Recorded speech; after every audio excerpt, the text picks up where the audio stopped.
You are listening to Cemetery Confessions, the world's #1 goth talk podcast.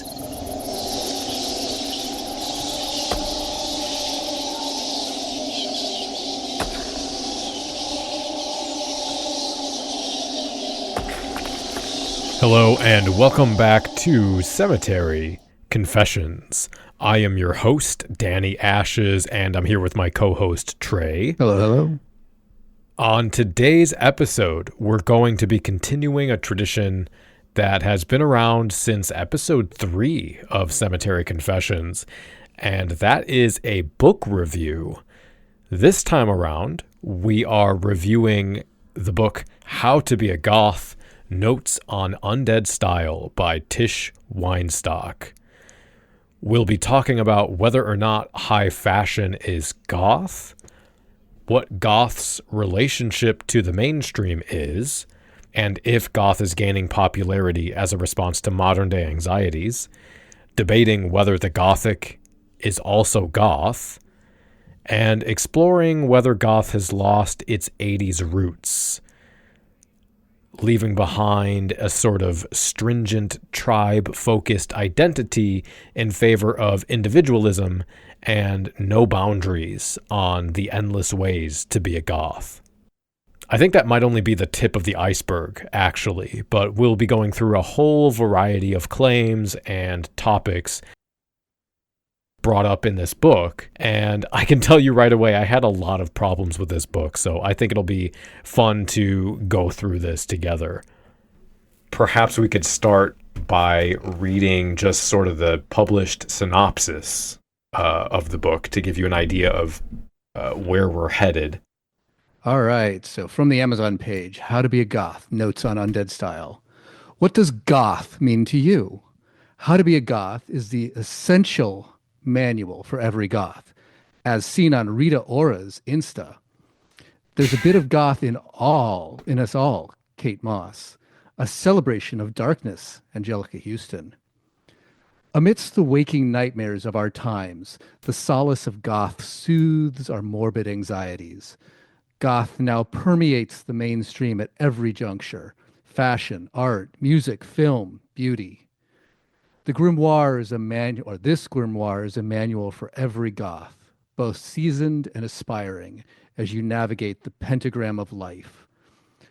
Held within its pages is an inventory of undead icons throughout the ages, plus notes from goths and goth-coded individuals like Christina Ricci and Michelle LeMay on which films to watch, clothes to don, music to wallow in, and books to take with you to the grave. From the beauty editor at Vogue, Tish Weinstock. That is different than what I had. Really? What was that first thing you said? The essential manual to what is for every goth. For How every to Be a goth, Goth yeah. is the essential manual for every goth. Yeah, Jesus, what a coming out swinging. There's a bunch of red flags in there. Just there was a thing about being goth-coded. What the fuck does that mean? She listed a bunch of people who, in my mind, have no relation to goth. What? Kate Moss, the poster child of heroin chic in the grunge 90s? Yeah. Well, see, the synopsis I had, the very end says, to further inspire and illuminate the darkness interspersed throughout, we hear from notable goths and goth-coded people like Angelica Houston, Ariana Tardis, Christina Ricci, Michelle LeMay, and Simone Rocha on what this eldritch culture means to them. So if you haven't listened to our book reviews before, the way we handle book reviews is to go chapter by chapter, and I pull out the primary claims that pop up in that chapter, the main themes. I might grab a quote or two, and then we sort of talk about and pick apart those assumptions and claims and discuss whether we agree with them or not. So we can jump right into the introduction. It's pretty quick. There's not too much to talk about here. It sort of begins with poetry about what black means to the author, which I did think was a fun way to start. And I actually thought it might be a little fun for the two of us because I don't think we've necessarily talked about this before, but to mention what does black mean to us. She talks about what it meant to her as a kid and what it means to her now as a way to kind of compare and contrast. I thought maybe the two of us could sort of briefly talk about Hmm. that. Yeah, go ahead and start because I don't necessarily have a well thought out idea of what black means to me. I guess as a kid, as a teenager, it for me, I get it sort of represented a few different things. It represented rebellion in a way, sort of kicking against the mainstream quote unquote norms of society and questioning why we need those things and what makes you a better person because you present yourself in a certain way. What is it about that that makes you more moral or ethical? It's just sort of questioning assumptions of society. And also for me, tied in with that was my, I guess, philosophical outlook on life as a um, presentation of sadness and death as part of the human experience and as a recognition of suffering in the world. That was a big thing for me, especially I think growing up in a conservative Christian church. Hmm. I was sort of trying to say, like, look at the ills of the world, look at what's happening. There's a big cultural emphasis on happiness and presenting yourself as being okay and never showing that you were struggling with anything. And so for me, that was like something I was trying to express and point to.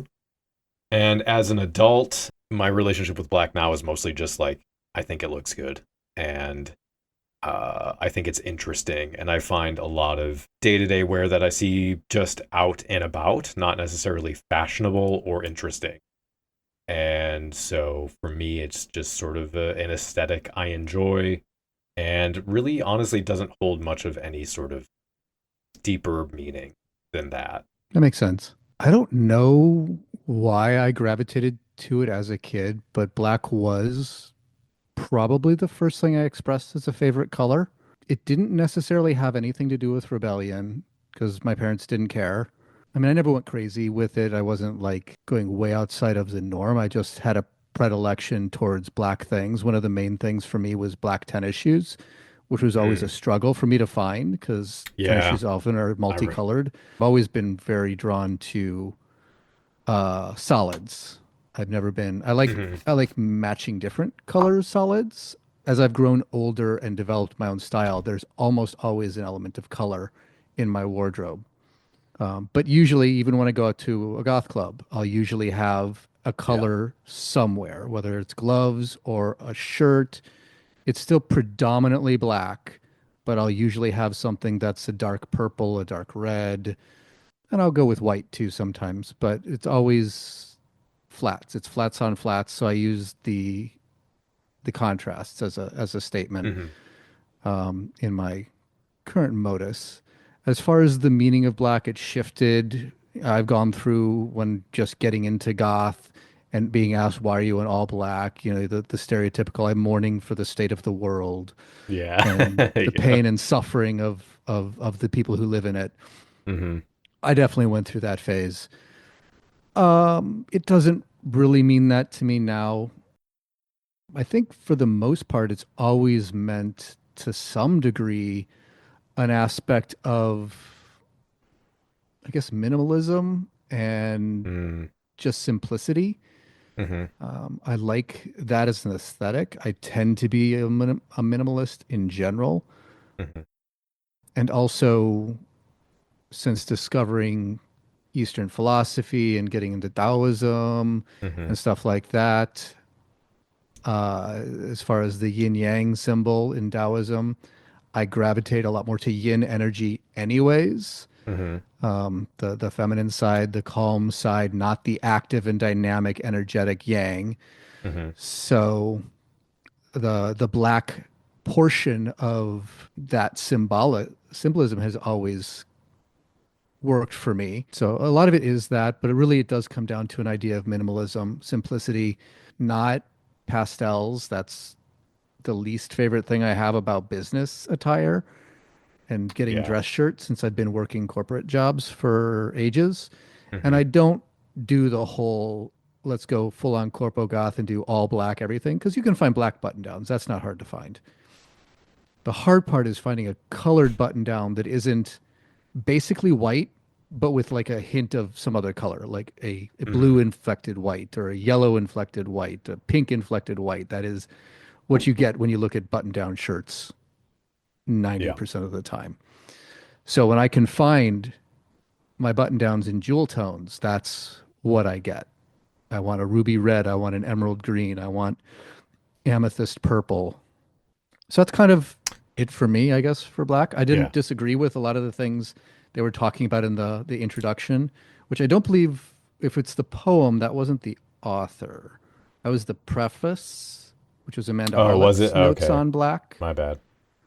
And I thought it was very lovely. I Yeah, I actually, liked it. between the Yeah. preface and the intro, I had a kind of positive attitude going into the book. Yeah, The it might have been intro the best got a part. little questionable, but in general, Well, yeah, that's what I was going to mention, I guess, was, the first thing is the author says that there's no definitive answer of what it means to be goth today. And so it would be reductive to try and provide one. And that put me off. Well, first of all, I think she's personally attacking this podcast. But but I we agree with think, that in general. We definitely, I yeah, mean, discuss it and we find it a fascinating topic, but the yeah, idea of a definitive answer, we would pretty much reject. yeah. Right. Yeah. I've said before, I think there are as many definitions, or yeah, there are as many definitions and ways of being goth as there are goths. There's at least one more than there are goths. Yeah. And um, I think we will get into why that is. I know I often talk about things like actor network theory and inactivism and agential realism. I think revolves around the idea that there isn't a pre-given or fundamental identity or world. They're sort of fluid over time, and they're inseparable from the world around them, and sort of expressed through interaction between members and other organisms. But yeah, the idea that who we see ourselves as changes from moment to moment as we act in the world and interact with the things around us and the people around us. In this part, it did feel sort of like a cop out in the sense of like I feel like you could still have a what is goth chapter if you wanted to and put some kind of disclaimer on it, Hmm. but she does sort of in a way tangentially talk about what goth is. So we'll for example, she says being goth is about the pain of existing and an outward expression of otherness. And so I found there were two sort of claims in there that I pulled out. There's the first one, which is this, I guess, epistemological dichotomy, the inward and the outward, sort of dividing the internal psychological domain from the observable external domain. So kind of like a Cartesian dualism or something similar to that. And then the other one is that goth is a response to the pain of existing. And that's something I see in a lot of news articles. Hmm. Which I think this is chapter 2. We'll get into this, but this idea that Gothic literature or goth culture is a reaction or expression of an apocalyptic era or the cultural anxiety and sort of a way of dealing with crisis. I mean, kind of like what She's I said in my intro with my relationship with black, how I went through that phase, right? Of mhm, black being a representation of me mourning the state of the world and the pain and suffering therein. It's the same. It's the same thing packaged, and that's such a goth cliche at mhm, this point. Of course, yeah, cliches exist for a reason. They for a don't come out reason. of Yeah. nothing. So it's not entirely untrue, but it's also a very reductive and kind of flippant attitude. She says that the spirit of goth is gothic art, architecture, and literature, and that goth speaks to primordial darkness, which might, again, or not again, but my concern here right away is that there's no mention of music, which I'm not surprised. And architecture has nothing to do with it as much as I like No. my flying buttresses. And I actually do love Gothic architecture, but it has nothing to Yeah. do with the genre No. or the subculture. No. She says this book is a companion for the lonely goth. And then she previews the book by mentioning we're going to hear again. She says we'll hear from Amelia Gray, Angelica Houston, and Michelle LeMay about what it means to be goth or goth-coded. And finally, hear from Fecal Matter, who will show us how to scare the mainstream. And Which has I know nothing to do with being so, goth. yeah. Big old pet peeve of mine, as I've expressed many, many times. Mm-hmm. Like I said, I didn't necessarily have a whole lot of problems at the beginning. The Yeah. intro started to see the cracks forming Mm-hmm.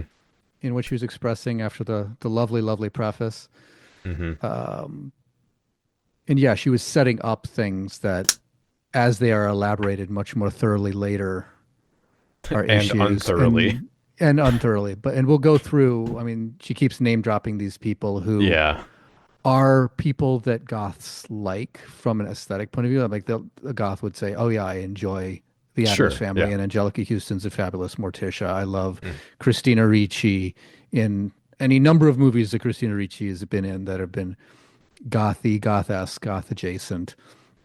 But none of these people, to my knowledge, have ever claimed to be goths, have never been involved with the subculture, in the community of the subculture. So they're still outsiders talking about it, whether they have an aesthetic affinity towards it or whether they have been viewed in their roles because of whatever reason as mostly stars of screen, whether it's TV or movie. That doesn't give them any insight into goth. That just means they have a natural look that directors, producers gravitate towards when they're trying to evoke this aesthetic for the point of their movie. Mm-hmm. Yeah. So Yeah. I never really Yep. understood. I mean, it's not entirely these off-topic people, but there's a lot of Yeah. people who, even when, well, we'll get into this when we talk about the words of goths from goths, Yeah. is just hilarious. So we'll get to that. But Yeah. yeah, that's all I really have to say as the intro. I've got more to say about all of these topics, but we'll Mm-hmm. cover Mm-hmm. them when we get to the Mm-hmm. chapters that actually address the specific bits. Yeah. Then we get into chapter 1, Confessions of a Goth, which is similarly short and not a whole lot of meat here. Although I guess I should mention since we're getting into chapters that we do get a cute drawing of an animal in various goth attire at the beginning of each chapter, which I did enjoy seeing those. There was The art is a bunch of good delightful. ones. I Yeah. did enjoy the art quite a bit. And Confessions of the Goth is basically Tish answering our perennial first question every time we interview someone. So Mm-hmm. it Yeah. works. Your origin It's her goth story. origin Yeah. story. Yeah. Her origin story was kind of a common one for goths. Yes, it was. She definitely speaks to having some credentials and some, she has a goth origin. I can't fault her for that. Just what she Yeah, does with it later. Yeah. Yeah. Yeah, she mentions things like being at odds with cultural expectations, watching classic alternative movies. She Reading says Baudelaire and she Poe got and into Lovecraft. yeah. Mm-hmm. She mentions she got into music. She Mhm. talks about the authors, classical art, and architecture. She mentions that makeup and fashion were a way to reclaim her bodyhood in the attrition of womanhood, and a shield from the sadness of life. I believe that's a direct quote. And she says she wants to champion the mores of goth, which that's great. I don't think she really gets into what that is, or what that means.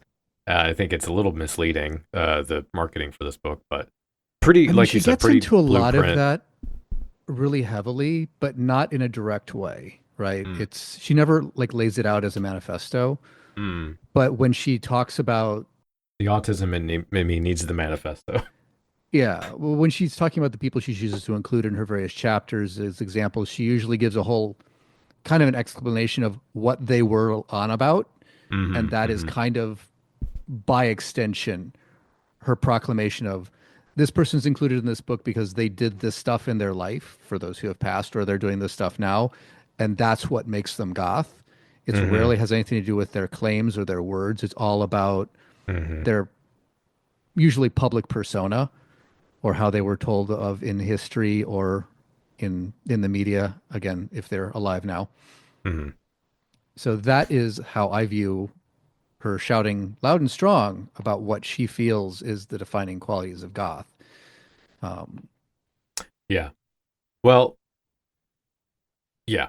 So let's get into chapter 2 because we start. This is where I start losing my losing mind.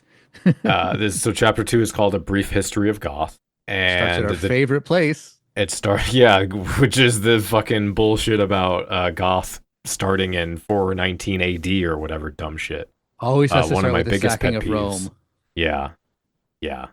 Um, let me set that up just with one more sentence, and if you wanna share your thoughts, you can, because I sure as fuck have a bunch of stuff to say. But she starts with that, and then she justifies this by saying essentially that any culture that has art, film, folklore, or fairy tales or music about darkness is, quote, the culture of goth, unquote, which is it's like you've rearranged the word goth culture as if it like to make it mean something else. But I mean, the main thing I thought was really funny is, she starts, of course, with the Goths sacking Rome, mhm, and then she jumps into talking to some degree about Gothic architecture and cathedrals, which is the first time Gothic was used as a descriptor rather than the actual name of a people's, mm, but doesn't say what the mhm, relationship between those was. Because it yeah, was called Gothic because of the denigrating attitude towards barbarian tribes. right, But she doesn't make that link. She's just like, oh, here's this thing back in 419 that was called Goth. And now we yeah. get into stuff that's Gothic and no linkage between the two, which is, I mean, while we would definitely say neither one is related to goth as the subculture as it now stands, there Hmm. is a through line historically, at least Yeah. etymologically, Hmm. from one to the other. And if you want to bring that stuff up, you have to talk about the etymology because that is the only connection that those Yeah. things even tangentially have with the subculture. I mean, that's a big problem I have with this book is stuff just gets mentioned with no context and no connective tissue Hmm. or explanation. And so I have to kind of fill that in myself. But yeah, so I'll start going through some of my problems I have with this. So the first the statement that any culture with those features like being about darkness or suffering or whatever Hmm. uh is then the culture of goth screams like really appropriative to me. Yeah. If you're Goth does not rolling like have ownership colonizer of those sort of things. yeah. Uh, yeah, if you're rolling every culture into a goth umbrella, a subculture that, at least for me, has only, in my opinion, has only existed since the 80s, not 419 AD. That seems really appropriative. I also don't buy this idea that the definition of goth is darkness or sadness or struggle. You would have to define goth to the point that it's so broad that it becomes meaningless, I think. Because you're saying that you would have to say every single culture is goth then, because every culture has some concept of darkness, which Hmm. darkness as a concept is pretty amorphous anyway, and that experience of suffering has existed in all of them, so it's like vague to the point of absurdity. Yeah, What darkness means in a Western conceit, which is where I think she's coming from, is almost certainly. generally negative. For example, but you mentioned like Taoism. there's a framework that is very based around death and suffering and that kind of thing, and darkness is viewed in more of like a positive way. I mean, just getting back to the yin yang symbol itself is a statement on reality. And it is that there is darkness, there is light, they both exist. Neither one is given primacy over the other. They're in a circle. Mm-hmm. And within darkness is a hint of light, and within light is a hint of darkness. That is the entire symbology of the yin yang symbol. So, I mean, what she's talking about here is basically like you said, a basic description of the human condition. Yeah. As soon as we were a being with a mind that could self-reflect, these are the natural repercussion of that sort of thing. The idea of self-reflection, the idea of self, the idea of having things and then being able to lose those things. I mean, that's just part of the human condition. And every culture and every subculture and everybody historically has had to wrestle with this concept in one way or the other. And just having to wrestle with these topics has nothing to do with goth. Right. There are aspects of goth that are the way in which you wrestle with them. Right. Yeah. And the tact you take and the attitude you take towards them, that's getting closer. But just their existence is a big old nothing burger. Right. Yeah, exactly what you said. I would say goth deals with those themes in its own way. It has this filter that those things go through of the uncanny and camp and the absurd and that sort of thing. Sort of our version of darkness, which is, like you said, relevant to understanding what goth is. And then, but beyond that, I think there are also other qualifiers. Darkness is a piece of the whole. And when you remove the other pieces, you get something that is too all-encompassing. Another issue I had was this comparison of goth to suffering. I do think there is a connection there. Part of what you could probably call the goth philosophy or whatever, if you wanted to, or the goth lens maybe, is the way that we incorporate death, suffering, and sadness into our lives and our communities. But that doesn't make those things goth. I think this is, again, sort of a very Western perspective on the subject. You know, to illustrate, like if you talk maybe Buddhism, for example, it's like there's so many diverse elements of it, contradictory ways of focusing and dealing with suffering and death. But we don't say, well, darkness is, if you're expressing darkness, you're Buddhist or something. That's, you don't use them as synonyms. And there's so many, like Santa Muerte comes to mind as well, or even horror movie subcultures or metal subcultures, right? They're all looking at the same thing in different ways, but we're not using metal as an adjective for human struggle like she's trying to do with goth.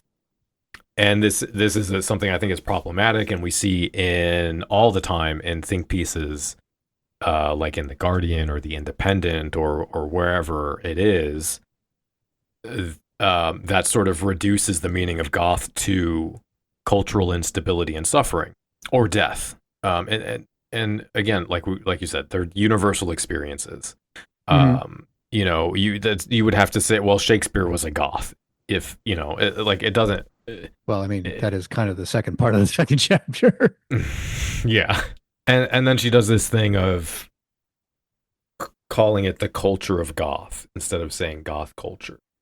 So she points to the Dark Ages and says the clue is in the name.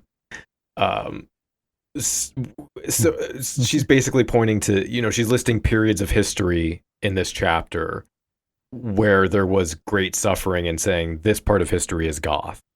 And of course not why they're called the Dark Ages. No, not at all. No. And I feel like it's easier for us to do that for tragedies that happened a long time ago, but it's like, would you say 9/11 is goth? Is every big cultural atrocity goth? Anyone who's written a ghost story is partaking in the culture of goth. That doesn't make any sense. She points to, of course, the classic like people wearing black in Victorian England as well. And I just think there's no respect for like the context and the culture of these examples. These sort of spatio-temporal events that were contingent on their own circumstances and relating that to the modern goth understanding of black. Which again, that's even a same sort of thing. Every different culture has their own relationship with that color. And I think she's sort of applying the Western, like the American, like black is different and weird sort of assumption to every culture, and that's not the case in every culture. Not at all.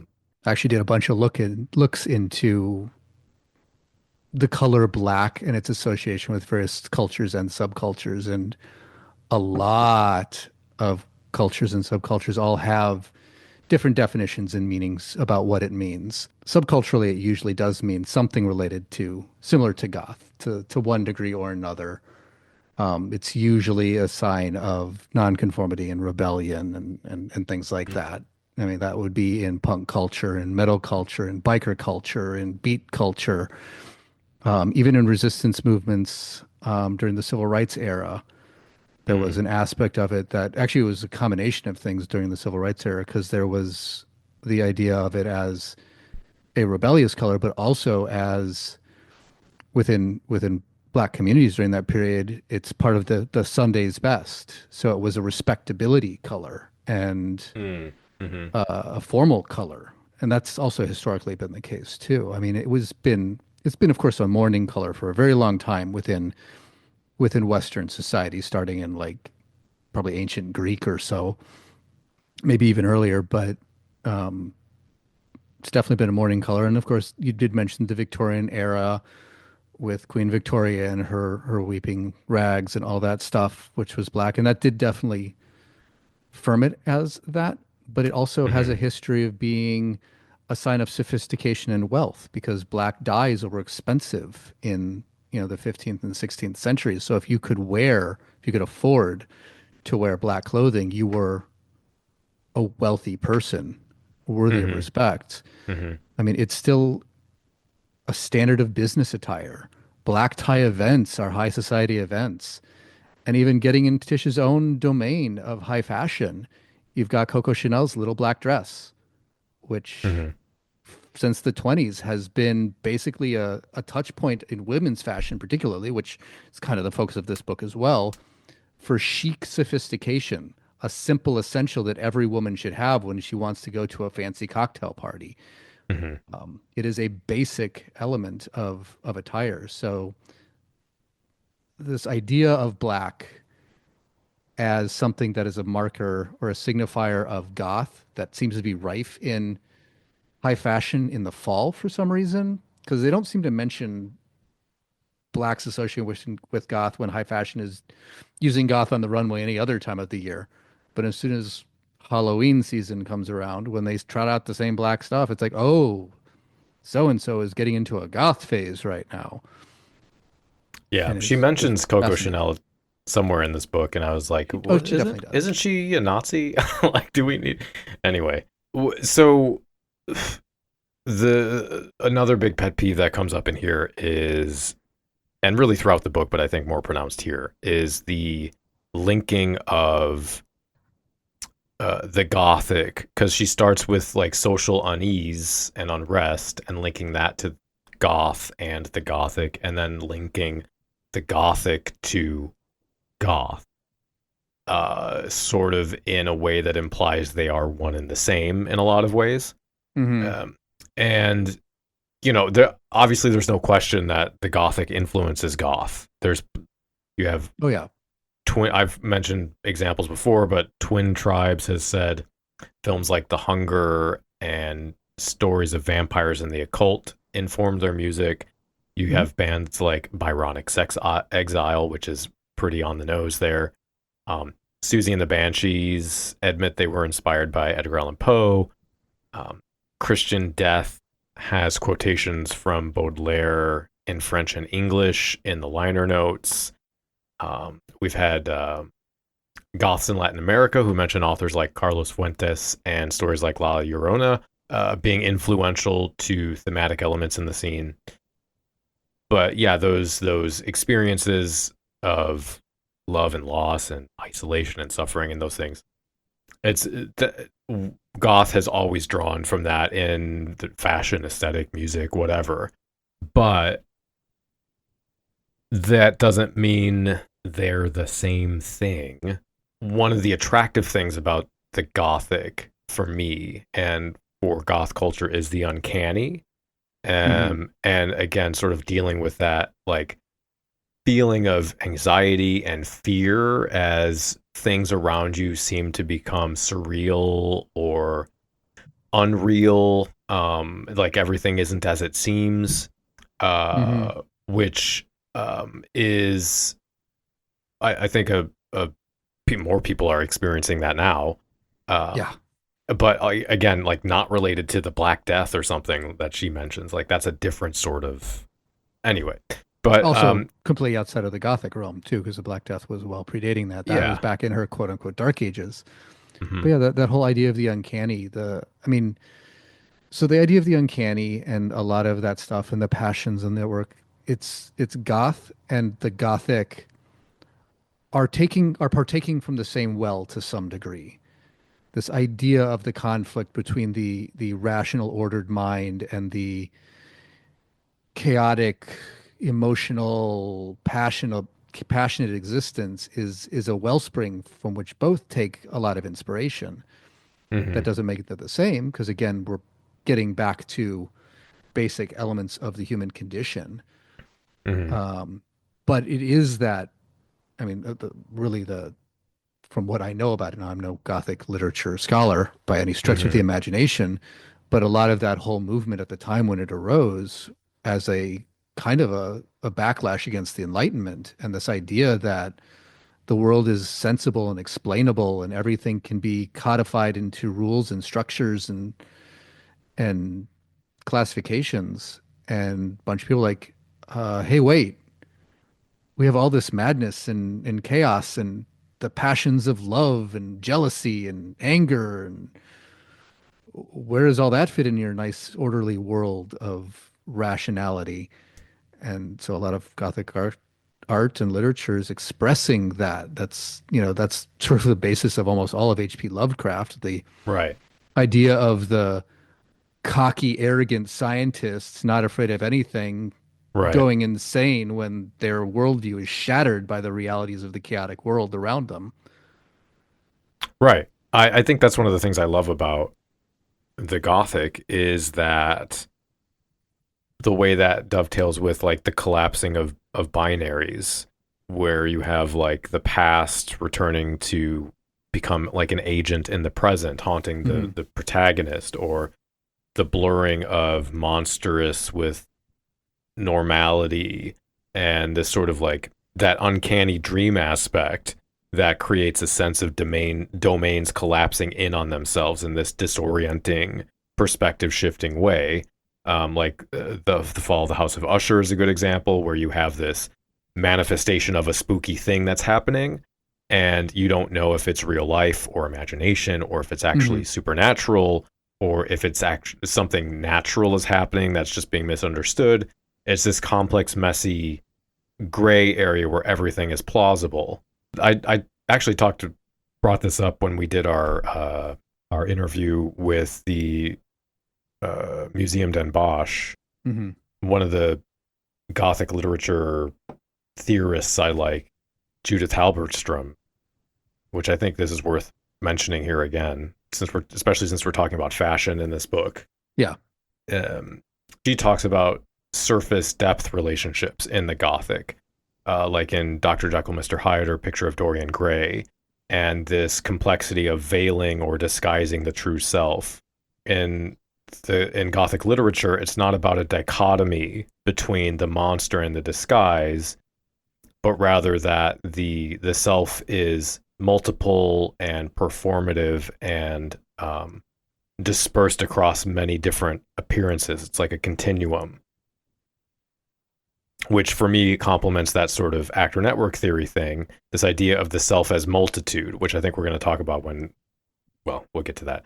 But he talks about like the garments we drape ourselves in Mm-hmm. are sort of constantly shifting and exist in conversation with the world around us. That the idea isn't what's underneath the makeup and the hairspray is the real self, but we create the self. We bring it forth through material processes and through like getting ready for a club or whatever actions we're taking in the world around us. Because those, again, going back to different contexts having different meanings, the things we wear take on new meanings in different places depending on who we're interacting with, what we're doing. So it's the same sort of issue I have with this author's framing of the Gothic as with the darkness, where I wouldn't say the Gothic is goth or goth is the Gothic. Goth draws on a wide pool of inspiration, not just the Gothic. So Edgar Allan Poe is not our goth daddy. You know, goth also pulls the theatricality and the pretension and the dread and the ostentation from the Gothic, but we use it in different ways. There's an interactive relationship there that does influence how we represent ourselves conceptually and to other people, but it's not the same thing. When I drive my car, I'm not my car, or my car isn't me. It's that's a really bad analogy, but it happens throughout this book where like there's this broadening of what goth means to the point where we start including musical artists like Dua Lipa that have no real connection to the scene, and it gets a bit silly, I think. Yeah. To wrap up the chapter, I do think there were some positives in here that I liked. We do get to something that ostensibly acts as a definition of goth, which basically boils down to a fairly standard framework for understanding that. She says something to the effect of emerged out of punk, driven by musical artists like Bauhaus, Alien Sex Fiend, etc. It's brought together through nightclubs like Planet X and the Batcave. She says goth is, quote, a subterranean music and style unified by an aesthetic of darkness, unquote. She talks about goth aesthetic being more about gothic art and DIY and dandyism and drawing from glam rock and the New Romantics and designers like Westwood and McLaren, and then says modern day goth was born out of a desire to buck the system, with the appearance being meant to shock and confront. She covers references to rave culture, vampires, Columbine and Manson, goths being regarded with suspicion. She talks about cyber goth, romantic goth, and the way technologies are used differently in goth style. She brings up gothabilly and gothic Lolita. Again, none of these things have a lot of context. For example, they don't mention why gothic Lolita is not a goth style or subculture. Well, I think she's disagreeing with that statement in general because she's including it in the taxonomy of goth styles. Right. That's what I'm saying. Like well, okay. Yeah. Yeah. So again, I feel like if she had the context of what she was talking about, which is literally gothic Lolitas saying, oh, we have nothing to do with goth, please stop saying that. Mm-hmm. Maybe it would be a different approach. And then she ends the chapter by saying, quote, though clearly defined within the parameters of their scenes, these subcultures existed well beyond the masses, banished to the cultural badlands where they remained until goth's current day resurrection. One thing that I did like in this section when she was talking about goth beauty, which is usually her term for talking about makeup or makeup and accessories rather than clothing specifically. Mm-hmm. There was little to no a mention of white. they did mention changing the color of the skin, but she expressed it as to evoke a corpse rather than saying painting Hmm. your face all white. So I Well, appreciate that. I I do don't know appreciate if it was on that. purpose, but I she did have a didn't. problem with 'cause she in this chapter actually she mentions Tutankhamun's tomb, and she mentions Egypt mania sweeping through Europe and America, Yes. and the way it inspired cinema's leading ladies. She says to cultivate mysterious personas where they dressed up in arcane and exotic costumes with Cleopatra style makeup and geometric wigs or wings painted on their brows. And um, the way that she describes this bothered me again a little bit without context, because the reason that was happening was sort of this like whitewashing or like Egyptian appropriation in cinema. They're sort of using cultural stereotypes of the like a mysticized version of a race, which It is is, though that a is very something that the goth subculture is still kind of guilty of when yeah. we I'm not appropriate saying they're those not aesthetics. So it's still it's a marker of the gothic subculture. Or the goth subculture. It's not right. one that we should be necessarily proud of, um, I just but think it's definitely if we're there talking about it, we need those to talk sorts about the of problems. conversations. Hmm. Like our Desi Goth episode, and talking about nose chains and that sort of thing. Hmm. Which Um, came up in here as well. like to mention that, these sorts of where these things come from and why they can be problematic, because otherwise then you're just sort of, I guess, tacitly reinforcing them or approving them in a way. So Yeah, it actually, was. I have more of a problem with the nose chain thing because she does mention that offhandedly.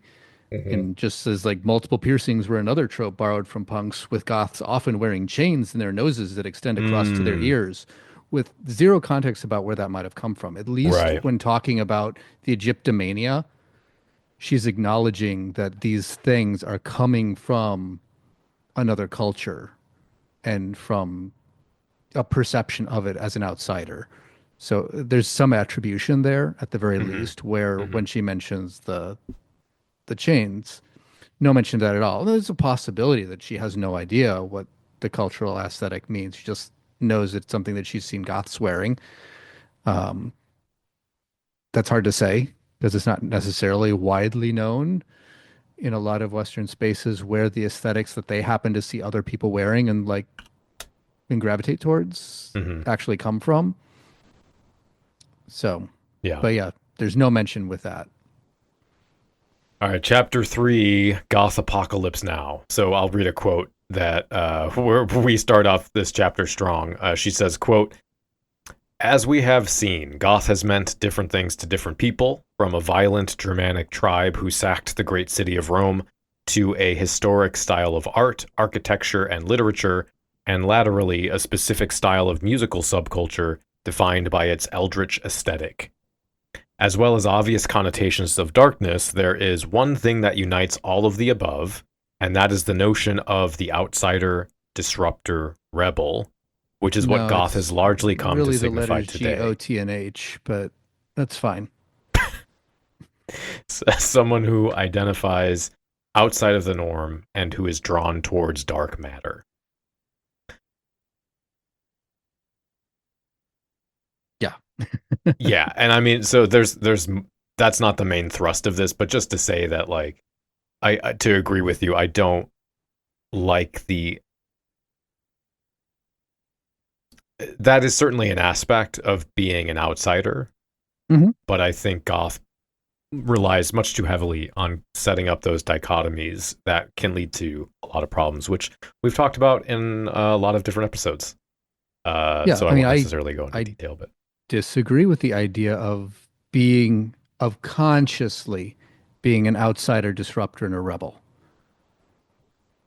Goth right, isn't necessarily about that. That was right, punk's milieu. a byproduct, That sort of. was a degree of the industrial and origins milieu. Hmm. Some of that's element of metal.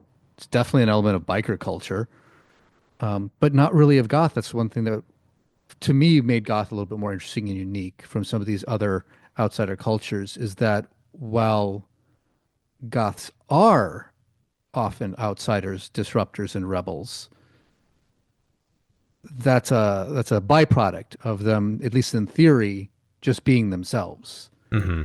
And that's more the hallmark of a goth, is someone who is interested in being themselves, damn the consequences. But that also means, as oftentimes people like to joke when talking about people who rebel, it's like, whoa, if everybody was wearing black, would you go around in sundresses and floral prints? Like, no, I'd still be me. I would just not be a disruptor or an outsider anymore, but that doesn't matter. I'm just being me. I don't care what they do. If they're all like me, that doesn't affect me at all. Hmm. Just Yeah. makes my ability to get clothing easier. Yeah. I agree. So here's a big one. So she gets tangentially into sociology. She claims that the 80s had a strict set of rules to be goth, but Hmm. today we're in a post-subcultural world, which means you no longer need to only listen to goth music or hang out in goth clubs or only dress in black, Yeah, but that let's we can flip that dip over. That's backwards. we can yeah, we can dip in and out as we please, and that's what being goth-coded means. That we can move from one subculture to another, and essentially the reason for this that she gives is more or less the internet or just mass availability of information.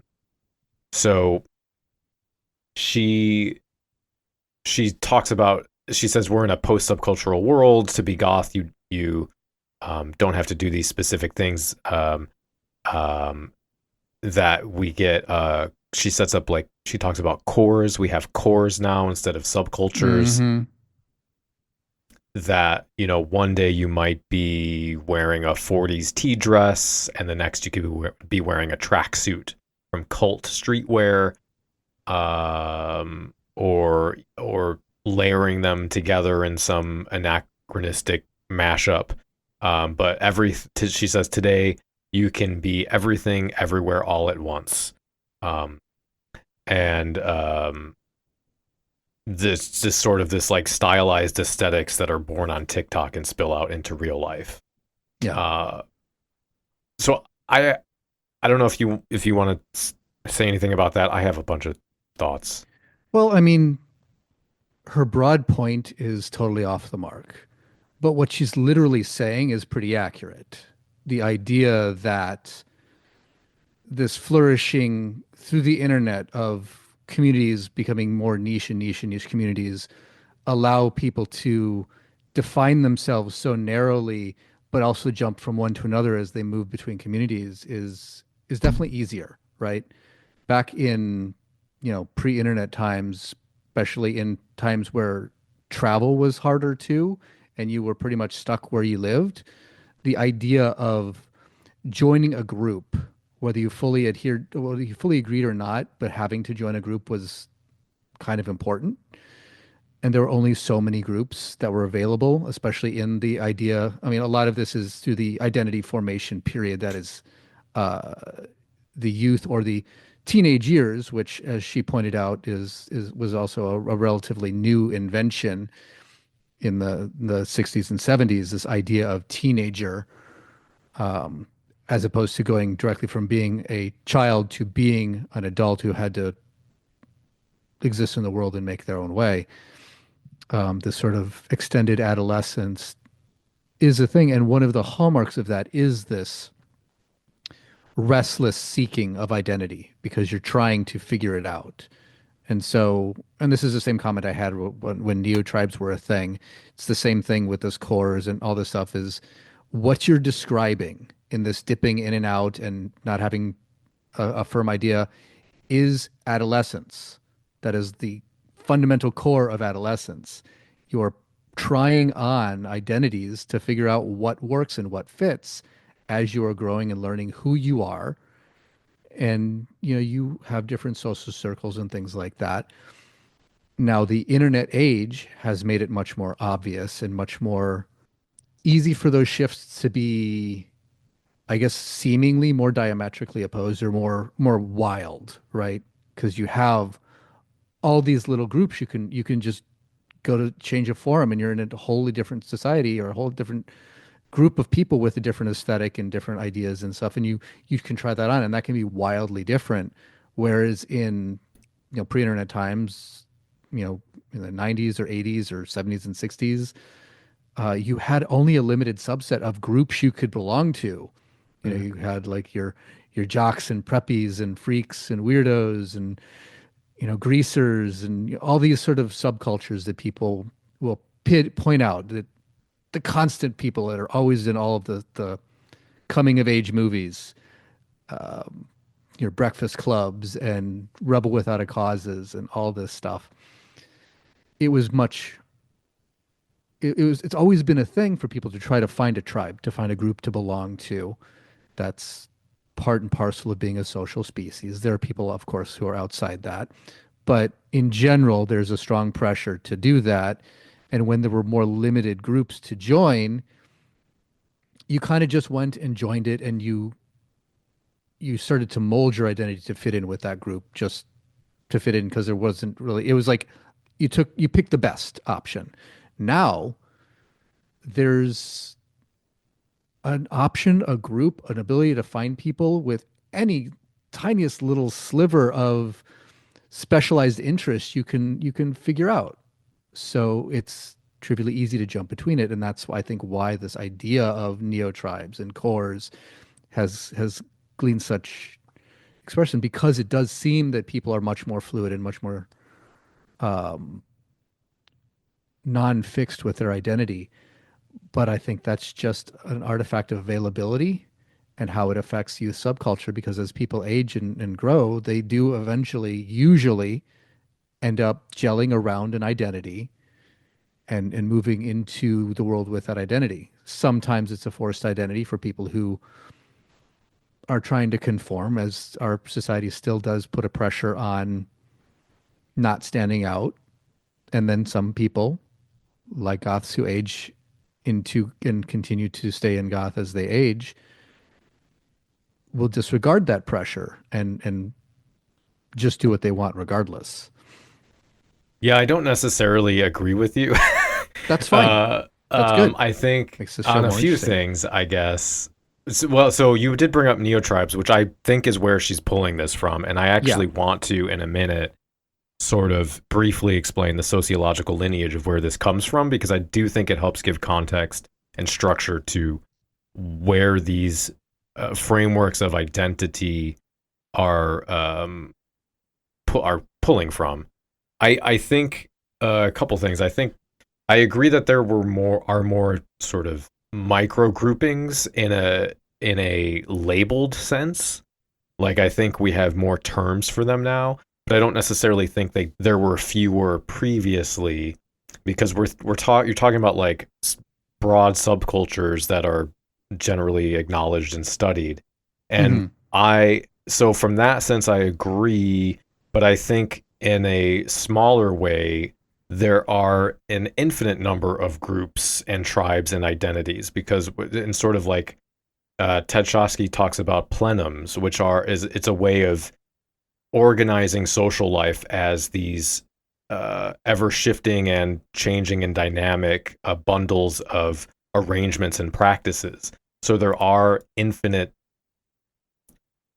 groupings and associations and identity markers to take on and express that, and that is always changing. Like with the sort of the more pronounced identity exploration of, stereotypically of high school, I think that always continues, and you're just choosing to organize your life and your identity in ways that are more perhaps consistent over time, but they aren't really, because you go to church or you go to a football game or you go out with your guy friends or you're spending time alone with your wife. These are all shifting dynamic things that change the way we express and identify ourselves as a group. And I think the other issue I have is this, which is more with her and rather not as much with what you said, but the stereotyping of subcultures of the past being homogenous and structured, I think that's really a big oversimplification for the sake of creating a contrast, but I don't think it's entirely accurate. David Muggleton's book, Inside Subculture, spends a lot of time talking about studies of sociologists in the 20s and 40s and 70s and so on, who have lots of examples of subculturalists that they interview talking about how they style themselves with a playfulness, with a hybridity, both in sort of combining like, oh, I'm taking something from the mods and I'm combining that with something from the bikers, and also moving from one group to another without sticking to specific strictures and rules that are super strict. And I think that's a good book to read about that sort of thing. But I do think we tend to get into this idea of misrepresenting the past as being something it wasn't. And I do think it was as complex and messy as it is today. I was just going to clarify that I was less talking about the internal self and how complicated and diverse it could be, and the expression thereof, but more about the ability to find community within a group, and the fact that now it's much easier with the world sort of at your fingertips with online forums and stuff to find a community that very much meshes with all your little niche interests. You could find a community It's less that gels focused with all on of that, rather than these greater, right. more generalized groupings that you kind of, if you have to join a community, you have to find one that's close enough. And I think Right. close enough is less of a pressure now, because you can always find that little niche community. And that's more the point I was making, why it looks more fluid and wilder now, because people can just gravitate towards very niche interests through forums and Discord servers and Reddits and Instagram groups and whatever. Well, and we can see it now too, because I mean that sort of Yes, thing did it's still obvious. happen, It's broadcast like constantly. underground, like the gay community being underground, or what, like whatever kind of thing. Yeah, Right. Everybody's broadcasting. Everybody's a brand now, and everybody's having to broadcast themselves. So I wanted to sort of flesh out where she's pulling this from, which is basically this sort of structuralist versus post-structuralist concept that she doesn't really get into, but this is a very real sociological discussion. And I wanted to kind of explain the debate and the framework and all that. And then just sort of, because I don't agree with either of them. And I don't agree with her, but I don't agree with either of these positions either. And so I want to explain what they are before saying why. So initially, subcultural theory began with the Chicago School of Theory, which focused on identifying groups that were deviant and sought to establish new norms and values and ideals that, in their mind, deviated from quote unquote mainstream culture. So the Chicago School develops this theory of an adversarial relationship where subculture is demonized, and that provides a reassurance of for the dominant culture that they are virtuous, while simultaneously shaping the values of those communities and subcultures. So that's sort of the what they set up as their theory of subcultures. And you can kind of see where that presumption of that framework of what a subculture is might lose popularity as time goes on,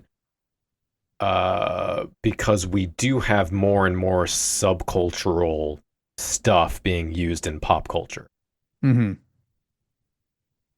More well known than the Chicago School is the CCCS, or the Center of Contemporary Cultural Studies, where you get like décapage. But that's sort of this framing subcultural affiliation as Well, more through like Marxist and neo-Marxist theory, these sort of socially fixed communities that are defined by class and social subversion.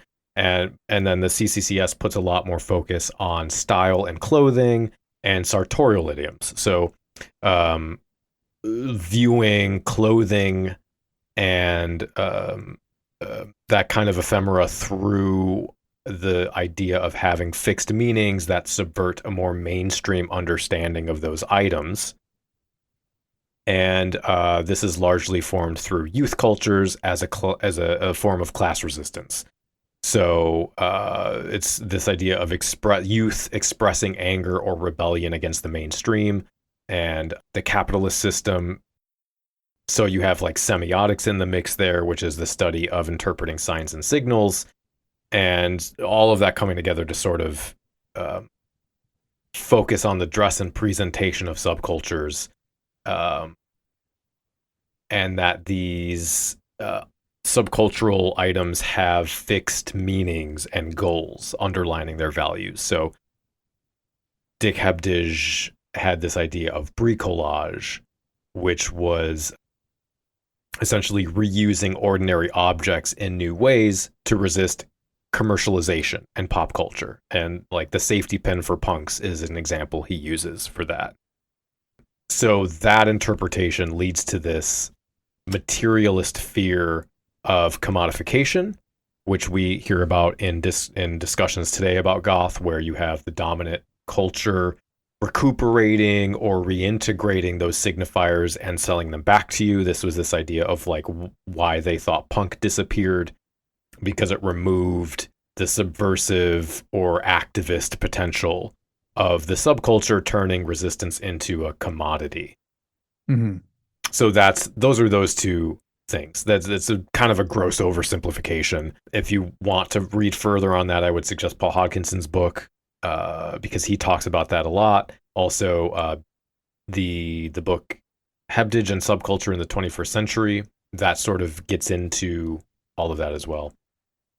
Okay, so from there you go to the Frankfurt School, which is talking about mass culture and mass marketing and the culture industry producing these sort of like standardized, superficial cultural products, the kind of like political hegemony that's used to cultivate culture through control of media. It's kind of like a neo-Marxist theory. And that was something that was really fleshed out in Spracklin's book, The Evolution of Goth, which actually came up during our Patreon hangout, talking about Adorno and those theorists. So those are the background for what then the neo-tribe post-subcultural thing that Tish is talking about comes up against. The idea is that the saturation of society by media and commerce leads to the breakdown of collective boundaries. So Maffesoli was the theorist who coined the term neo-tribes.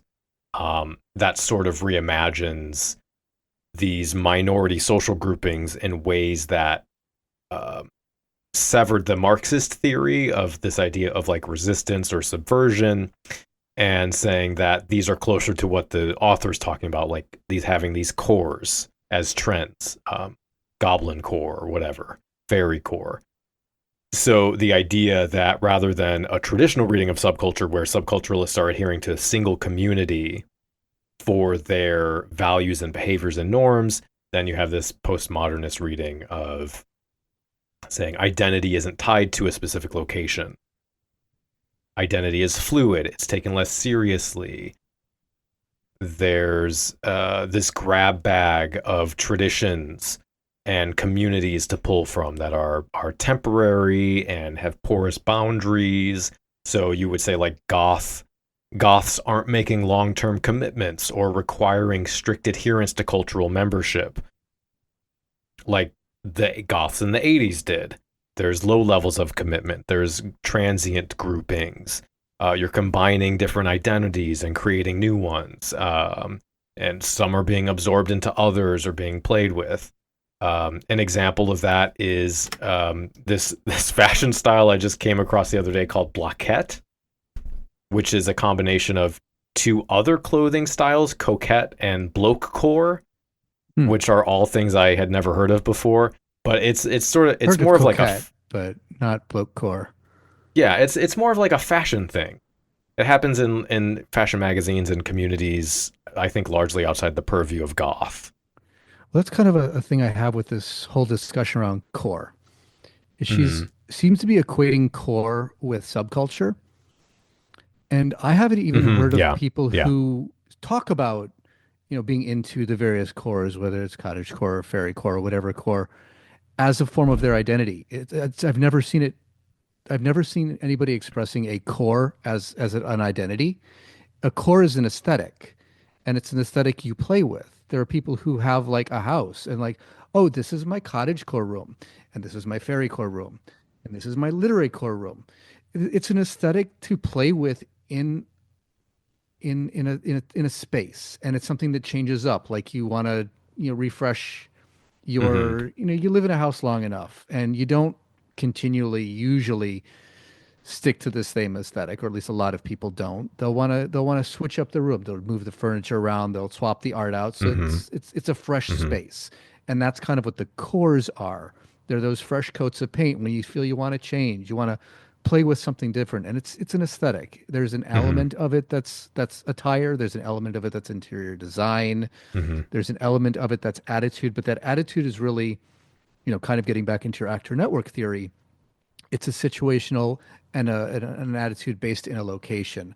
I want this to be cottagecore because it makes me feel warm and homey and brings back memories. So I go to this room when I want to feel like that.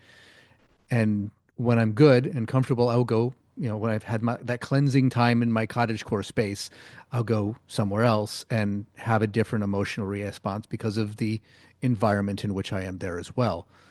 And that's Right. really what core is. I've never heard anybody mention core as, oh, my identity is cottage core. It's like, no, cottage core is something they play with. Their identity is something entirely separate. And you can be a goth who likes cottage core over here sometimes.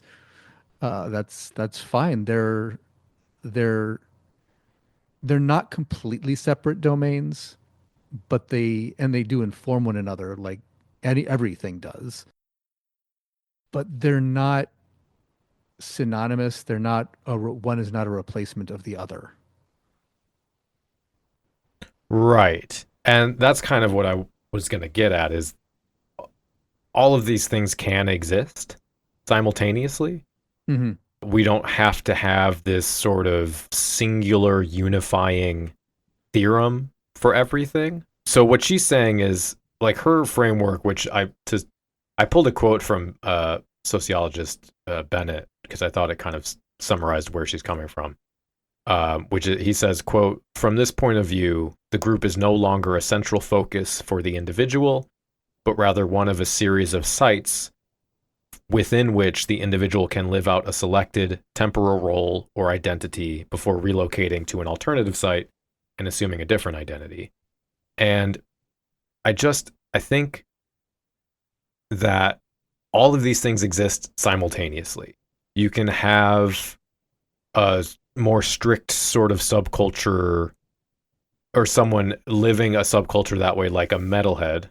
Yeah, no, but I like this idea of multiplicity, where you can have a multitude of networks and interactions always shifting and changing, where Hmm. some might be more or less robust than others, instead of this sort of comparison of like, well, things used to be like this and now they're like this. I like, in actor network theory, it's like this flat ontology. It's a socio-material approach. So that idea of multiplicity is that it's non-hierarchical, identities and communities and actors and networks are co-evolving, and they are based in materiality, and they are discursive. So there's a discussion part of it, there's an action part of it that brings subculture forth, that brings identity forth. It forms through all of these interactions. And so that is why what goth means for someone will vary internally over time and space. So you have all these interdependent processes continuously regenerating and sustaining themselves their through dynamic boundaries. It's not static. And so that means that no one way of doing subculture necessarily supersedes or precludes another, even within their own systems. So the idea that goth has moved beyond more stringent rules and genres and boundaries, and so that means now the new Lady Gaga single is actually goth or whatever. Well, I I mean, think it if you was played at Nocturne on Saturday. was it really? That's funny. It She did sample. I was mean, she sampled. Susie and the Was it Banshees. Spellbound? Yeah, I actually which is didn't. awesome. I listened to the song, and I wasn't really hearing the sample, though I didn't listen that It's closely. very subtle. But Sarah did make a whole thing out of it. She's like, I will probably never play this artist again, but it's been requested so many times by so many people tonight, and it does sample Susie and the Banshees. So here we go. And I was like bracing for something really off the wall, and it was Lady Gaga, and I'm like, oh, that's not that far afield. You should But every time I've listened to that song, it's gotten better and better. I no, love that song. Um, I'm generally a Lady Gaga fan, so I yeah, will definitely be listening to it more. And in the club context, it definitely didn't fit, but it wasn't bad. But it was definitely a shift in the general yeah. Oh, yeah. Well, tenor that's of a the thing. goth Like, club. if you took a poll, I think the majority of goths would say that's not goth. And so the sort of like watered down, um, diversified view of goth that she's taking, I don't think is one the vast majority of goths agree with. But that doesn't mean she or someone can't express their identity that way or live out their identity that way. But to say that like this is just the way it is, and so Dua Lipa is goth now, even though the vast majority of goths would disagree with that, I think is the wrong direction to take it. And I fully disagree, because she when she starts talking about popular designers and models, like she starts talking about the Kardashians and Travis Barker and Billie Eilish and that kind of thing. And I see the relationship more as those are people that are maybe pulling from goth in some way, whether directly or like second or third hand, Mhm. rather than doing this sort of word association of like, oh, this person wore something black, so then they're goth. Yeah. I mean, Billie Eilish was asked about goth early on, and she definitely respects it, but she doesn't consider herself a part of it. And this was early on when she was more in that Hmm. aesthetic. She's kind of moved away from that aesthetic a little bit Hmm. more with her more recent albums, but she definitely grabbed from it and respected the subculture. Hmm. And I really enjoy her music too. So Well, that's let fine. me ask you But this, again, don't because think it's goth, but think it has yeah, goth elements. right, yeah. So Tish says essentially, when talking about these sort of the ways that goth shows up in pop culture, Hmm. she says the reason that's happening is because there's a wider audience finding a home in the subversion of goth. What do you think about that? I think that needs to be expanded on because I don't. Well, I think it sort I of goes. mean, Okay. I like to play with the subversion of goth. I have ever since I've been in going to goth spaces, just because I like thumbing my nose at people who take themselves too seriously. Not that goths do, but there are plenty of goths that do. Hmm. And I love playing with those people, regardless of what group they're in, because Yeah. I like playing with preconceptions and well, basically, I like making people make a preconception based on some aspect and then fucking with it. Hmm. That's one of the things that gives me joy in life is when I can make someone have an assumption and then break it. Hmm. But I don't understand what specifically Tish is talking about when it comes to subverting goth. I mean, what Well, we talk about, which she might be not alluding to, subverting is the goth, but that, commodification of goth, yeah, and we we're complain gonna get to about that. that, and that's a thing. But Yeah. that's not really a subversion of more of a. It's kind of a. It's not really even a corruption. It's basically a not goth thing in goth paint. Yeah. Yeah. It's Yeah. That's the commodification. I think what she's saying right. is that more people are in some way, whether because of cultural anxiety or something, are fed up with the, again, quote, mainstream status quo. And so they are more comfortable being goth because Hmm. goth represents a a rebellion against that in some way. Okay. I And mean, I don't, that's yeah. yeah, That I don't have a problem with. That's. I mean, I have a I problem just don't to think those some things are degree. goth. Like, They aren't. People because you're are saying that that makes it goth, and that's why all these people are goth because they're accepting that. no. They're using goth as a signifier for other things. They're using their perception of what goth means, and to some degree, the mainstream idea of what goth means, because they're trying to make a similar point. They're trying to say something, and goth is a vocabulary in their mind to make a statement. Right. Is And it is it a I'm reflection of what saying, goth actually is? No, right, but it's a reflection of what the perception of goth is, and they're using that perception as a language to make a right, point. which is fine. But Yeah. once you pull those things out of the context of a goth community, a goth music, goth style, then those things aren't goth coded or whatever. They're they're their own thing. You're adopting an idea from something else and putting it through your own lens of expression. It's really how language works, right? Language is basically a societal consensus about what a group of phonemes, when strung together in a certain way, signifies. That is language in a nutshell. And there are languages of aesthetic, appearance, and all that as well. And there is a consensus about what things mean. And that's one thing that all subcultures to some degree have had a problem with, because it's almost always a reductive analysis of what they actually mean to people who are in it and experiencing it and to some degree crafting it, because it's an outsider's perspective. But that doesn't make it any less real. It is still communicating that whether you like it or not. And that's part of why policing happens and gatekeeping happens, is because we're trying to prevent it from getting too corrupt and becoming Well, it's so and expressing something antithetical to what you feel you are inside when you're being a member of a subculture. mhm.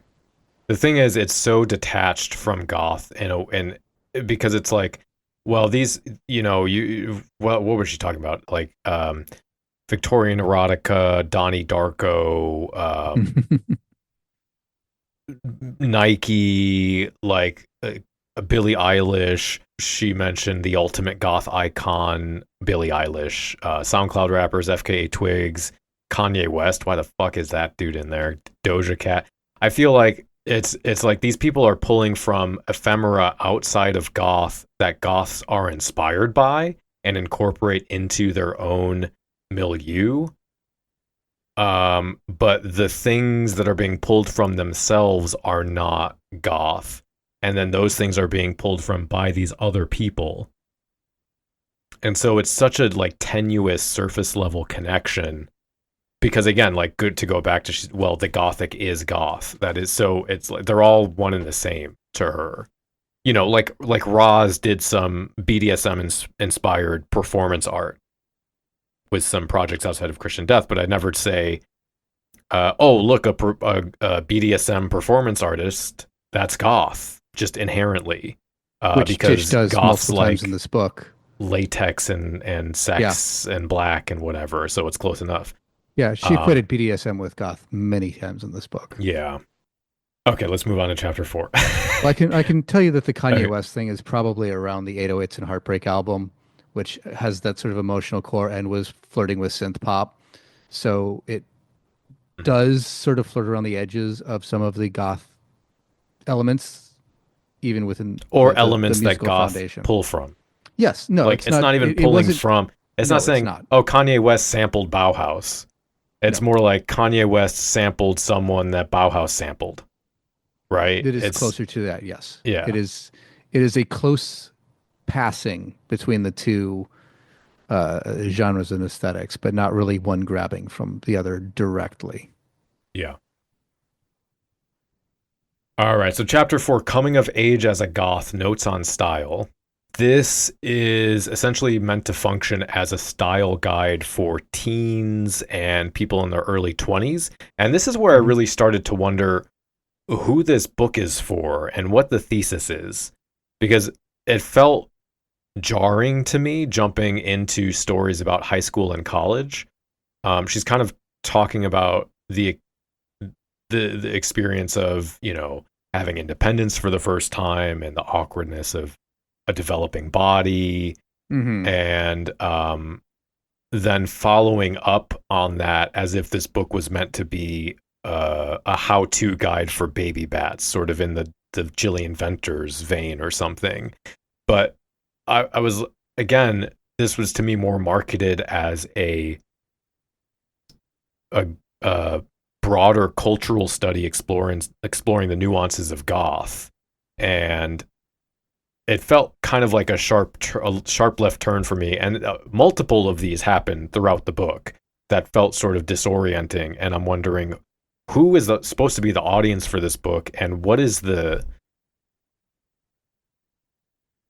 core? Like, we're not connecting things here. It's just like it's sort of like a chat GPT.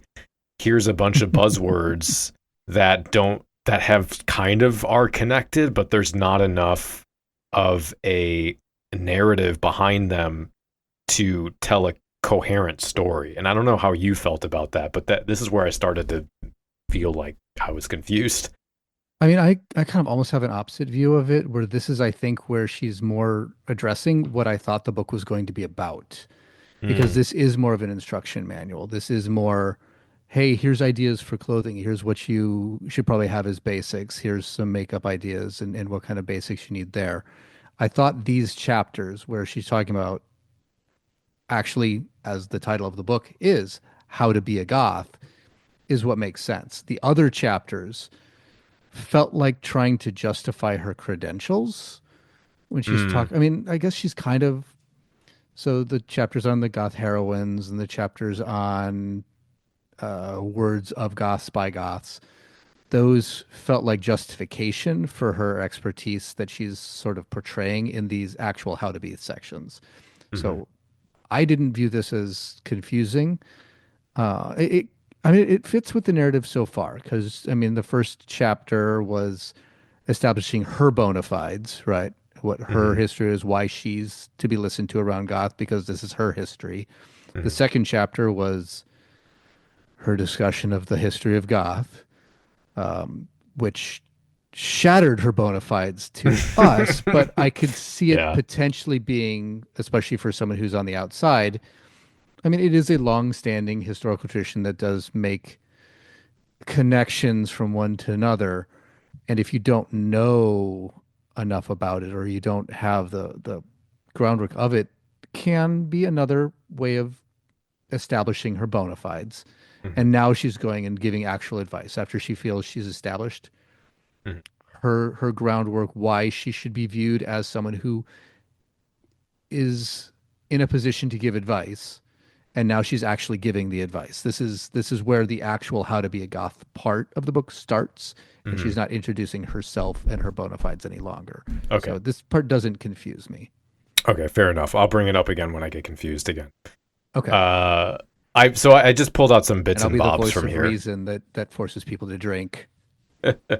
I pulled out a few bits and bobs, little quotes and things. One of Yeah. the things I thought was funny was she says, quote, "Goth is a treasure trove to be mined. You just need to know how to approach it without succumbing to pastiche," unquote. And pastiche is basically an imitation.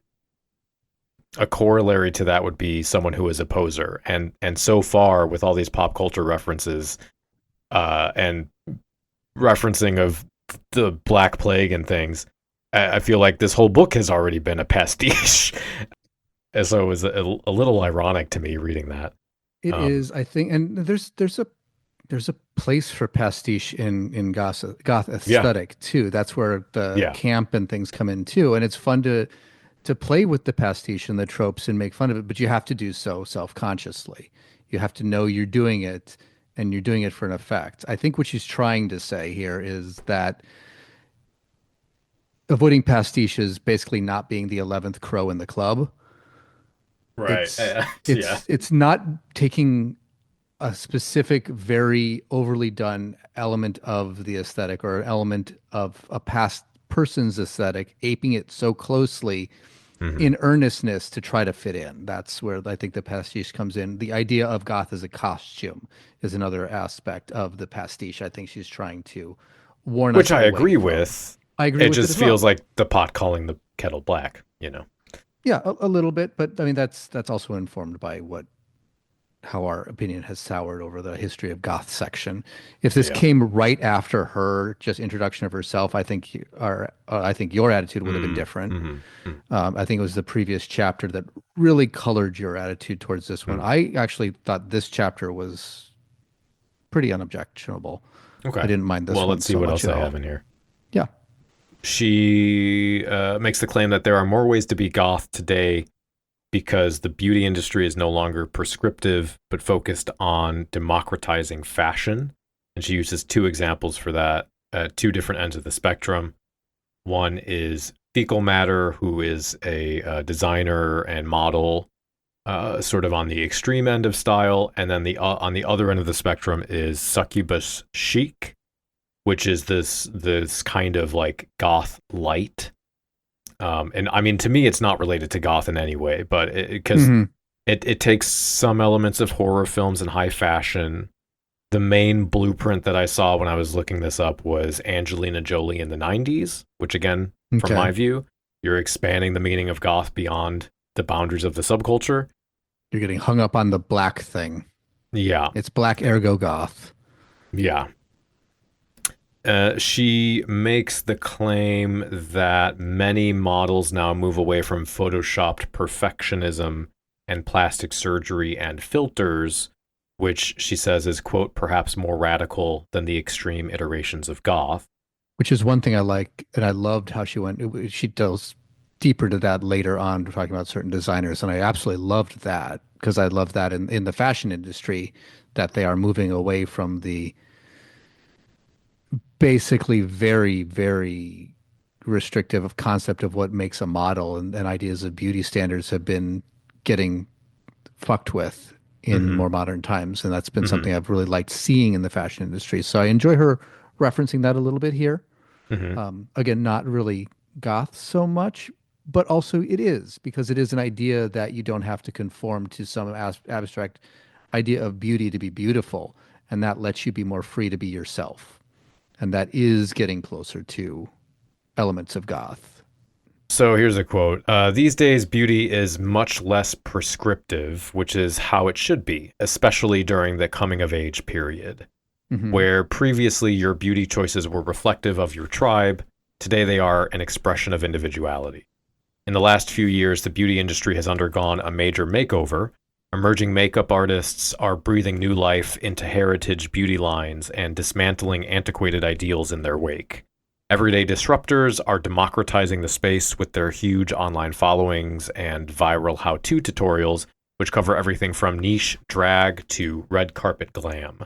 Meanwhile, conversations around race, gender, diversity, body positivity, and identity are finally coming to the fore, which is to say, when it comes to beauty, there are now infinitely more ways to present as goth today. It's about finding what works for you.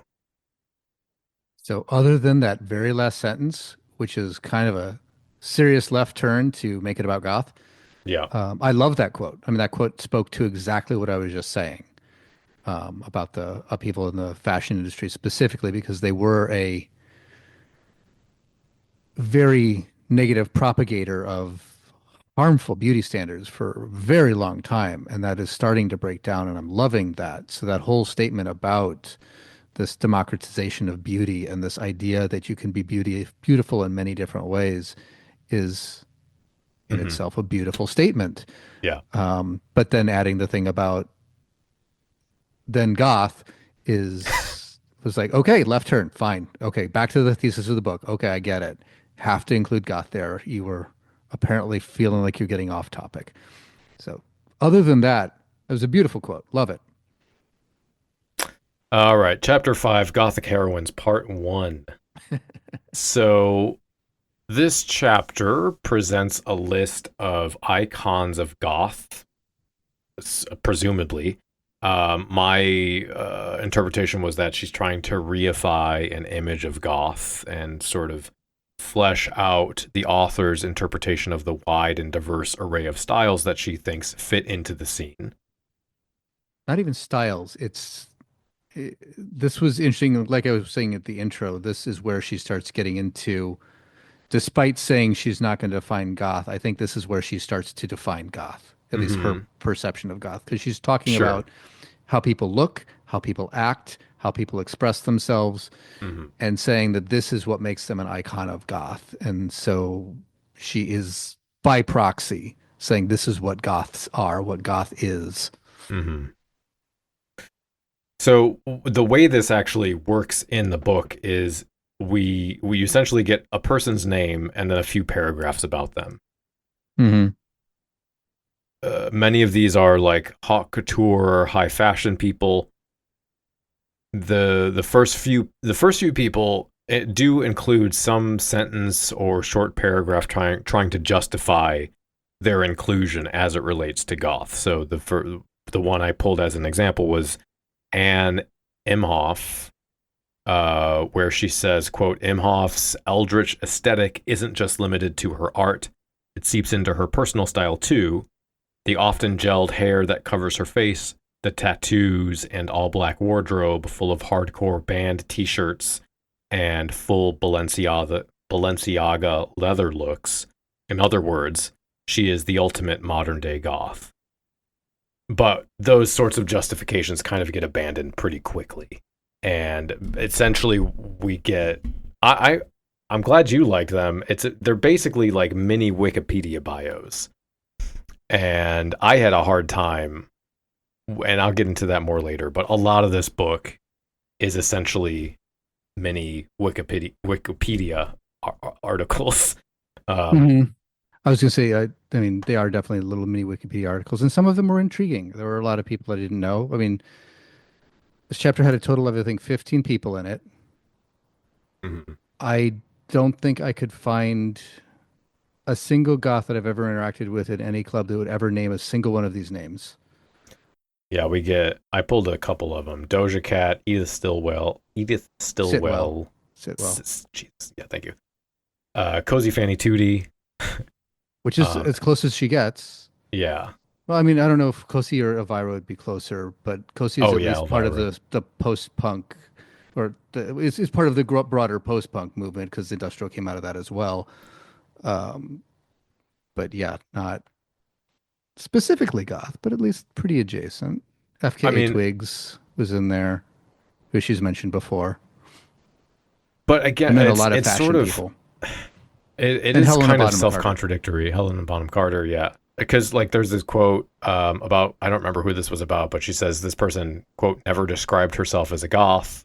Yep, it's a Um, number of them. we get the Badu was Erica Badu. never goth in the traditional sense, but she has something mystical about her. Okay, we've got FKA Twigs, apparently associated with goth for being theatrical, which I is mean, so. that's part of camp, but it is I know, but not like just it's part of a goth. It's lot of again, things. goth doesn't own theatricality.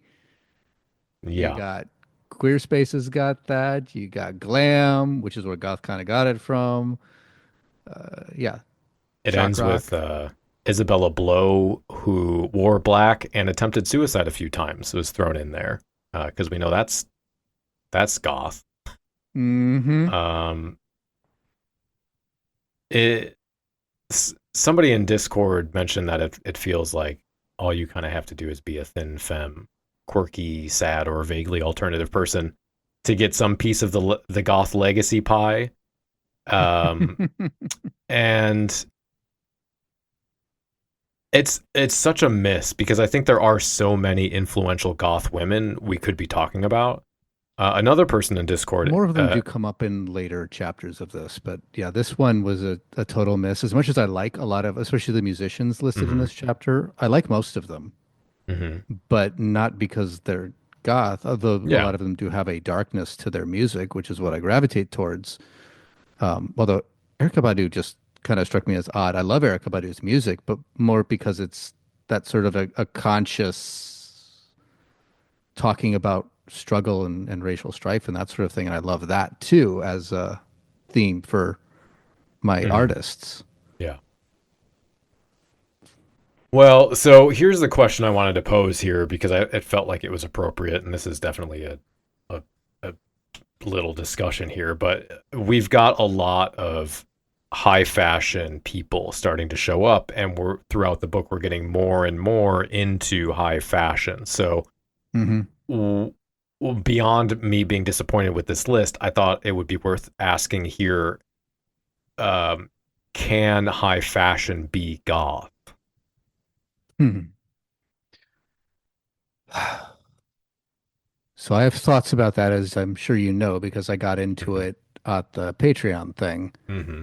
And he had some interesting points, and I mean, I disagree with him, and I don't think either of us, which is almost always the case when you have a debate like that, change the other's opinion in one wit. But I have more to say about this when we get to the next section, or not the adult fashion section, or Okay. next how to be a Well, then goth I'll just say section. what I have to say. But yeah, I have a bit more to say about that. But I'll riff off what you have to say Okay. if I Well, feel the urge. I mean, so I know in the past I've said I don't think runway fashion can be goth, and I do want to. I will walk that back a bit, but it's worth explaining. I think why I have such a hard time with high fashion getting a goth label. The first issue is because of the relation to class. Why can I not talk? Class. The relation to class. From my perspective, high fashion reads as aristocratic, out of touch, upper crust kind of thing. I think of dresses that cost as much as my yearly salary and snobby elitists who are out of touch with reality. Or more recently, the sort of tech billionaires using designer clothing to give them a glow up to radiate wealth and Hmm. these sort of like avant-garde events like the Met Gala where people are paying $10,000 just for a ticket. And so to me it feels like a vehicle for the rich and famous to jerk each other off while the rest of us are fighting for eggs at the food pantry. Hmm. And as you mentioned, this came up during our annual Patreon hangout. One of the patrons mentioned actually that book, Spreckling's book, where he's talking about Adorno and Horkheimer. And for me, when goth is brought into the mix, even by designers that might say they're goth, it reads as a commodification of working class identifiers. It feels like the wealthy co-opting street fashion to lend themselves some degree of relatability or unearned credibility.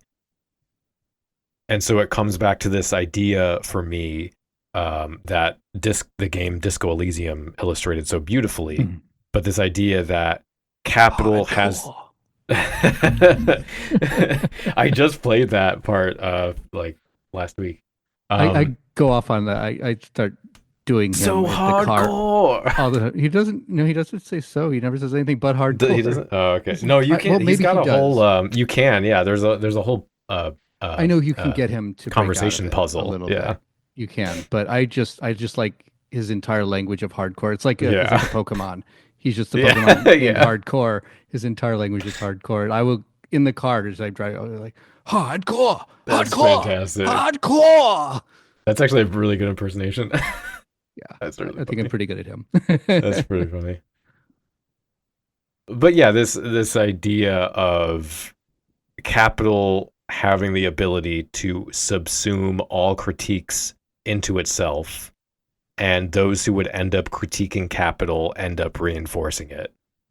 So it's this using of language, the language of resistance, to empty it and then remove any actual transformative power in order to provide this patina of credibility that was hard earned by working class people and then exploited, to just further consolidate wealth and sort of like obscure the extreme disparities, and seem more relatable in this, these power disparities to squash resistance, to like obfuscate those issues. And that like perception of the ruling class recontextualizing resistance as aesthetic really bothers me. And I think Squid Game is a great example of that, because it's a work of art that's meant to critique capitalism, which is now being used as an aesthetic by capitalism to further generate wealth for people like Mr. Beast, who is, abusing. I don't want to get into that necessarily. I feel like Mr. Beast would come after me because, but like, or Netflix or whoever, like further exploiting the working class through those projects in order to steal the profit of the workers and the people that are creating those things that were initially meant to talk about those issues. And then my second issue is just from a visual perspective, a sartorial perspective. To me, high fashion doesn't read as goth. It appears to me sort of just too far removed from the fashion that I see on goths in person or online even. And I'm not a big fashion person. And I will say I have seen runway events that I would say, okay, that is goth. And so it's not 100% removed, but I don't often see it represented in anything resembling what I might see a goth wear. Right. It's rarely an entire line that you'd say is, you watch a fashion show and they're doing, oh, this is my fall line. It's called this, whatever. And you Yeah, watch it and like, I mean, okay, that one I could see at a club. No, no, no. Okay, maybe that one. No, no. No. So it's very hit and miss. But there definitely are elements, and there definitely are outfits that could easily be included in a gothic wardrobe. yeah. So that's basically the chapter. It's just a chapter of biographies, and I definitely started to get tired of it towards the end of the chapter, and I think she might have realized that as well, because she splits it into 3 different chapters. This 40-person list, Yeah. and I don't know. It just really dragged for me. Some of it was interesting. Some of it was like I just don't care.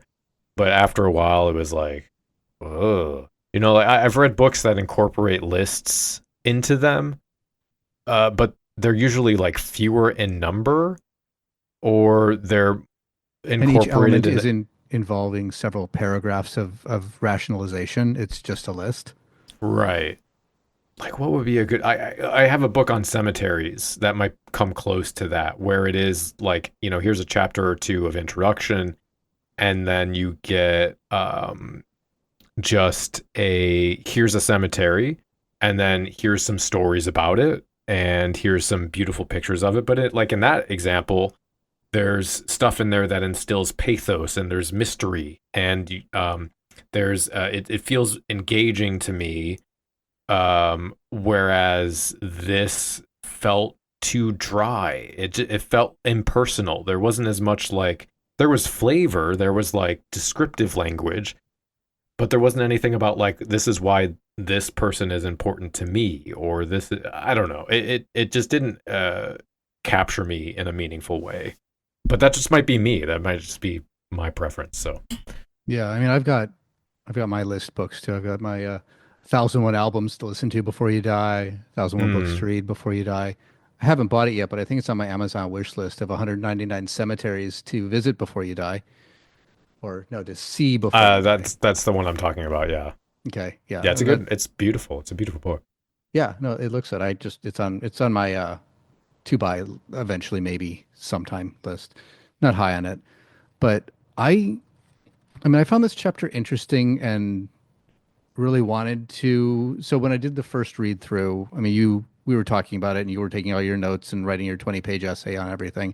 And I was just trying to read through it with the intention of I would go back and do notes later.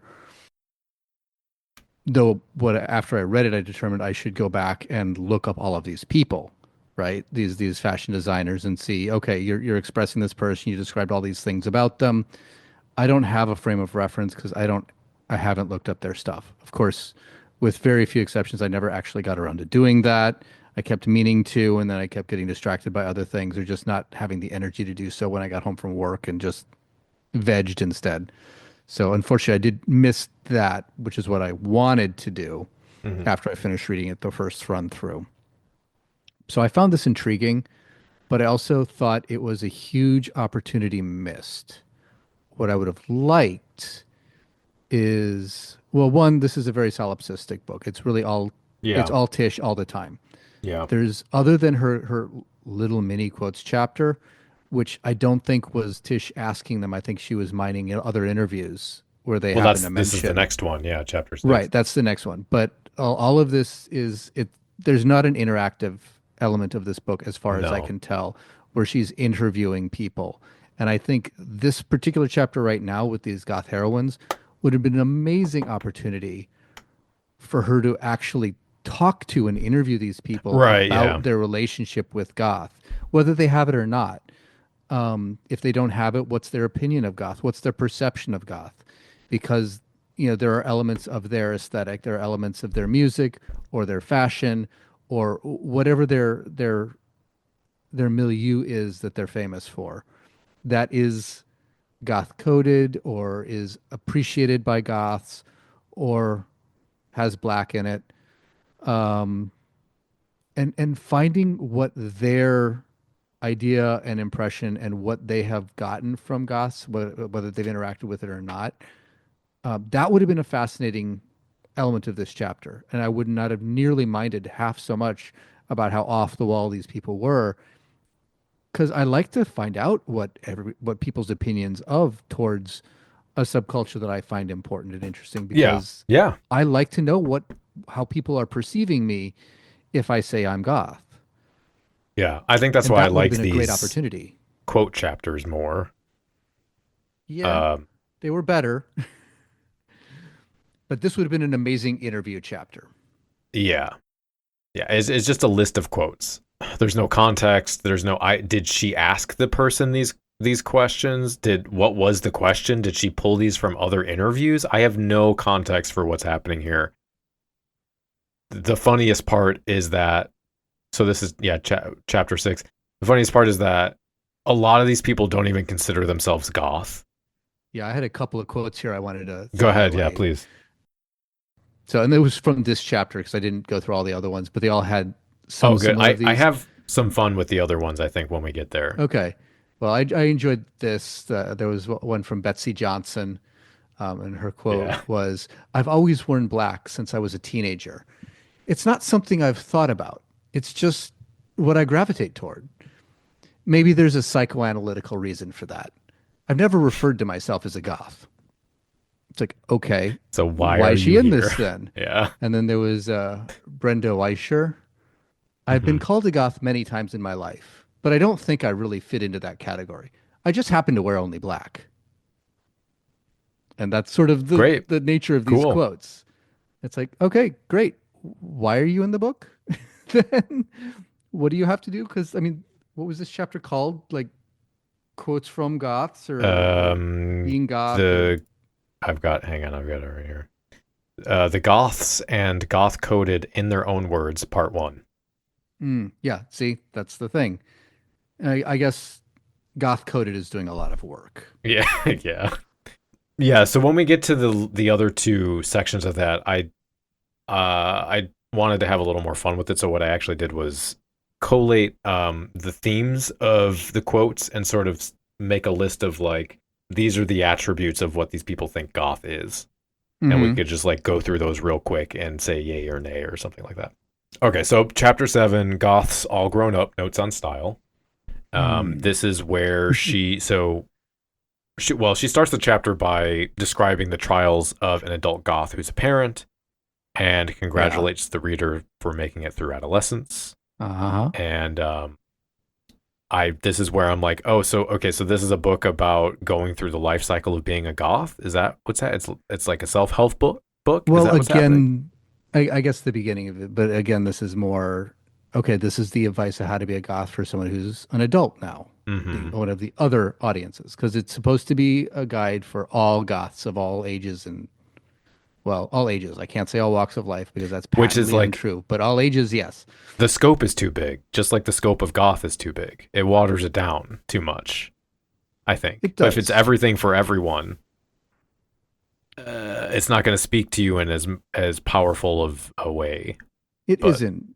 But she's trying to say, okay, you're in this stage. This is how to be a goth at that stage. You're in this other stage. This is how to be a goth at that other stage. yeah, I I mean, mean, to I some do degree, it's a like book you could carry with you for your entire life if you want to follow it too, right? You can get God. it as a teenager. Yeah, that person would be a little bit off, but um, Yeah. I could see someone doing that. And this book is designed that would be reasonable, provided the person has a specific economic background. Mm-hmm. Mm-hmm. I mean, I do kind of like the beginning of this because there's some relatable content in there.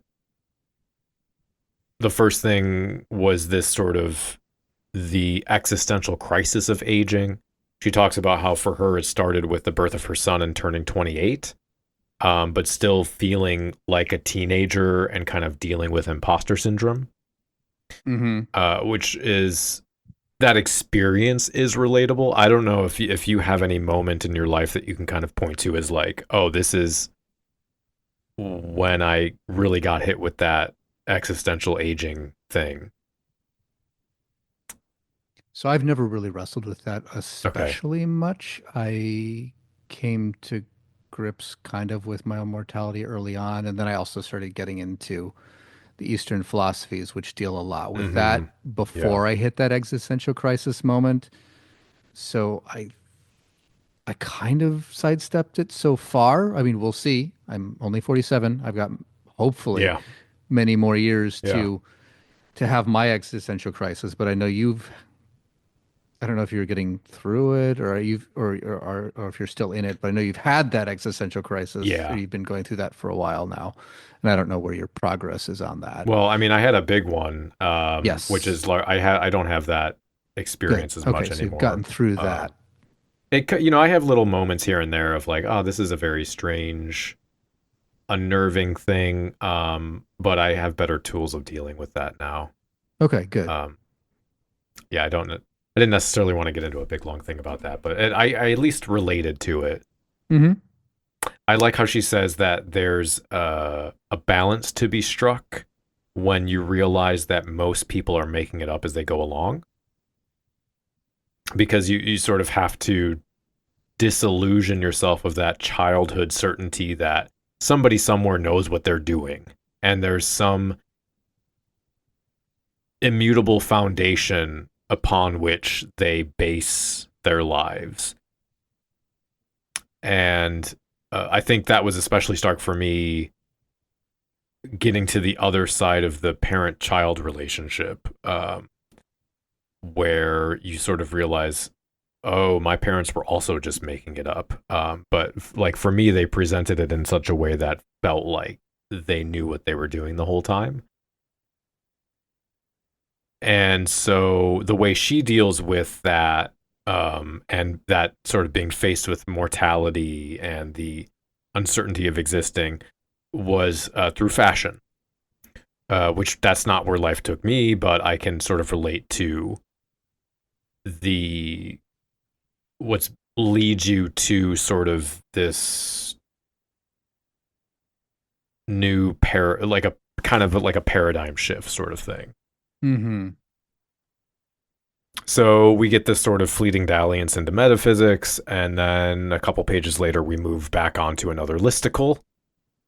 This one covering a variety of designers and their relevant uses in your wardrobe. So we've So got before Alexander we get to McQueen. that, Yes. I wanted to touch on some of this introductory stuff because there's a couple Okay. parts in this that really bothered me. Okay, good. So we're kind of getting into, like you were saying, the existential crisis, becoming an adult, struggling with that, and they're talking about how your sartorial choices change and the parameters around them change Hmm. due to the pressures of adulthood and whatnot. And it goes into here saying, whereas borrowing from the Gothic canon was previously about looking hot, cool, scary, and ugly all at the same time, an urgent expression of your otherness and of the searing angst within, in reference to your adolescent Right, yeah. expression, your younger expression when you're more free and more rebellious and all that. Yeah. But now she's talking about you're becoming an adult, kind of getting into a little bit of you need to, well, kind of the stereotype, right? Of like you're going to grow out of it, but Hmm. saying you don't have to grow out of it, but this is how you can kind of, again, fake it till you make it. But so now it's about consolidating your identity as you climb the undulating hills of adulthood on your own terms. This requires nuance, restraint, and a certain level of subtlety. It also calls for buying lots of incredibly similar looking items, the essentials, to create signature looks. And this is where we'll get into your listicle in a little bit, but it kind of goes over this, talking about, having to pare back your crazy flourishes, but you don't have to get rid of all of it.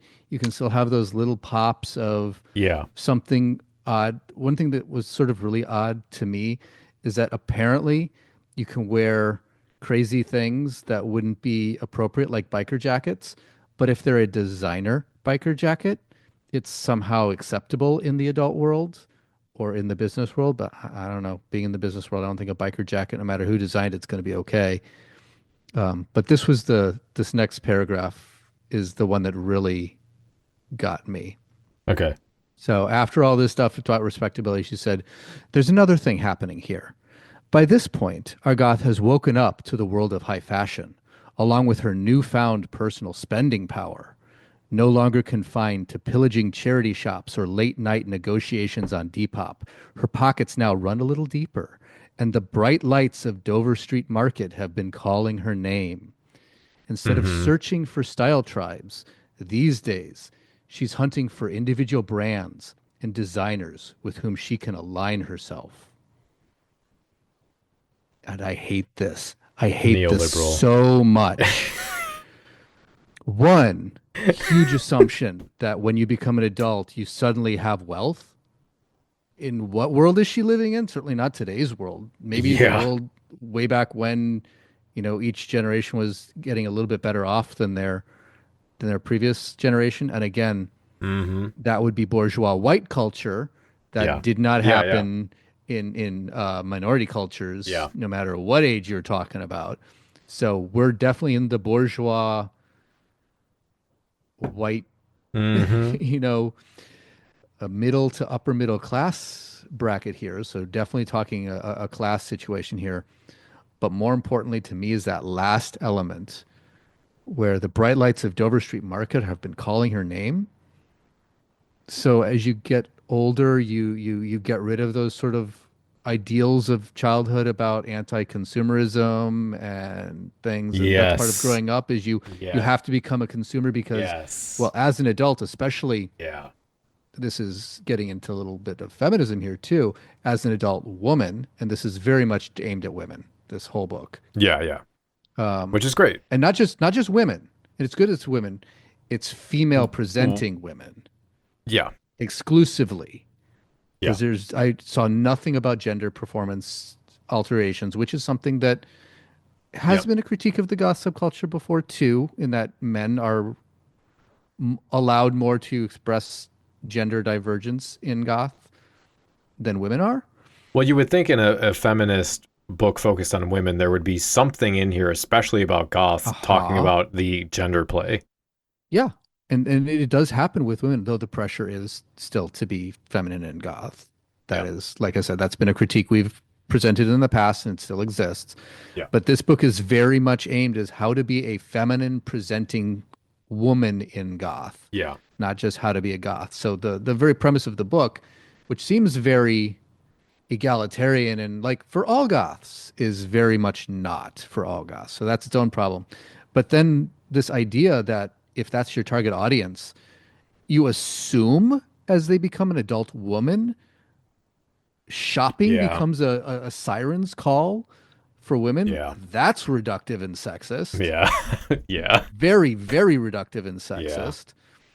And And classes. then instead of, yes, classes too, of course, but and then style tribes hunting for individual brands and designers with whom she can align herself. What happened to goth being about being an individual, being an artist, being a Yeah. creative person who expresses their own passions and their own aesthetics? Yeah. I don't mind borrowing from, getting inspiration from designers, high fashion. That's one thing I love about high fashion and runway fashion.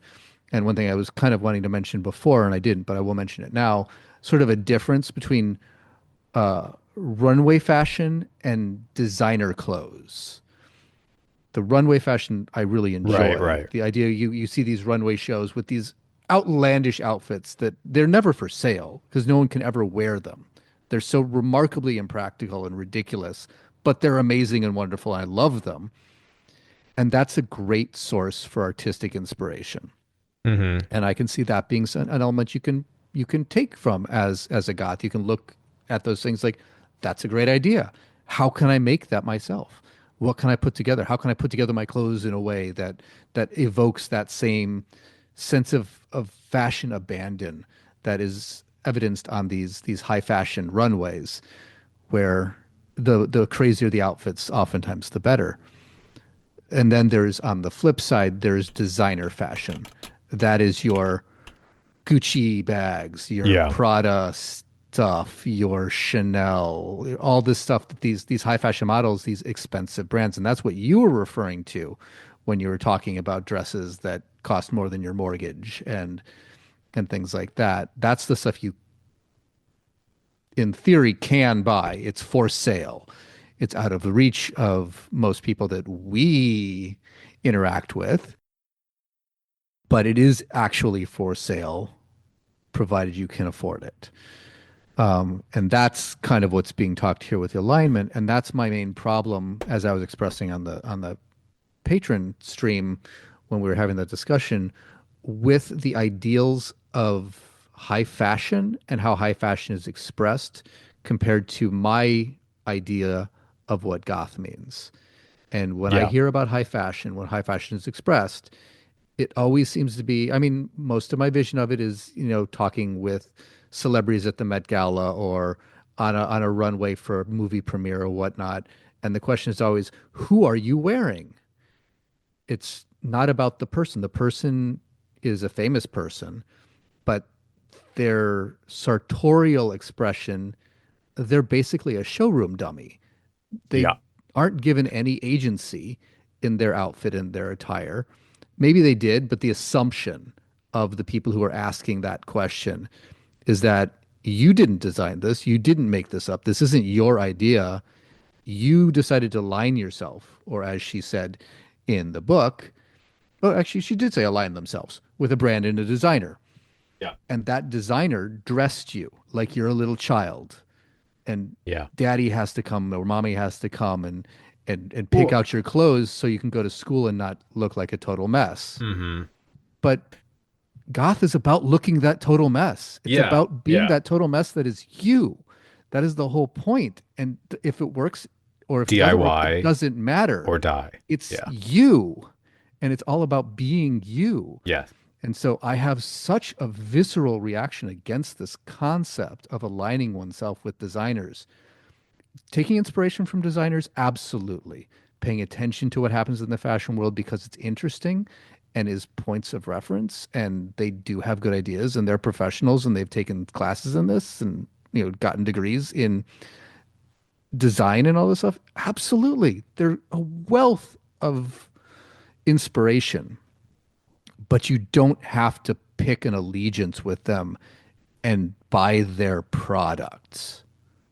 Yeah, That's not I the think it's point. disgusting.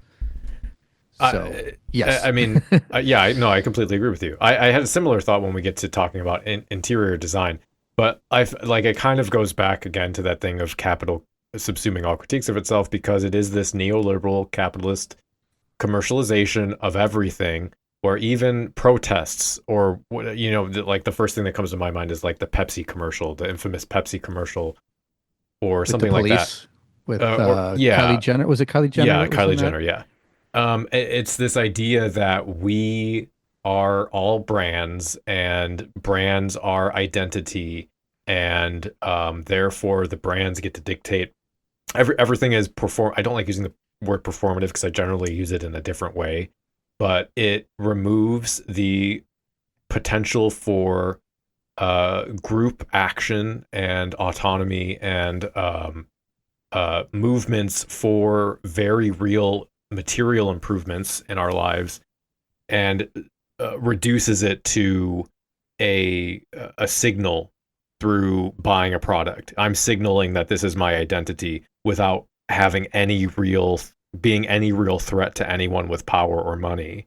Mm-hmm. And to blatantly promote that sort of neoliberal idea is gross to me. And there were a couple things in there that you said that I also sort of hit on, because like the idea, I think that the idea of these lists of things is to try and provide people with fashion advice. Mm-hmm. And there wasn't really any fashion advice in here that worked for me. There were maybe a couple little things that I pulled out, but we're looking at designers that are like, a secondhand Tom Ford shirt I liked was $500. Mm-hmm. And I'm not making an argument that you necessarily shouldn't spend that kind of money, but I'm certainly not in the same financial galaxy. And I think most of the trajectory of the working class is not to get there either. So the idea that, once you grow up into an adult, then this is how things work. Exactly what you were saying. For me, I had an issue with this, the way she's talking about fitting into societal norms while retaining some eccentricities. To some degree, that's what Corp Goth tends to emphasize too, a little bit, but that's not just being an adult. That's a very restrictive environment of a work environment where there often are dress codes. Right. She's expanded that into the adult world as like a whole. Exactly. And the thing is, like, it's very centric to a specific person, because a lot of dress codes and corporate rules and things were built around excluding certain groups of people. And so to just set that up as the standard of like, that's what you assimilate into, is reinforcing like racist, sexist, classist systems. So the quote I pulled out, she says, I realized that I didn't need to be so staunch in my refusal to fit in. I could access a level of chicness and refinement without looking boring or conformist. I could do adult things like, is this what you read? No, I don't think so. It was immediately, I skipped over this part, but it was in the section I read. But basically, like you're saying, so it's this assumption that you get on board, you make compromises, which is very weird in a book that has some stuff about being a feminist. Mm-hmm. She describes the resistance to sartorial compromise as, like you were saying, as childish, as anarchy, as, she says, anxiety, insecurity, and youthful irreverence. And I hate that. I think that's patronizing. I think the idea that there is some ethical reason for needing to wear a tie to work, it's like, I take psychological damage every time I have to wear slacks. It feels like cutting off a piece of my body. And to go a step further, as a queer person who presents femme a lot of the time and is not represented in this book, I've been applying in this cultural climate, I've been applying to jobs and marking down that I'm a straight man, even though I'm pansexual and genderqueer. because I am afraid for my safety or my of becoming homeless or real threats to my well-being. And so to me, this sort of saying you compromise means, in my lived experience, that I have to tacitly adhere to archaic, bigoted gender norms, which is a deeply uncomfortable situation to pretend to be cis. And for me, to relate it to the goth thing, that's just as uncomfortable and painful as pretending to be not goth, which I'm not, just for me personally. It is mental torture for me. Part of that comes from my experience with my parents as a kid, and sort of having to like fight every day to have some autonomy over my own body and my expression. But it feels like she's saying, well, you have to accept this oppressive control over your body. You just can make little compromises here and there. Yeah.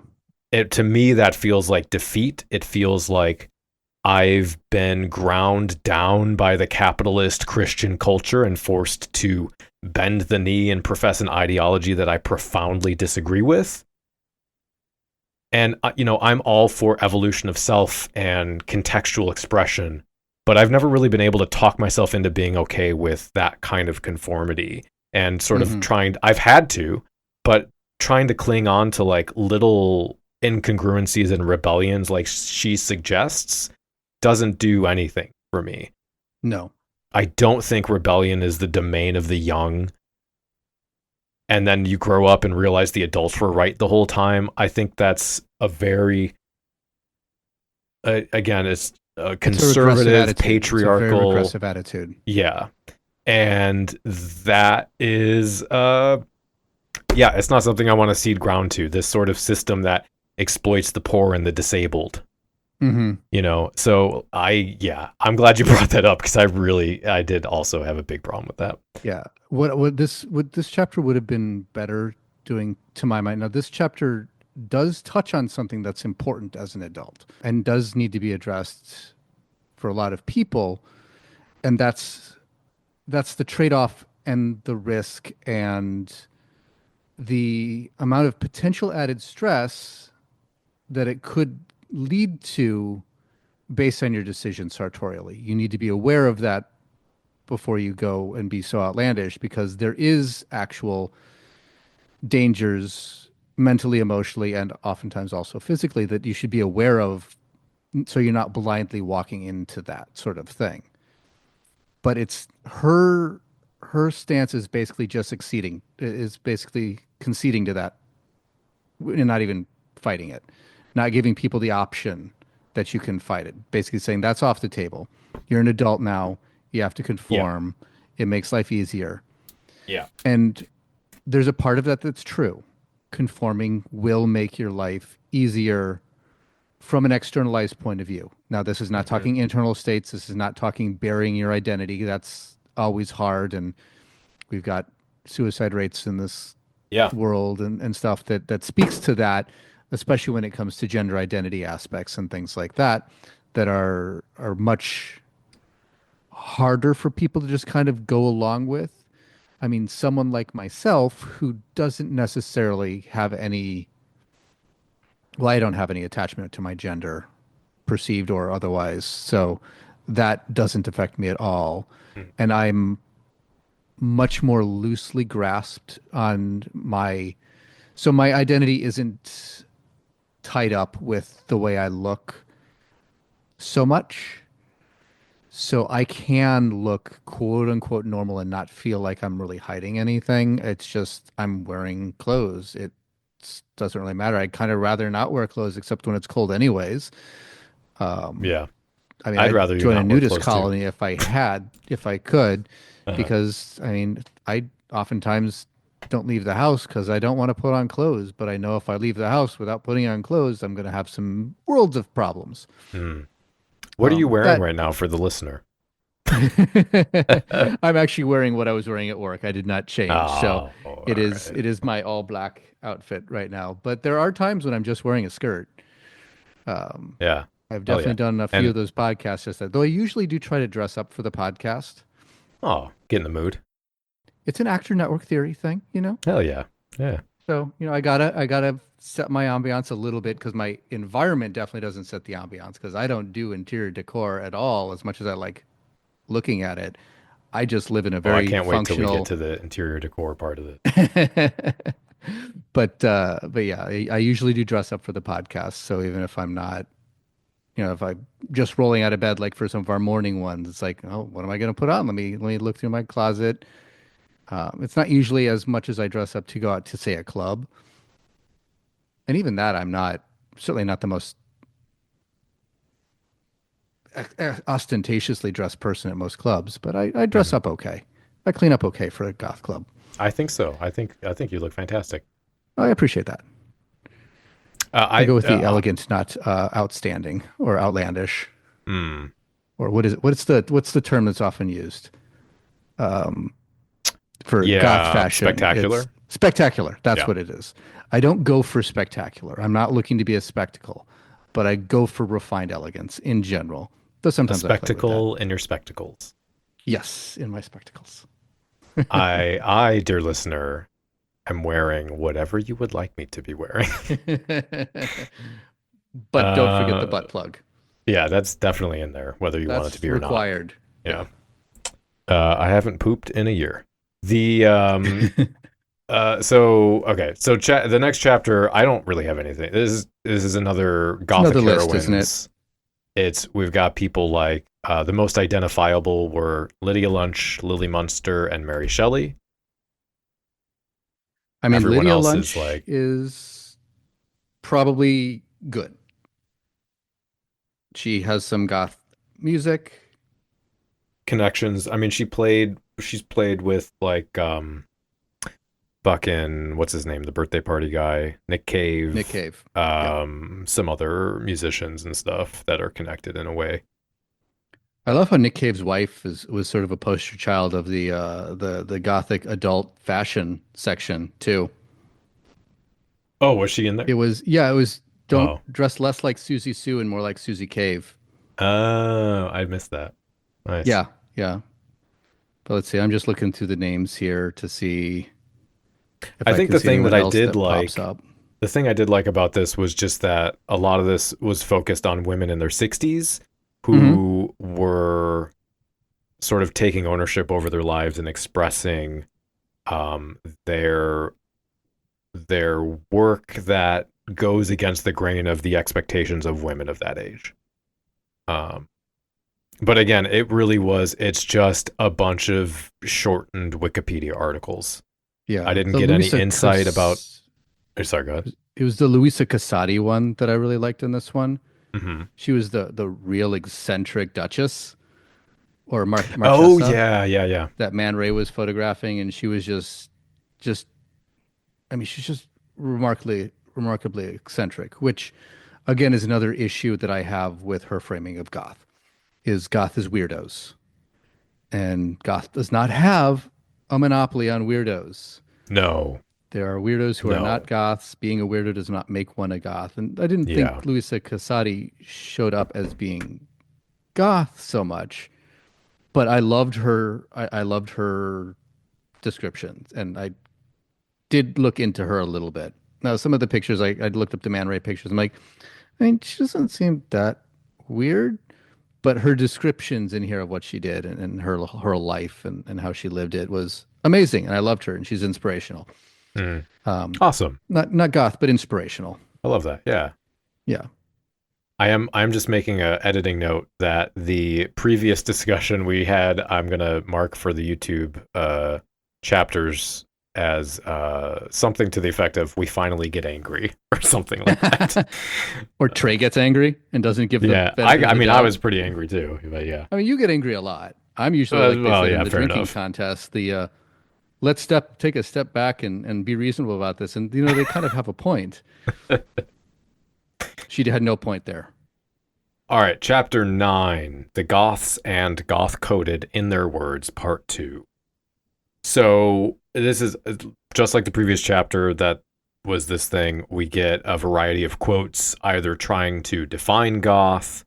My favorite one being goth is something you can't define. Cool, thanks for the non-answer.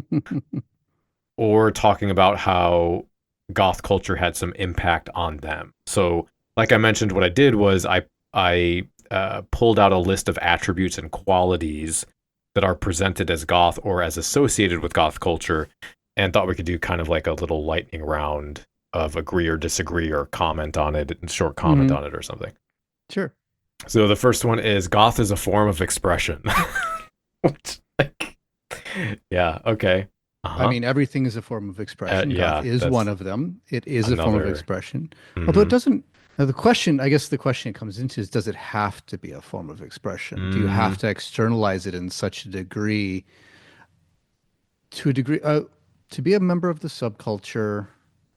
I mean, I do view subculture as community. And if you're not yeah. involved with the community, you're not Hmm. really a member of a subculture. You Hmm. may be a fan of the subculture. You may enjoy the artifacts of the subculture. But to Hmm. be a member of the subculture, you have to involve yourself with the community in some way. It doesn't need to be a massively material way. You don't need to go to every concert and every club. That's ridiculous. But being involved in some Then you would way just be Scary Lady interpersonally, Sarah, and that's yeah, identity theft. right. But being involved in some way with the other people, because subculture is about community. And I think that's also kind of where it can be distinguished from these cores, as she termed them, or neo tribes and things like that, is this idea of being in community with people. And that's where it goes from just being an aesthetic or a fandom and becoming a culture, sub or non. Yeah. The next one, I like this one. Real goths don't call themselves goth. Well, I was going to read that whole section Oh, actually. really? If you want, I mean, Well, I don't know about the whole section, but yeah, I liked her. So that was Dilara Findikoglu. She's apparently a mhm, designer. I'm not that familiar with her, but her whole thing was real goths don't call themselves goths. yeah. So this is That's the Not a Goth classic manifesto. 90s, yeah, 80s, 90s. Yeah. I love So it. even in the 80s, they didn't call themselves that. Well, because the Well, because beginning it it wasn't wasn't a a thing. term. It didn't have a name. The name was given later, but that's fine. Yeah, that's why it came around. That sort of trope came around in the 90s because the 80s goths in the 90s were like, well, now goth has become too specific and I don't want to limit myself in that way. And Hmm. ironically, that's why it was such a funny trope because ironically, pushing against that label while still being involved in the goth scene just makes you more goth than the other goths. Yeah. Uh, Yeah. yeah. Next one, goth is a community of like-minded people. Exactly what you were just describing earlier. I mean, that's what a subculture is. Yeah, Now, you need to define how they're like-minded to determine maybe what subculture they're in. sure. Yeah. But but yes, a subculture is a community or a Hmm. culture. Sub, counter, or just blank culture is a community of like-minded people. Hmm. Goth has a focus on the color black, the darkness, and mystery and depth. Sure, I can agree with that. But do we fire the magic missile at the darkness? I attack the darkness. Uh, Goth aesthetic is a non-category category. No. No, and I think that's actually probably what the author is kind of getting at, I A guess. little bit, yes. A little bit, yes. Now, I mean, there are elements of that that are interesting to discuss. The idea, I mean, it really depends on, I'm going all postmodernist here, aren't I? How you define category, Hmm. um, and what that means to you. Um, because there is an element of goth that resists tight constriction to categorization, being put into a box. Hmm. Uh, don't put baby in a corner.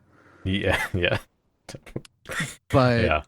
other than that, I mean, there is an idea that strict categorization is something that goth does push against. Hmm.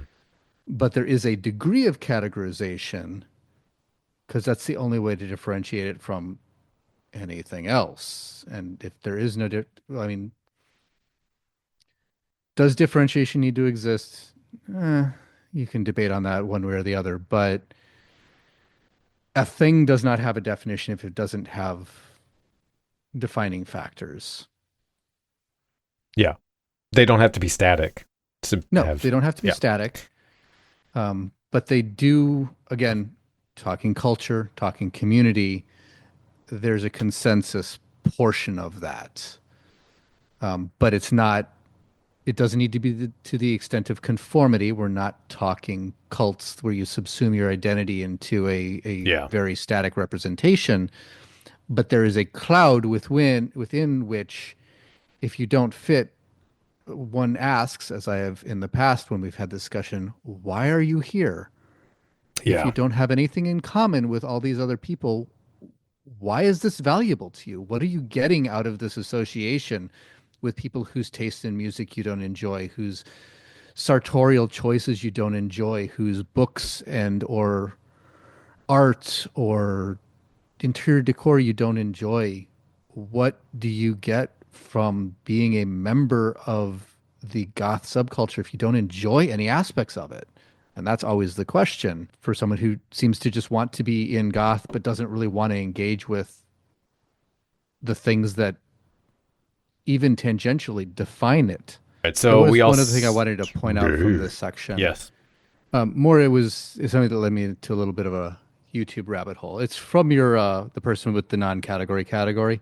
Hmm. But you started talking about 120 minutes in MTV, which I don't really remember. I'm sure I watched it because I was around at the time and I watched a lot of MTV. I don't have specific memories about it, I don't but think I do.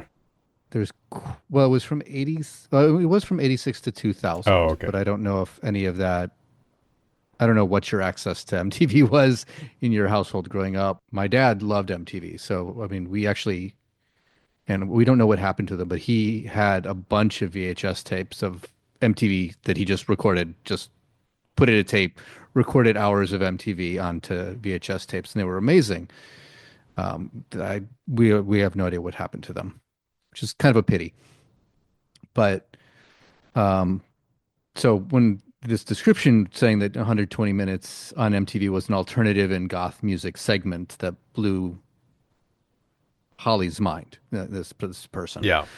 I'm like, oh, that sounds interesting. I'm trying to remember that, and I, looked it up, and there's quite a YouTube rabbit hole you can go into on that with full shows.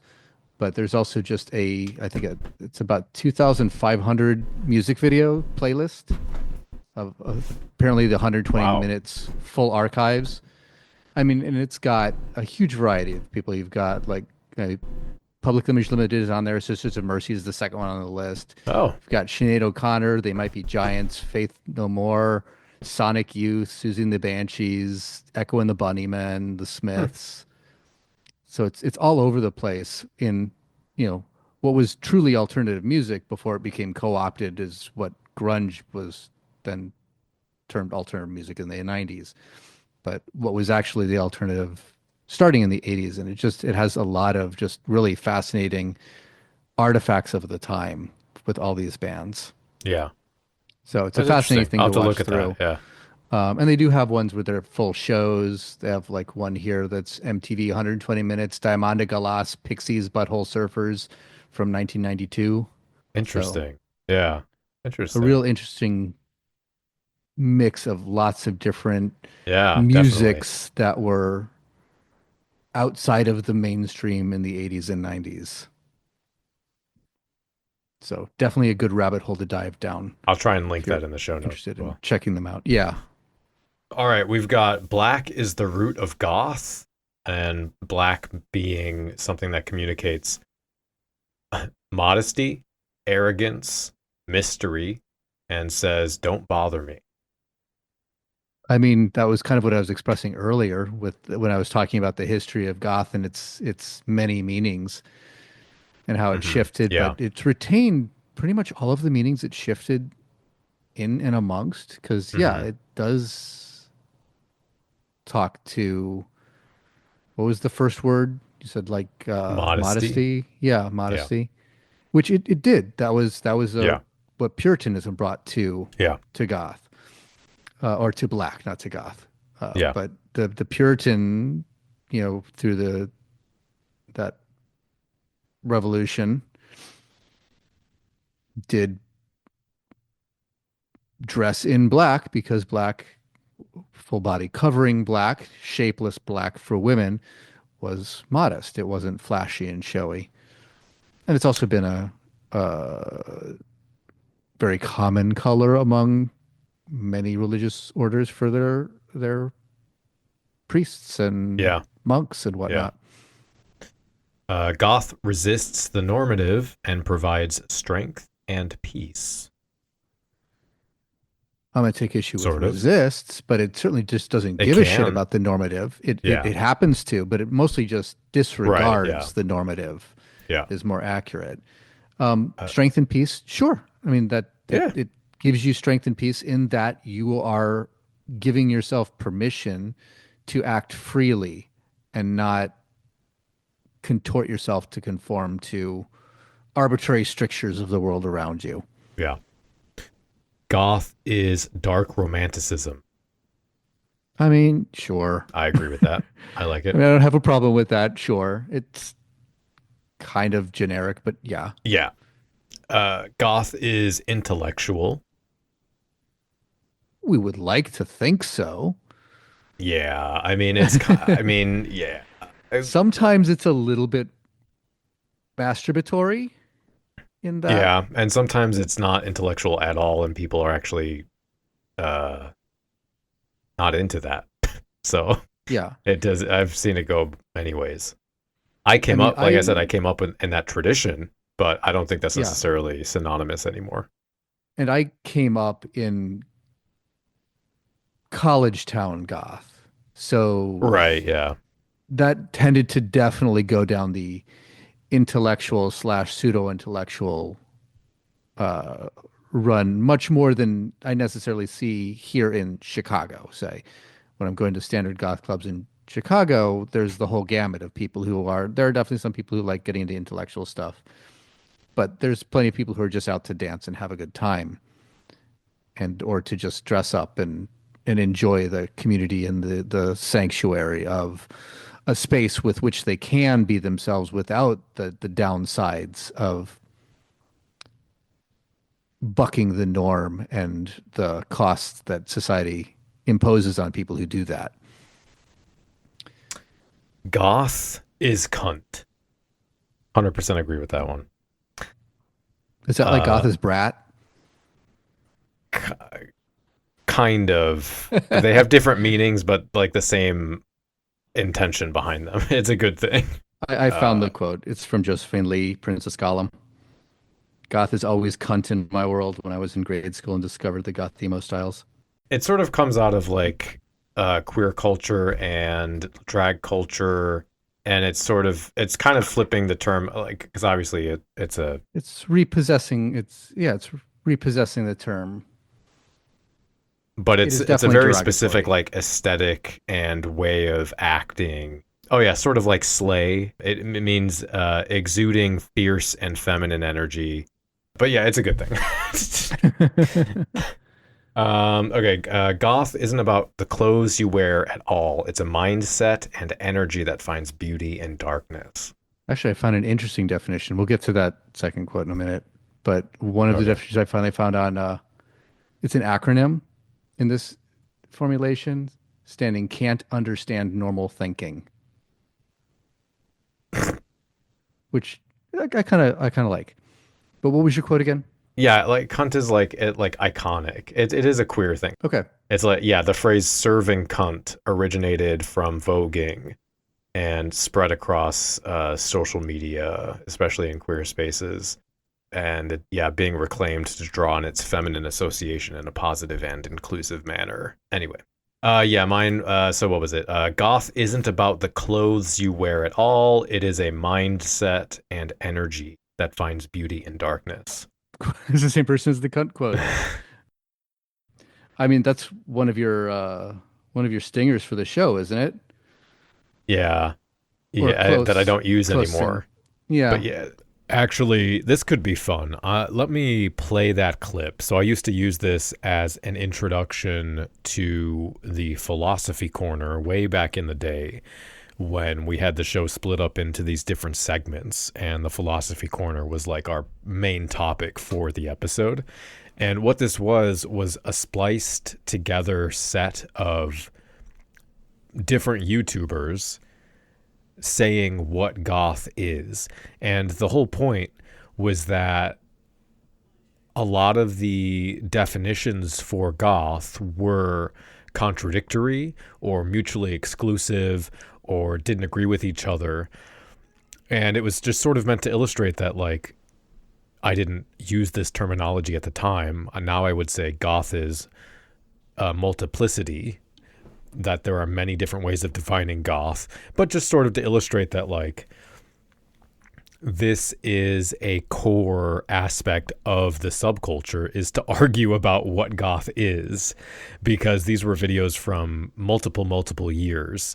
And I thought it was a fun little thing. It's like a minute and a half long, and I don't use it anymore. So I guess it could be fun to just play that real quick. You don't wake up one day and decide that you are goth. It's a mindset. It comes naturally. It's a lifestyle. Just so you know, goth is about 3 things: clothing, music, and lifestyle. I don't actually have a problem with the goth stereotype of the droopy music and the lots of eyeliner and all black. It's not about being depressed, and it's not about being sad or locking yourself in a dark corner and just writing sad poetry until your fingers bleed. A lot of people think that goths are Satan worshippers, or, you know, they sacrifice animals or they drink blood. The goth culture is finding beauty where other people wouldn't think to look. What is goth? It started out as an artistic movement about 400 years ago.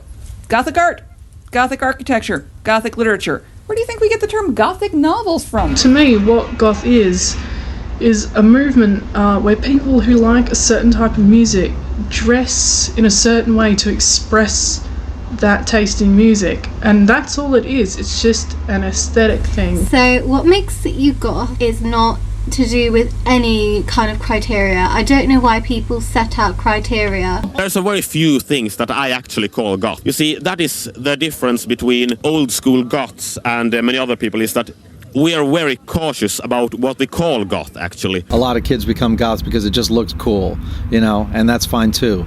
But at its core, it really is this this dismissing of the mainstream belief that we're happy all of the time and no one's ever sad, you know. You probably recognize some of those people. That is really from the golden age of YouTube, in my opinion. I put it together about 11 years ago. I'd say the golden age of goth YouTube was probably about 15 years ago at this point. So this probably belongs in a museum, but it's definitely fun to remember that time period. This sort of like goth is a lifestyle, goth is a mindset. That was popular for a little while, but didn't really stick around that much as far as like general acceptance in my experience. Goth constructs imagery around death. Sure. I mean, I don't know about imagery around death as much. It constructs imagery, not a, yeah, I don't know. It's hard to say what they mean by that, I guess. Goth is an adventure. I mean, sure. That's the corniest live, love, laugh. Sure. Eat, pray, goth. Yeah. Goth is rebellion, saying fuck you to mediocrity. No. Goth I mean, yes and no. I don't mind that as much as other rebellions, because saying no to mediocrity is different than saying no to normalcy. I have less of a visceral reaction against that formulation of rebellion. Yeah. But I don't think mediocrity is necessarily antithetical to goth too. People can be mediocre and still be goth if they want. Yeah. Yeah. And the last one is goth is androgyny, eccentricity, and obtrusiveness. Obtrusiveness is a little weird. Yeah, that's a little out there, but I mean, eccentricity, almost certainly. Androgyny, it's an option. It's a common option. It's one I happen to gravitate towards. It's one you kind of gravitate towards as well. Um, I don't think it's a requirement, but it's definitely common. Okay, so chapter 10, Aging Goth, Notes on Style. This starts with an argument we've explored before, though it has been a while. It boils down to the idea that goth is removed from societal norms, specifically around the expectations placed on women as they age.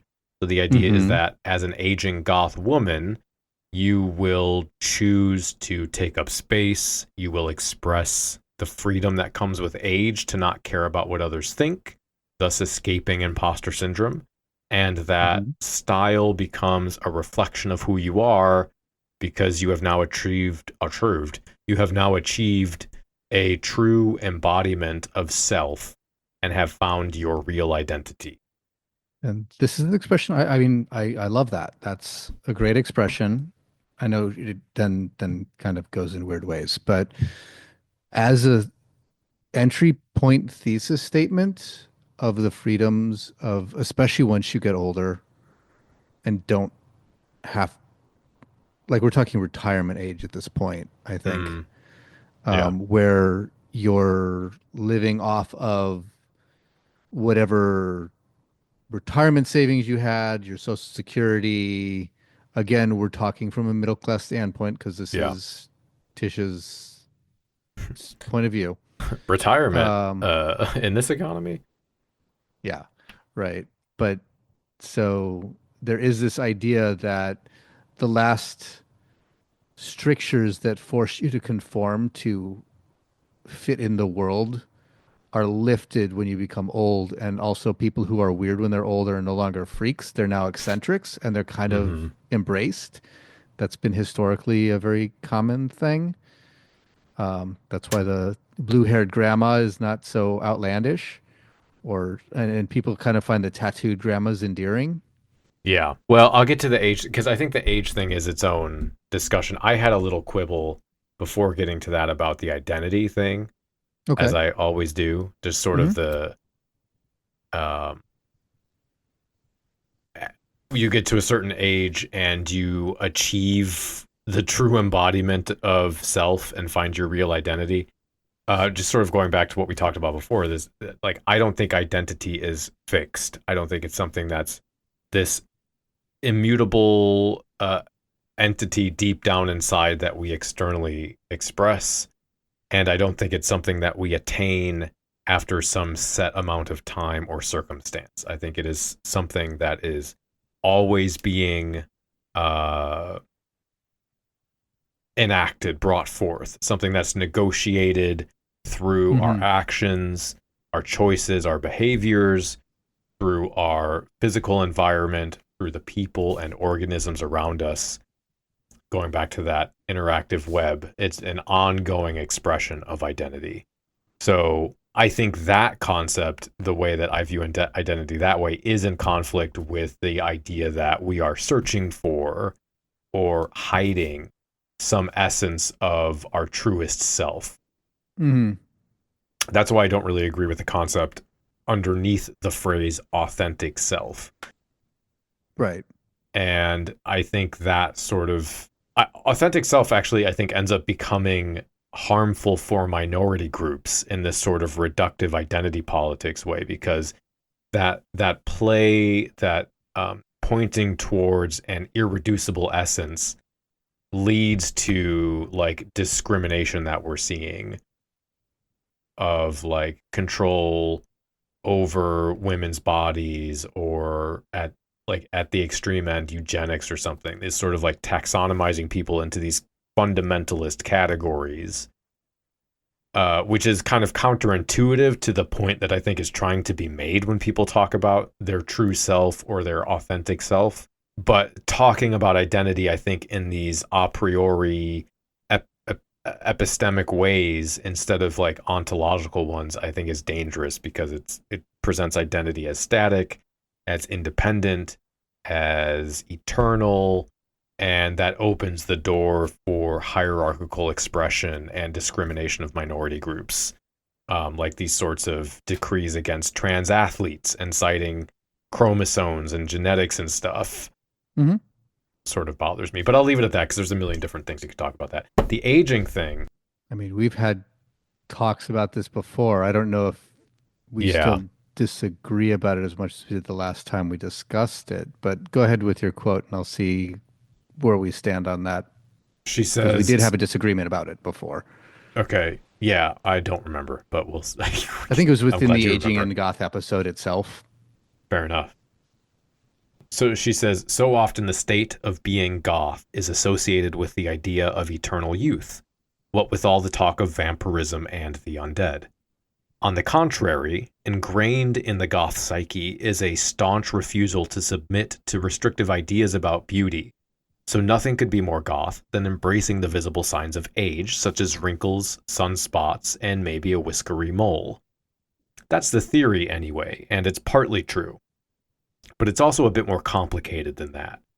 If I wanted to neatly and succinctly wrap up the argument I've been making throughout this entire book, which is that being goth is all about sticking two fingers up to the establishment and celebrating your authentic self just as you are, I would tell you at all costs to put down the needle and step away from the knife before listing all the gothic women I admire who would rather stick pins in their eyes than use Botox on their face.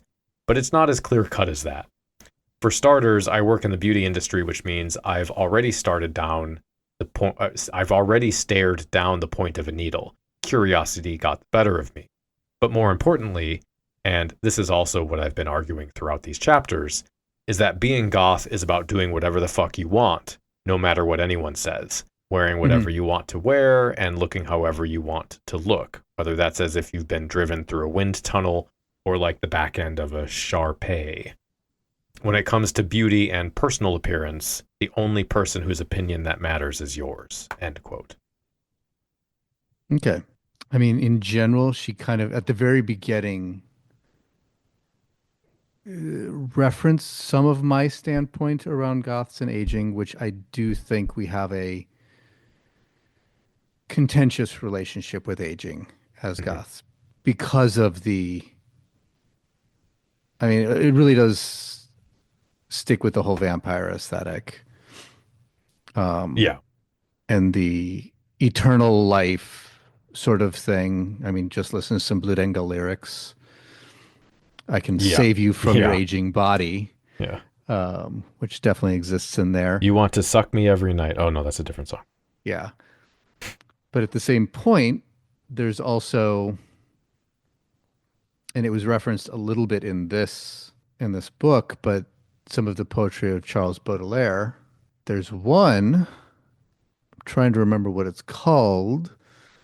It's something like called The Corpse or something like that. And it's a couple coming upon a rotting corpse at the side of the road. Mm-hmm. And the man expressing the putrescence of it and, what a and good word that is. the way it's down and the way it's there and there it's putrefying corpse, but it's also in flagrante delicto. It is, nude. It is potentially sexually available from a necrophiliac standpoint, though not that way. And then turning to his woman companion and saying, "This too shall be you one day. Mm-hmm. You will also be this decaying thing, no matter how beautiful you are now." And that sort of idea of accepting, not necessarily embracing it as an aspiration, but this is the reality. Yeah. And confronting it is definitely something that is within the goth milieu as an interest, as an ideology or philosophy around our theoretical approach towards death, existential crises notwithstanding. But yeah, I think there's a fraught relationship within goth and aging. And this is not talking about the whole goth as a youth subculture, because we both agree that that's bullshit. But it's more about the way we present ourselves, the way we use makeup, and the aspirational supernatural elements that we tend to revere Yeah. are not zombies, are not Yeah. ghouls, they are vampires, they are ghosts, both of which tend to retain their youthful appearance, at least with ghosts when visible. I think there are some differences in the way we treat age in goth. Yes. I do think your example was one of them. Mm-hmm. I think with age can come respect in the scene, although to be fair, it's not just age, it's also prolonged effort. People who have been in the scene for a long time, putting in the work to make the community better, do engender more respect. So there's a value placed on accumulated experience and wisdom. There's also a high degree of respect placed on legacy acts. Like even when I've been browsing Red Note, I'll see videos of baby bats and goths in their 20s talking about or dancing to music from the 80s. So there's still a veneration of that. Aesthetically, I see people share photos of goths in their 60s and up, which I think is like a way of legitimizing a younger person's identity, sort of, and also a way of engaging with the experience of aging, or kind of like role playing or idealizing what they would like their life to be like at that age. So I think that's positive. I do still think we have some issues with age, though. It doesn't. I don't think aging goths still hold the same level of aesthetic prominence or preference as younger goths. And I think sometimes older goths are sort of brought out, not necessarily in a tokenistic way, but more strategically for certain things. But I'm sure there's also a combination of sort of stepping back from being so active as you age that can happen, being less active online. But also I think there's an element of just like a general preference for seeing content from younger people. Still though, considering the world is kind of built to ignore people who are of a certain age, it's still better. Yeah, and we also just kind of venerate younger bodies in general, I think. Yeah. Which was what we mentioned before. One of us mentioned before in that episode, I think, was the idea that even talking about the foundational goth bands, what do we share most about them? It's usually them as young people rather than what they're doing now or what they're working on now or what they look like now. I mean, there was a whole point where, when talking about The Cure, you had, Robert Smith, the young lead singer of The Cure, and then the modern Fat Bob. Yeah. Which is a little reductive and yeah, not really about age, more about body shaming, but still that's an aspect of age. You do tend to lose that physique as you age. Yeah. I guess those are my thoughts. And that's kind of, that's just sort of the pretext to the main part of the chapter, which is recommending what aging goths should wear. So we get, you get down feather from Rick Owens, jackets in various furs, which the fur thing actually genuinely surprised me. And maybe it's just because I'm from Chicago, but that's kind of, in my experience, a big no-no in goth, considering there's so many vegans and vegetarians. I don't think it's just a Chicago thing, but it's not necessarily a universal thing with goth.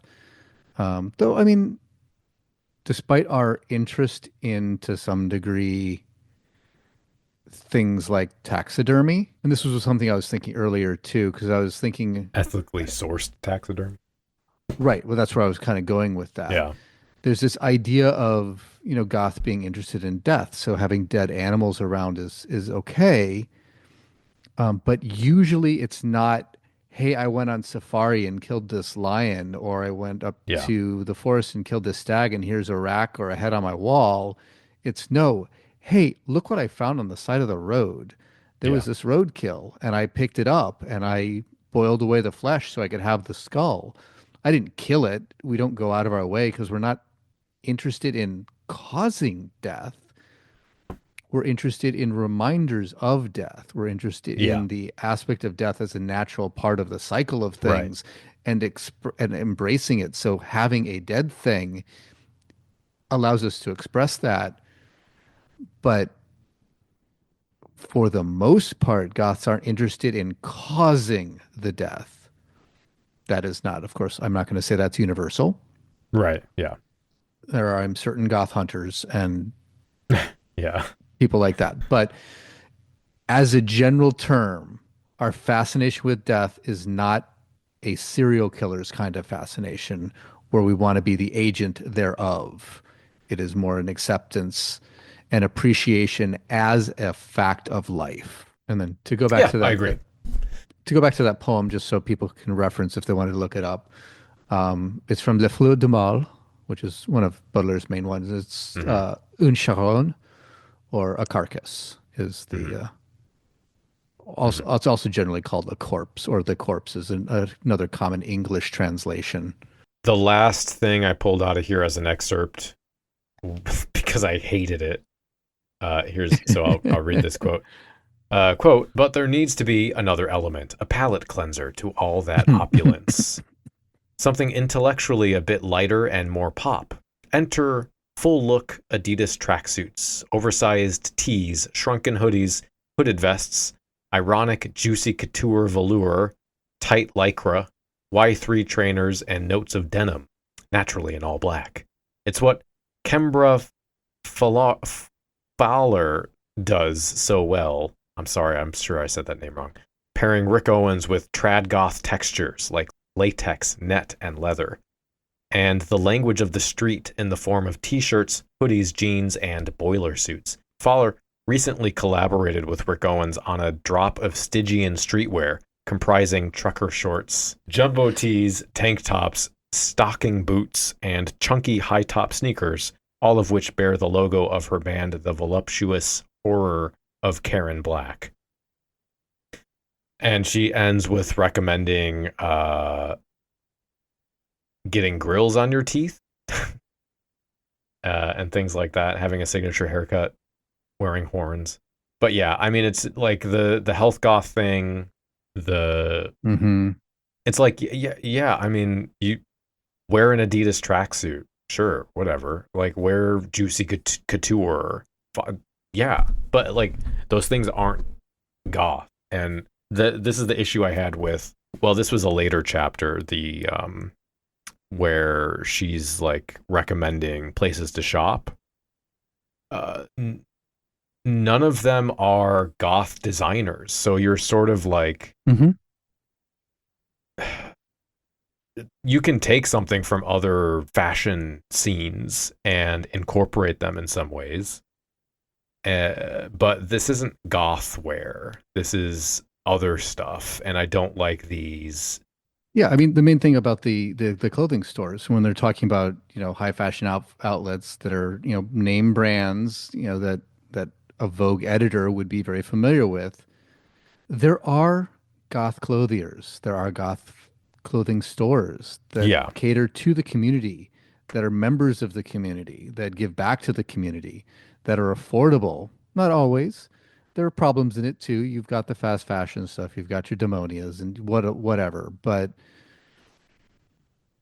even still, I would argue that even those, bad fast fashion things that got a bad name in halls are closer to supporting the community than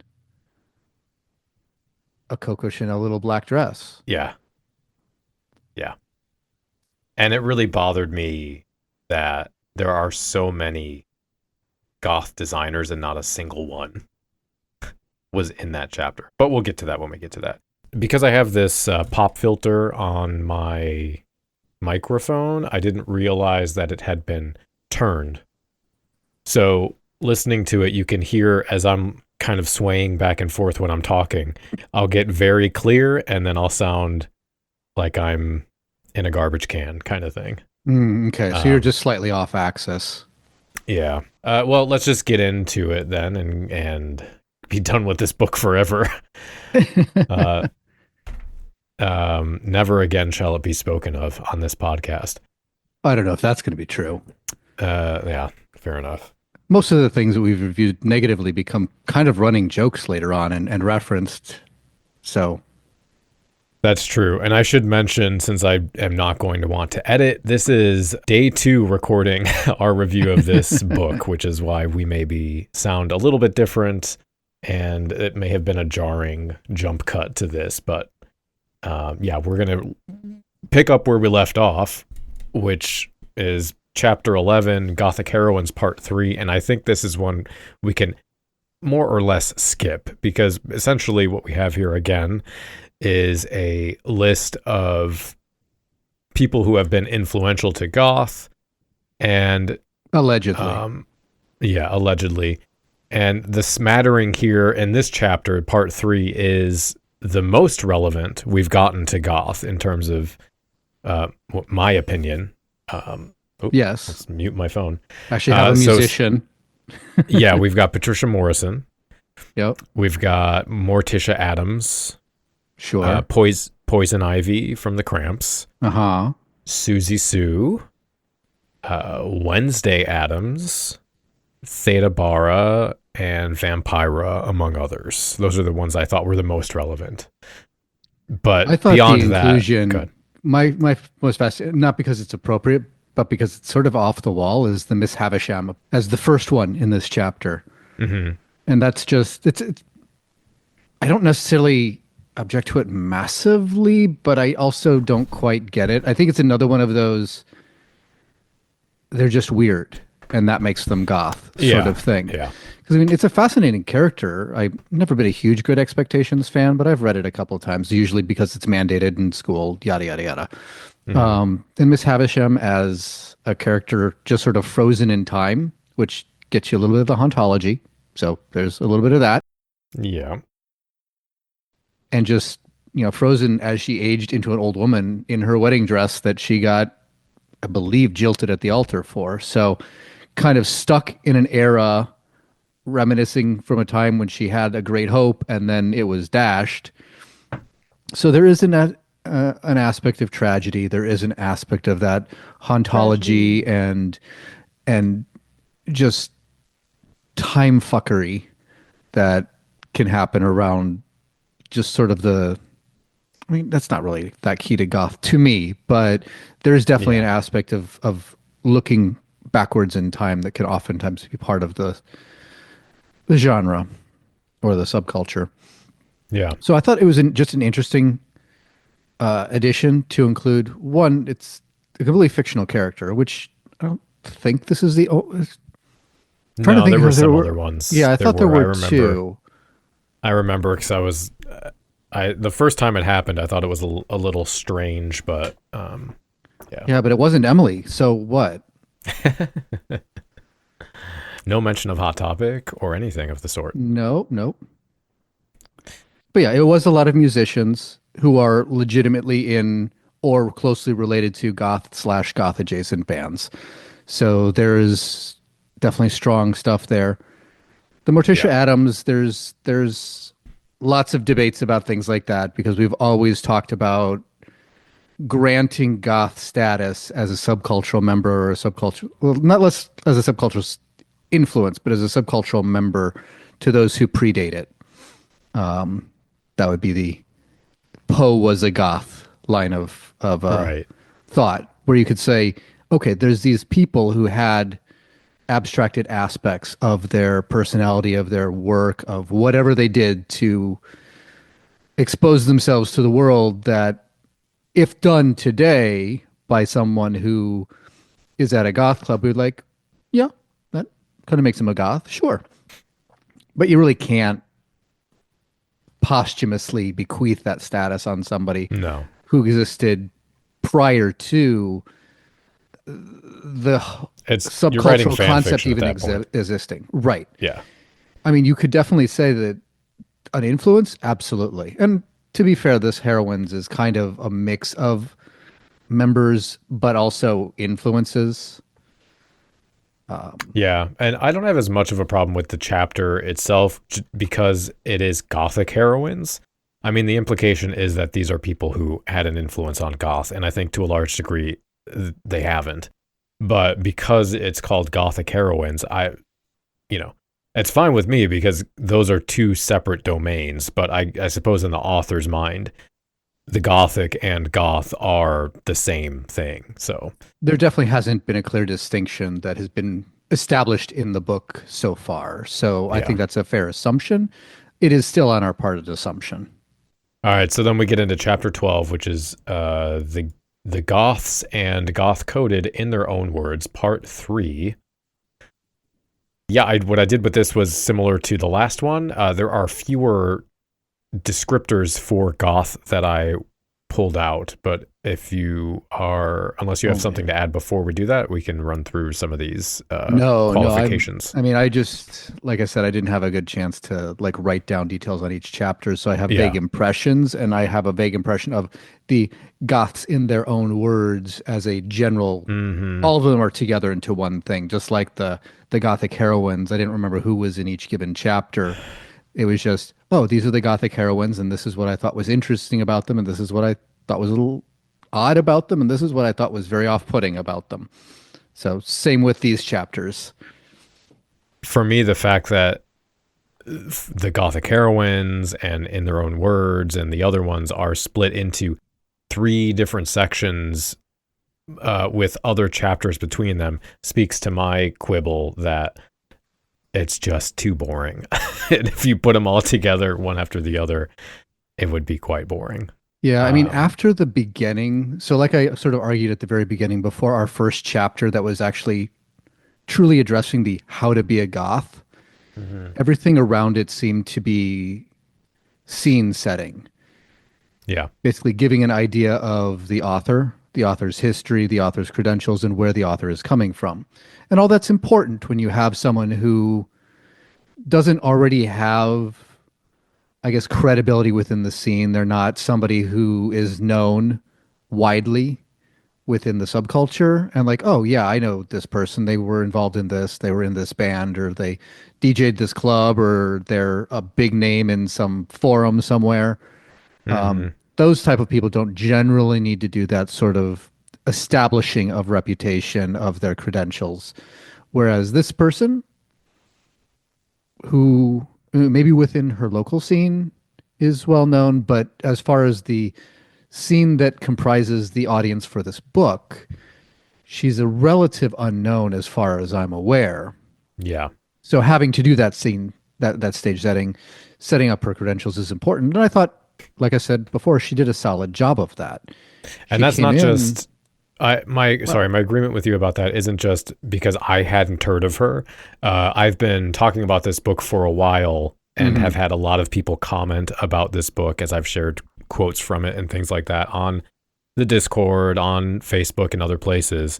And only one person knew who Tish was that talked with me, at least. So just throwing that out there. Yeah. Now, it's possible if we were in some circles that combine the goth subculture and, say, high fashion reporting, and is familiar with Vogue or other media outlets that Tish has been well known in, that would be a different answer. But that's not necessarily a portion of the Venn diagram either one of us have that much interaction with, for better or for worse. So, like I said, it's very possible there are some circles in which she is well known and wouldn't have needed such scene setting. But for us as readers, and based on your discussions with other people within your circles of online and offline acquaintance, is also relatively unknown. Not that that's a bad thing. I mean, I'm sure there is a significant number of people who are not you who wouldn't know who Paul Hodgkinson is. Yeah. Oh, for sure. So, I mean, that's, if you're not interested in sociology and that, the fact that he's also involved in the goth subculture to some degree, he's still predominantly known in academic circles. And if you haven't been paying attention to that, even if you are steeped in the goth subculture, you might have no idea who this random guy is talking all this stuff about your subculture. Agree or disagree? Yeah, fair enough. Okay, so here we go. We've got goth is a vibe and a mindset, finding beauty in what others consider dark. So mindset makes a return. Mm-hmm. I kind of want to read the first one since you seem to have skipped it. And the first line of the first one is just, I don't know how to even approach it. I didn't write this one down. What does it say? It's Lynn Yeager, who's a fashion critic. Goth to me is a very young person with a fierce, uncompromising attitude. Oh, I do have that somewhere else. Oh, okay. Yeah. Okay. I thought you maybe were going in order, but apparently not. Apparently not. I don't know what me I was from just 2 weeks flipping, and ago that was did. the first one I saw. Yeah. But the very young person is strange. Okay. I think goth, especially uniquely among subcultures, has been aligned with pointing to the goth, subculture is not just for young people sort of thing, which of course it's not just goth. There's plenty. There's I can't remember the name of the book, but there was a aging in subculture, something to that effect was the title, and they did some studies on people in, what was it, b-boy culture and straight edge culture and different communities. But no, certainly not just for There's young also, people. I mean, Leah's dissertation that we had her on for? Yeah, that's right. Yeah. I mean, I don't know how much you got down into an actual book, but that was the premise of her entire dissertation. Yeah. Which she spoke upon quite eloquently in the episode and in the actual talk I saw at Northwestern when I actually went to meet her prior to the recording.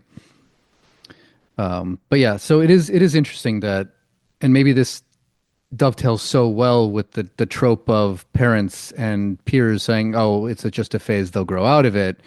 Mm-hmm.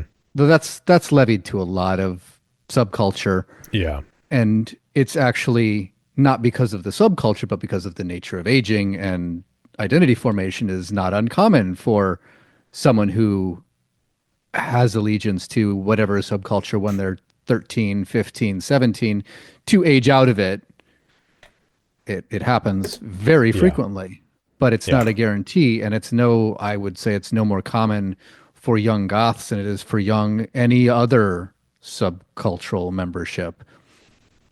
Well, we do have one in here that says goth is not a phase, which I agree with you, and I agree with the sentiment, but it is worth pointing out that obviously people come and go as well. But I think the sentiment is generally sort of kicking against that pressure a lot of us felt from our parents of this sort of, oh, you'll grow out of it kind of thing. Right. Well, I mean, the assumption from people who are of the mindset that the people they see will grow out of it do view goth as an inherently ephemeral association. It is something that in their mind everybody grows out of. It is not something that one can live one's entire life because who knows why. I mean, maybe because they feel it's so contrary to what they consider the everyday life of an adult, and you can't function in society in the adult world when you have to release yourself from the protective umbrella of one's family and that sort of comforting environment where you're free to express yourself however you want because you aren't having to hold down a job and put food on the table and put a roof over your head. But there are plenty of counterexamples to that. And frankly, the entire premise of this book is that it wouldn't have the second and third How to Be a Goth chapter if it was exclusively a youth subculture. So the Tish obviously also agrees, or she just felt like filling pages to do the goth as an adult and goth as an elderly individual and how to do that. Mm-hmm. So, I mean, it was, to me, odd that some of these, especially that first one I said with the goth as a very young person, it's like, why did you put this in your book when you just finished 2 chapters ago talking about goth as a retired person? But it's very interesting. Some of these choices is what it sort of came down to with these particular chapters. You don't always have to wear black. We agree with that one. We do. Don't always have to be goth to be a goth. You're allowed to live your life. right. Right. can- Yeah. Yeah. Yeah. My brain went in a pretzel for a second when you said that. An underlying vulnerability and sweetness, which is fine. I kind of like that. I mean, I like hear that it described that way too. I like that too, but mostly as a counterpoint to the edgelord goth stereotype, where you always have to be right. very barbed and antagonistic to everyone around you to prove your goth credentials.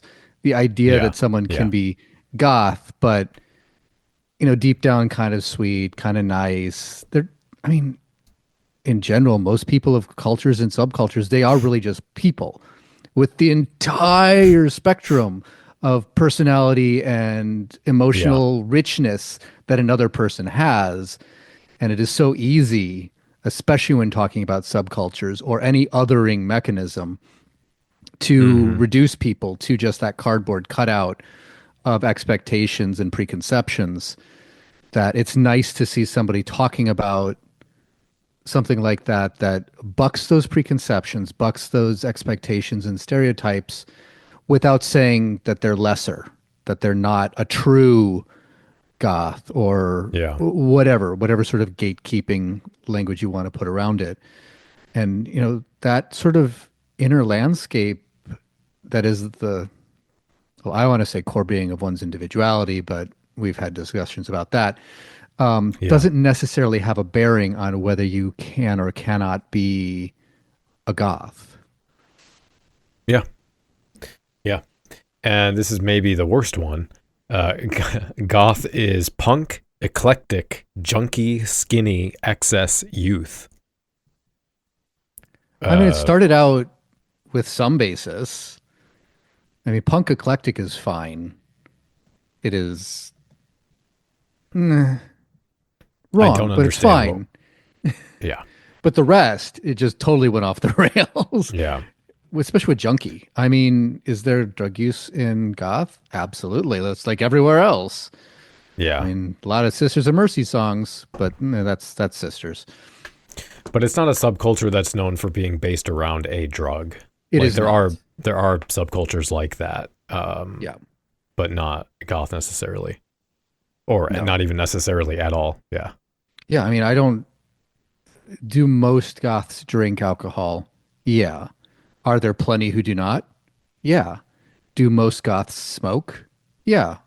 Oftentimes just because it's a look rather than because it's an addiction, though, unfortunately, by the nature of the cigarette, if you're talking nicotine, sometime you can start because it's cool and it looks good, and then, well, nicotine happens. But to counterbalance that, we've got wistful, melancholic, decadent, dark, and mesmerizing. All good adjectives, I think. All good adjectives. I mean, mesmerizing is a little bit presumptuous, but it does seem to hold a fascination for people. Otherwise, it wouldn't reappear at every fall. I have seen you. But that's a goth, not goth. Yeah. This one I like a lot. Goth is the central bank in Temple Bar in Dublin, where I used to hang out as a teenager. And I just like that because... Saying we're getting into the actor. Yeah, a little bit, yeah. Yeah. But I mean, I like that sort of correlating an experience onto identity. And it doesn't come off as... It's very clearly not trying to say this is what goth is for everyone. It's just simply, it's sort of maybe the underlying bit there is just that goth is experienced. It's something you do. And it's also, I mean, the fact that it's a space reinforces the idea also of a subculture as a community within that space, because it's not a solitary space. It's not goth is a prison in my own mind full of blackness and depression, which is not about community, but could also have easily been in one of these quotes. Yeah. And then, we've got resilient, because it's been around for more than 40 years, which is fine. And finally, it is not depressive. It is mutinous, finding the positivity in the melancholy. Overall, I like that one. And I've actually got another possible interpretation of resilient. Or was that thing about the been around for 40 years part of the quote? Or was that context, no, I think in context, they said something about existing for more than 40 years. Okay.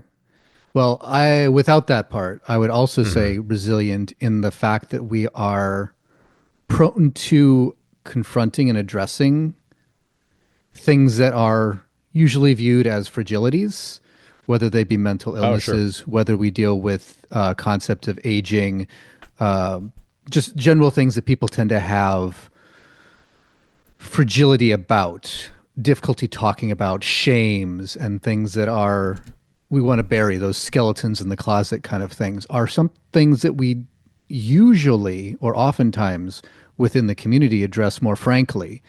And that does, based on at least most psychologists that I've interacted with, that sort of confrontation of these things rather than burying them is what leads to developing resiliency. Right. Yeah, I like that. I do like that interpretation. Okay, well, let's move on from that and jump into chapter 13. Get in, loser. We're going shopping. Back to consumerism. Yeah, and another list. Surprise, surprise.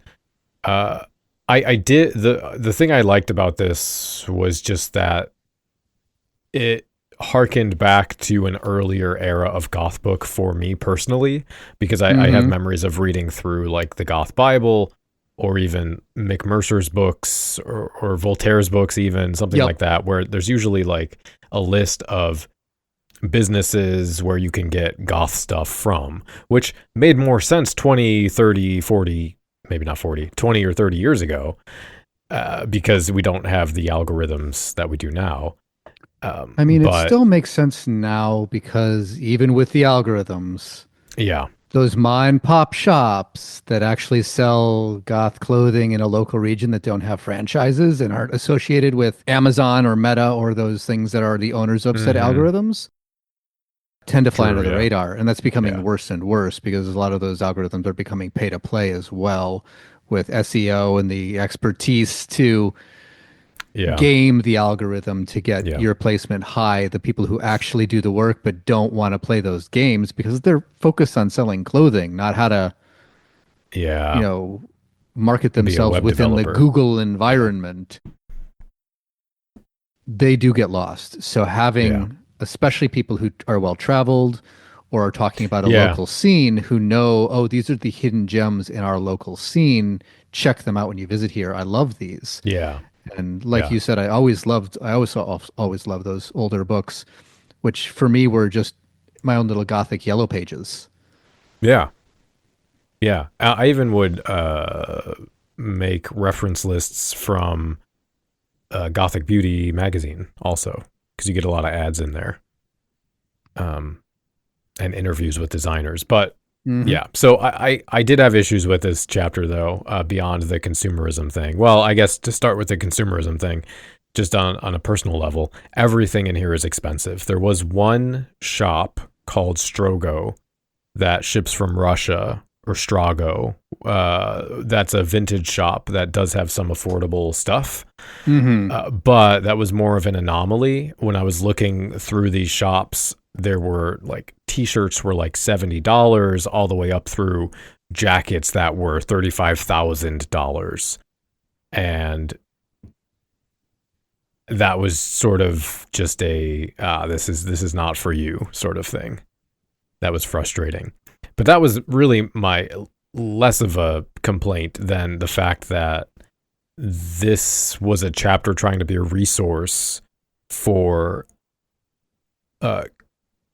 goths, and there were no goths. Now, like I said before, I think it's fine to include a wide range of designers or clothing and styles in your wardrobe to supplement the overall goth aesthetic that makes you unique. But I'm also a big believer in supporting the people in the scene who are creating things. Even putting aside sort of that, like, this is supposed to be for goths. I know a lot of designers in the scene, and all of them are struggling in some way financially. And, you know, we all love the goth scene, and the goth scene persists because of community, because we support each other. We pay for concerts, we pay for DJ events, we support journalists and buy books, we do Patreon, and we buy from local designers. Or if you don't have something local, you buy it from goths in other places. And I'm really disappointed there wasn't a single goth designer in this list, because the thing is, when you spend money on goths, you know that some of that money is going right back into the scene.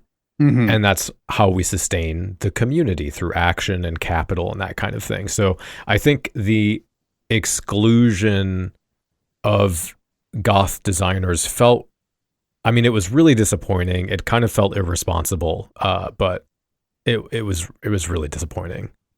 Because I mean, I could name, I'm sure, as many goth designers as there were listed in this chapter, and there's many more than that. Yeah, the other thing for me with this chapter that's not in exactly the same direction you were going with it, but I found it kind of annoying, because this is one thing I also loved about those other Goth Yellow Pages books. There were very little information about where these places were. Sometimes they'd give a country, but it's rare that it had a city. That never had an actual address. So in order to find them, you always had to, you had to have the book in one hand and Google in another.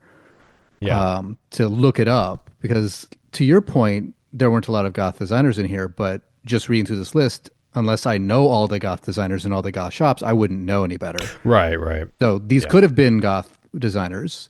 I didn't know. I did look them all up. I'm sure you did. I intended to, like other things, I never got around to it. I still intend to, probably, because I am interested and I do like looking at even high fashion, even if I can't afford it, because it gives me ideas. Yeah. So I will probably go to some of these just because I'm curious, especially ones that had an interesting description. But I don't know. I just felt their descriptions were a little bit superficial.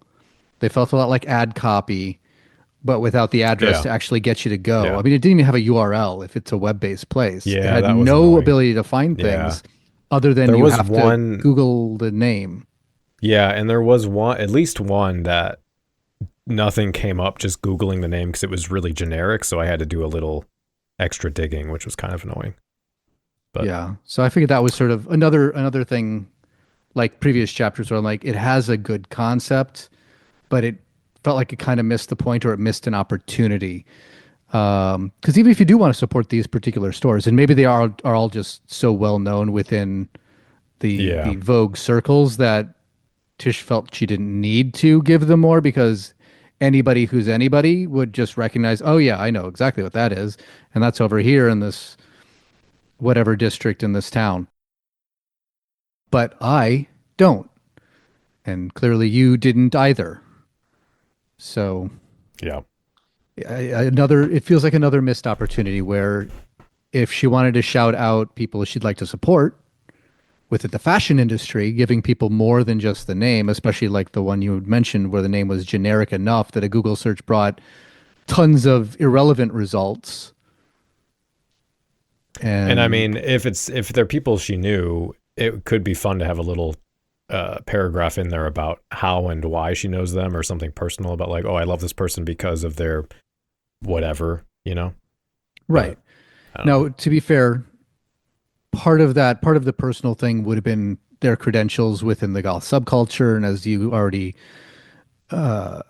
stated, there was little evidence when even going to their information pages online that they had anything to do of any great note with the subculture itself, whether they were in it or not. That wasn't part of their About Us page or whatever on the thing that, they were given any of their goth bona fides.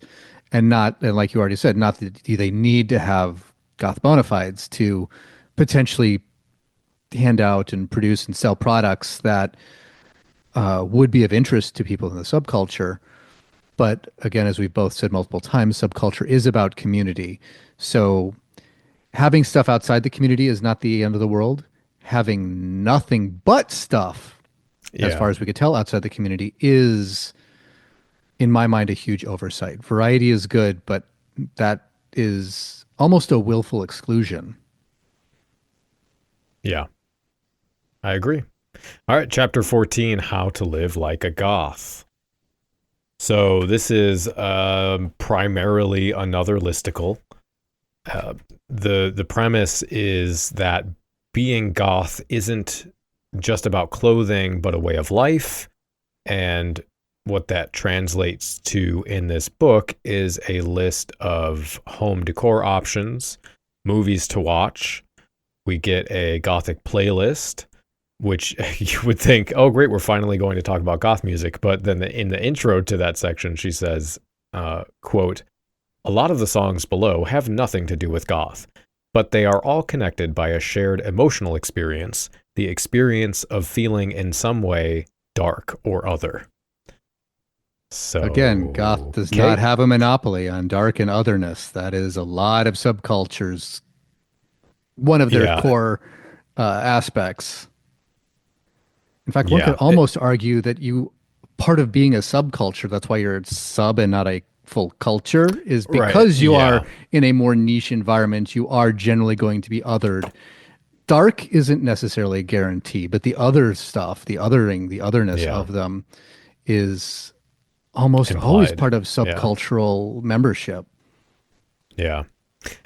I kind of almost got flashbacks to the John Robb book, The Art of Darkness, The History of Goth, because the title of that book was also a bamboozle, because the book was written about the history of post-punk, but the publisher didn't think it would sell as well, so they changed it to goth. But then when you actually get the book, you're like, oh, this isn't really what I thought it was. And that's sort of the issue I had here. But yeah, so for the music, we get some classical music like Requiem and Saraband. There's the Rolling Stones, Painted Black, the Doors, Riders on the Storm.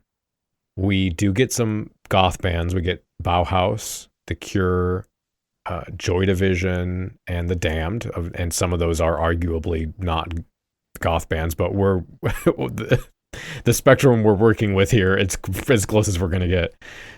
We've got the Cranberries, Placebo, Lana Del Rey, FKA Twigs, Doja Cat, and others. And I hate to say it, but Voltaire did it better. Whether it was his earlier book, that was paying you so much. He sent me a check. His earlier books, or the one that just came out now, the most recent one, was also sort of similarly structured, with some slight editorial content, and then mostly revolving around recommendations on like style and decor and so on. But in that book, he keeps it very engaging and humorous, whereas this one feels very dry to me, almost like an encyclopedia. And it's that book that he had is more explicitly a reference guide, so it doesn't feel like you're supposed to just read it straight through. There are some introductory chapters that are about goth, and there are some lists in there. There's some little like, here are some goth bands kinds of things. And then after that, it gets more or less straight to tutorials. So it's like, here's a page on how to make a taxidermy vampire hand, or how to make a spooky skeleton Christmas tree ornament. But there's lots of like really engaging photos, and you can sort of just flip through it and find a project you're interested in. Whereas to me, reading this book, it did sort of present itself as more of something to read straight through. And I don't think that was a great experience to doing it that way. I think I would have structured this a lot differently if I was writing it not to armchair quarterback or whatever, when I clearly didn't write the book. And I mean, it takes a lot of work to write a book, but right. But that is part of a book review too. You're not just critiquing the content or each word as it comes, but there's also the manner in which it's presented, which the organizational structure is a massive part of it. Yeah. Is it less so maybe in a nonfiction book than it is in fiction? Sure. You don't have a narrative arc that needs to have certain points to keep you interested, though usually a nonfiction book needs to have, it's more like constructing an edifice. You've got to lay a foundation and then build upon that to get your more refined points later on. But if you don't read a well-structured nonfiction book in order, you're going to get lost if you start reading later chapters too soon because you don't have the foundational understanding laid down by the earlier chapters. This is more of a, like you said, a reference book. Other than the scene setting at the beginning we've already discussed, there isn't really a place you couldn't just jump into and follow it from that point versus reading it straight through. And I don't think that was necessarily outside of the intent as well. This does feel like a book that was intended to be, you pick up, you flip into the table of contents, then you go to what you want. If you're not a young kid, you're probably not going to read the How to Be a Goth as a Young Kid. Maybe you're going to focus on the section you wanted. Or maybe you are pretty confident in your gothiness, but you wanted ideas of books to read or movies to watch. Or you wanted interesting shops to check out. Yeah. All of that is in here. And none of it is goth. I'm not going to go that far. That's hyperbole. Hyperbole. Which I know is. I'm just being grumpy. I know. Which is goth. So that's okay. Hand, staple, forehead. Ideally, yes. And then the chapters like the words from Goths or Gothic inclined and the Gothic heroines. Other than leading for the heroine section to some people that I'm actually kind of interested in checking out a little bit more because they had a fascinating life, goth or not. Felt a lot like filler. The quotes especially felt like a filler chapter. Yeah. I was struggling to find value in those. Some of them did have some interesting little tidbits of potential wisdom, but overall it did feel more anemic towards the end. It felt like we were running out of steam. Right. So those parts probably could have been cut. Or if you wanted to do what a lot of books do, and you have a quote from a goth or a gothic inclined person as the intro to each chapter that lays the groundwork of what that chapter is going to be about. You could have had the goth is the young people one at the beginning of the young person quote. You could have Miss Havisham at the beginning of the How to Be a Goth When You're Elderly quote or chapter. So I think that sort of thing, and this is the way I've seen them used in other books as well. I think that's a really good way of including quotes, is within a chapter that's dealing with an actual topic, you have a quote that illuminates that topic or shines a light on it a little bit differently than a person might initially feel it is, to give a different perspective on what that chapter is discussing, or even that section or that paragraph. But a whole chapter full of quotes, pretty long quotes too, just came off as filler. Yeah. One thing I did like about this chapter was when she says something about the homogenization of Instagram looks, and she applies this to non-goth decor. But I actually think this also applies to gothic decor as well, because a lot of examples I see for how to style your home as a goth are very near same exact sort of dark academia style, sort of Baroque light kind of thing. And they're all just these immaculate and clean, perfect rooms that weirdly gives me this sort of boomer vibe of needing to have this perfectly cleaned and decorated home. And to her point, she says home decor should be about fearlessness and individualism and irreverence. And I completely agree with that. To use an example of myself, we have a lot of stuff around our condo that are projects we started and never finished, like half painted kitchen, half wallpapered bathroom. And these are sort of the kinds of things that we either got frustrated or ran out of time or money or whatever. And to me, that just adds character. It's like part of the story of our family, kind of thing. It's a memory. It's quirky. It's unique to us. And I think if your decor in your home looks like every other Gothic lookbook, just maybe with different types of bones or different posters in the frames, I don't know what the point is. I think there's too much of this consumerist emphasis on needing things just to have them. And, you don't need things to be goth. That was something that was never really talked about in this book. I think the way that you should decorate your home, if you're going to, is to sort of collect things over time, because that means everything in there has its own story. It has something that speaks to your character and your identity in some way. And it avoids the risk of being too homogenous, and not looking unique. An example I think of, well, I mean, Voltaire is a fine example as well. I don't like his aesthetic, but it's unique to him for sure. The first person I thought of is the Kilted Goth, rest in peace. But a lot of his videos were about the little bits and bobs he would collect. And he had a very cluttered, tacky, incongruent home, but it didn't feel like he went out on a couple weekends, spent a few $1,000s on stuff that matched, and then put it all together. It was completely unique to him. And if you could go around and point to anything in there and it would have a story about his life connected to it. And I think that's what makes for good Gothic decor.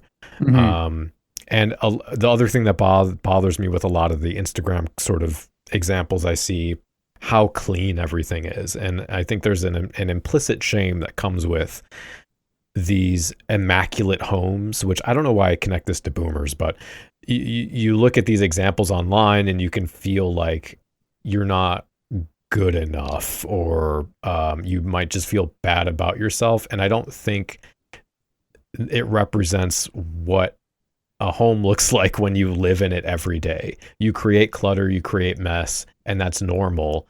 And I don't know, maybe I just grew up with too much shame around cleanliness that still bothers me. So for me, that sort of Instagram thing still plays into that insecurity. But yeah, the bigger thing I think is just that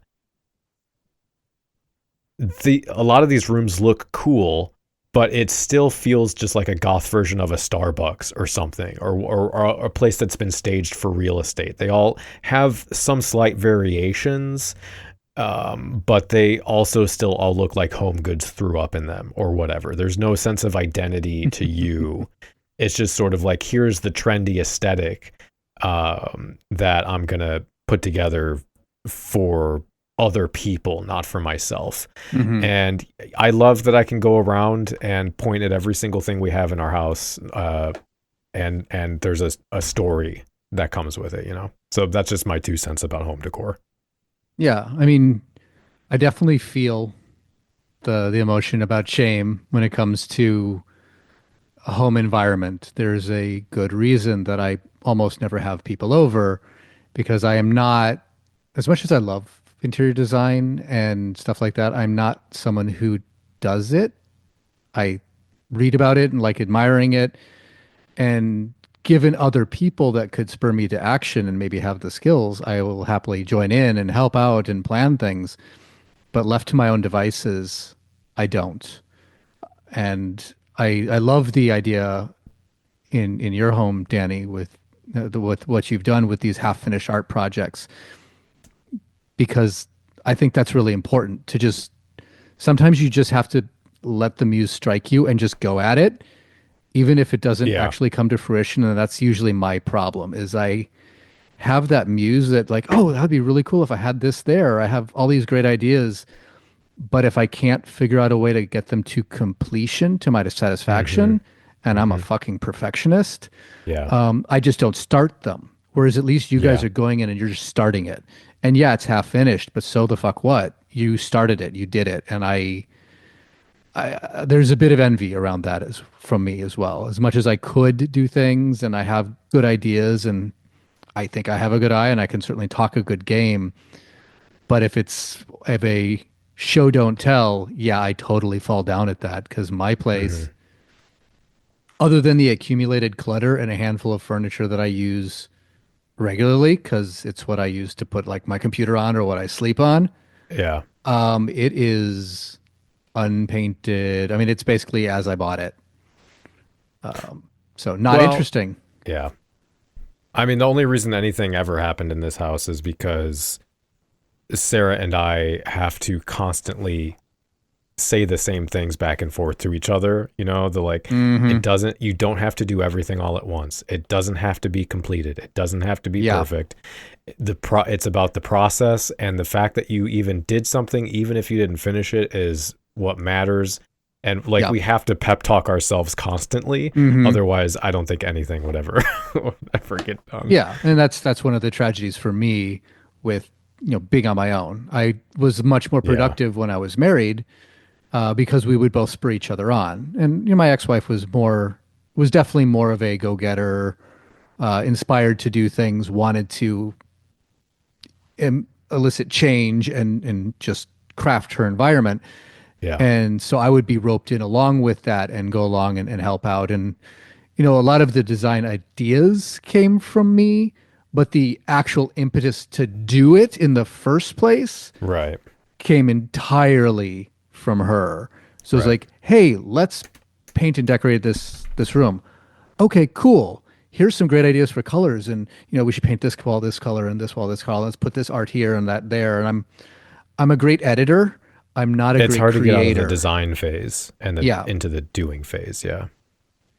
Right. So, I mean, usually when I am involved with any sort of artistic product, if it's something that starts from something that's almost fully formed, it's a lot easier for me to take it that last step, which is why probably the main artistic endeavor that I really ever went through, other than actual improvisational arts, which is a whole different thing, was photography.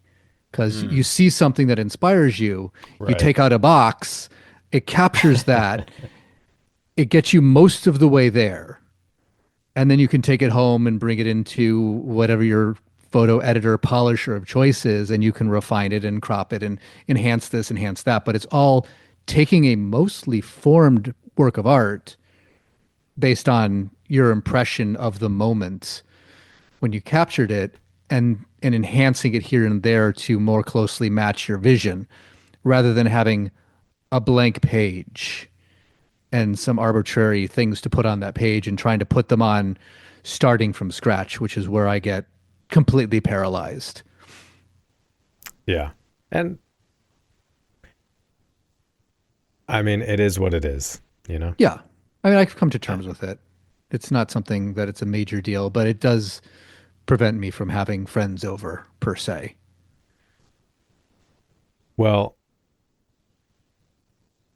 what you lack in perhaps that department, you certainly make up for in creating spaces with friends that are a delight and a pleasure to be in. So even if it's not in your space, the space that you are in is a space I'm happy to be in. So you've at least got that going for you. No, I appreciate that. No, I do feel the most important space for me is the space that I evoke with my presence, with the way I interact with people and all of that. So what you just said to me is probably the most important compliment as we get into the circle jerk part of our podcast.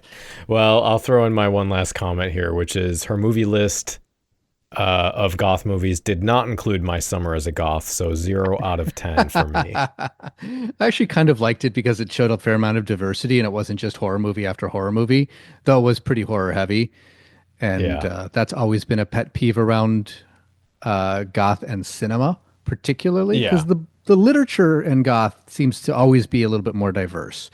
Because you've got your horror stuff. Sure, you've got your Draculas and your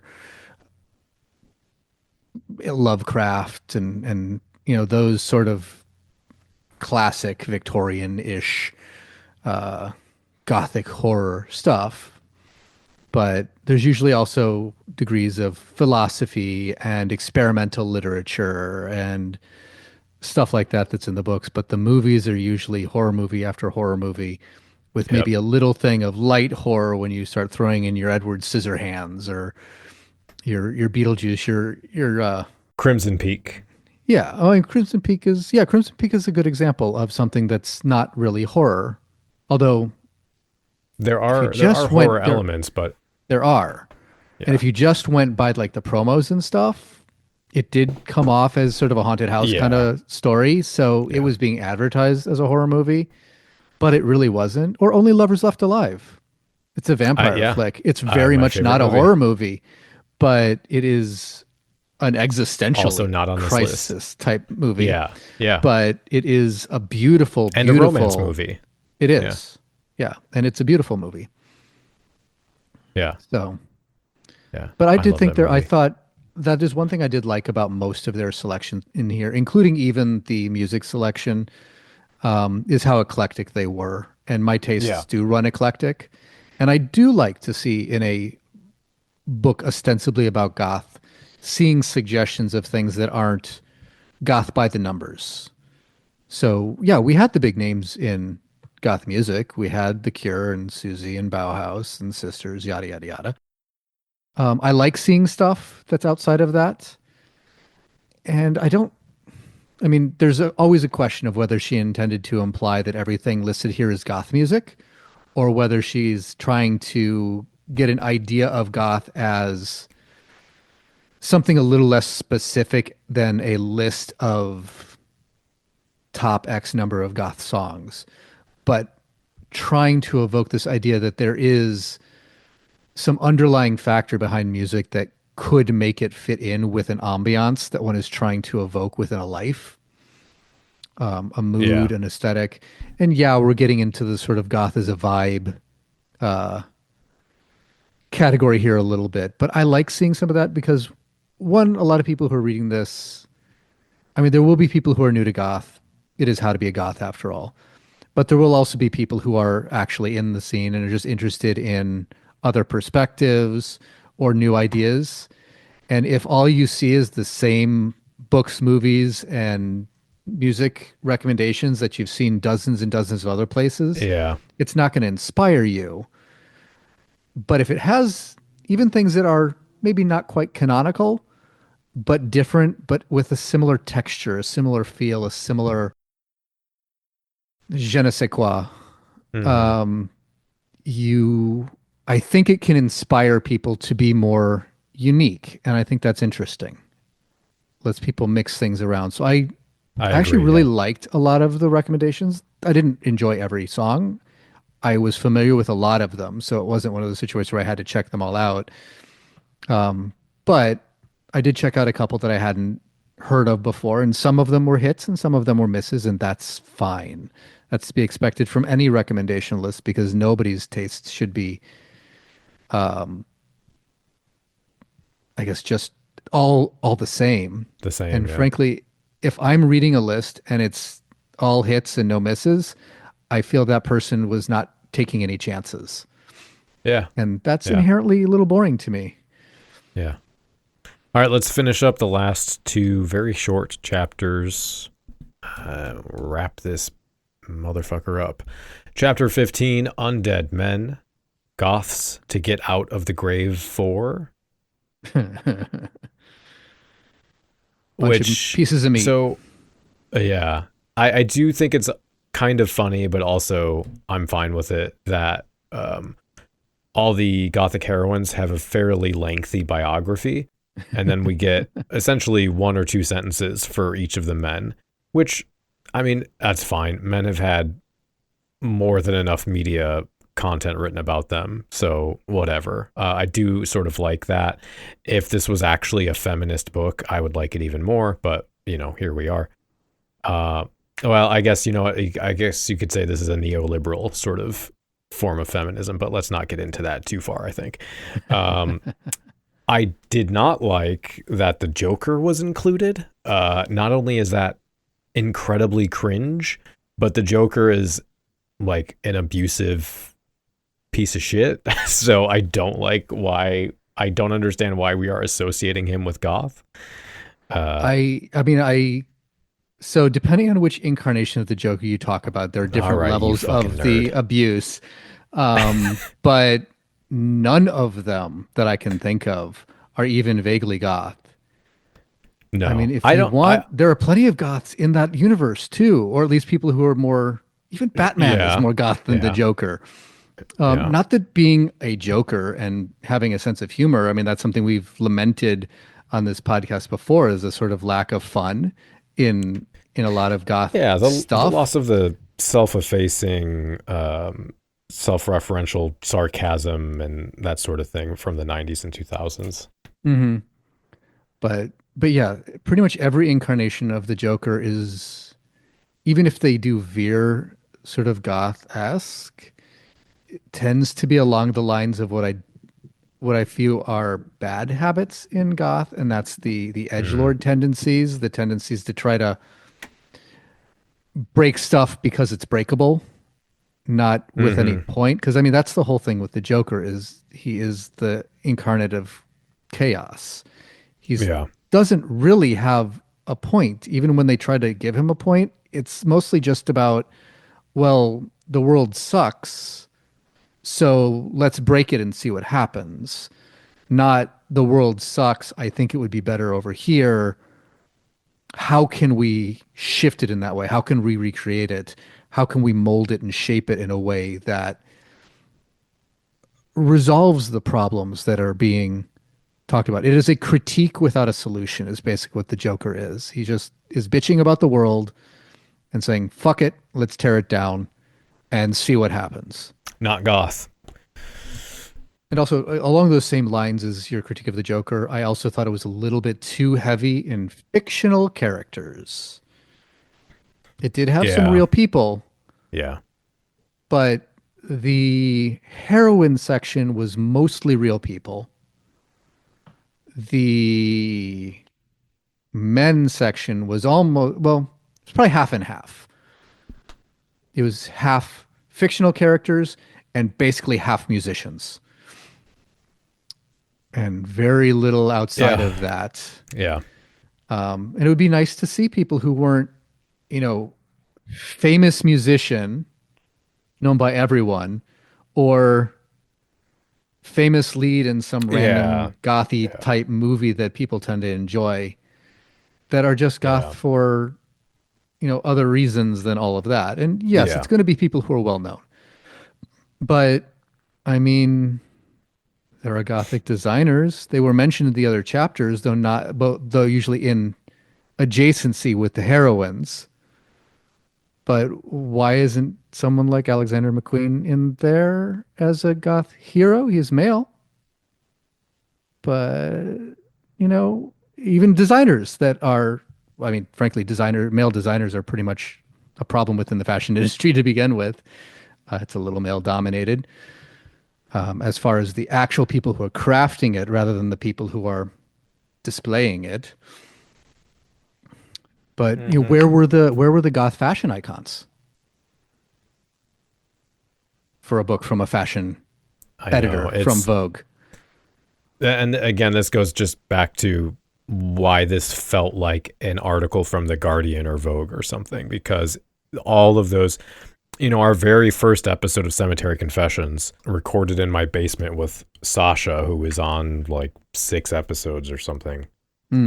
We covered an article about Kylie Jenner being a goth. I can't remember if I mentioned this I don't think I mentioned this on this episode, but it was a very similar thing, like, oh, Kylie Jenner stuns in goth whatever, and that that has been a headline trope forever. Every goth knows it. We all hate it. We all have, varying levels of eye roll. why is Katy, articles about Katy Perry's Dark Horse being goth, or whatever it is. And we all recognize it as outsiders grabbing the most obvious markers of goth and using the word to apply to something that isn't goth or have anything to do with our experience as goths. Mm-hmm. And that is what this book felt like to me, and it's disappointing. And it is a very clearly a clickbait title to just get you to buy the book. I mean, Tish obviously has some goth connections with people, and that, I think, for me, makes the content of this book even more disappointing. You could even point to, I can't remember the name of it, but I have a few different fashion books that are about high fashion that have been done with the word goth on the cover. And I can't look now because they're stacked behind boxes right now.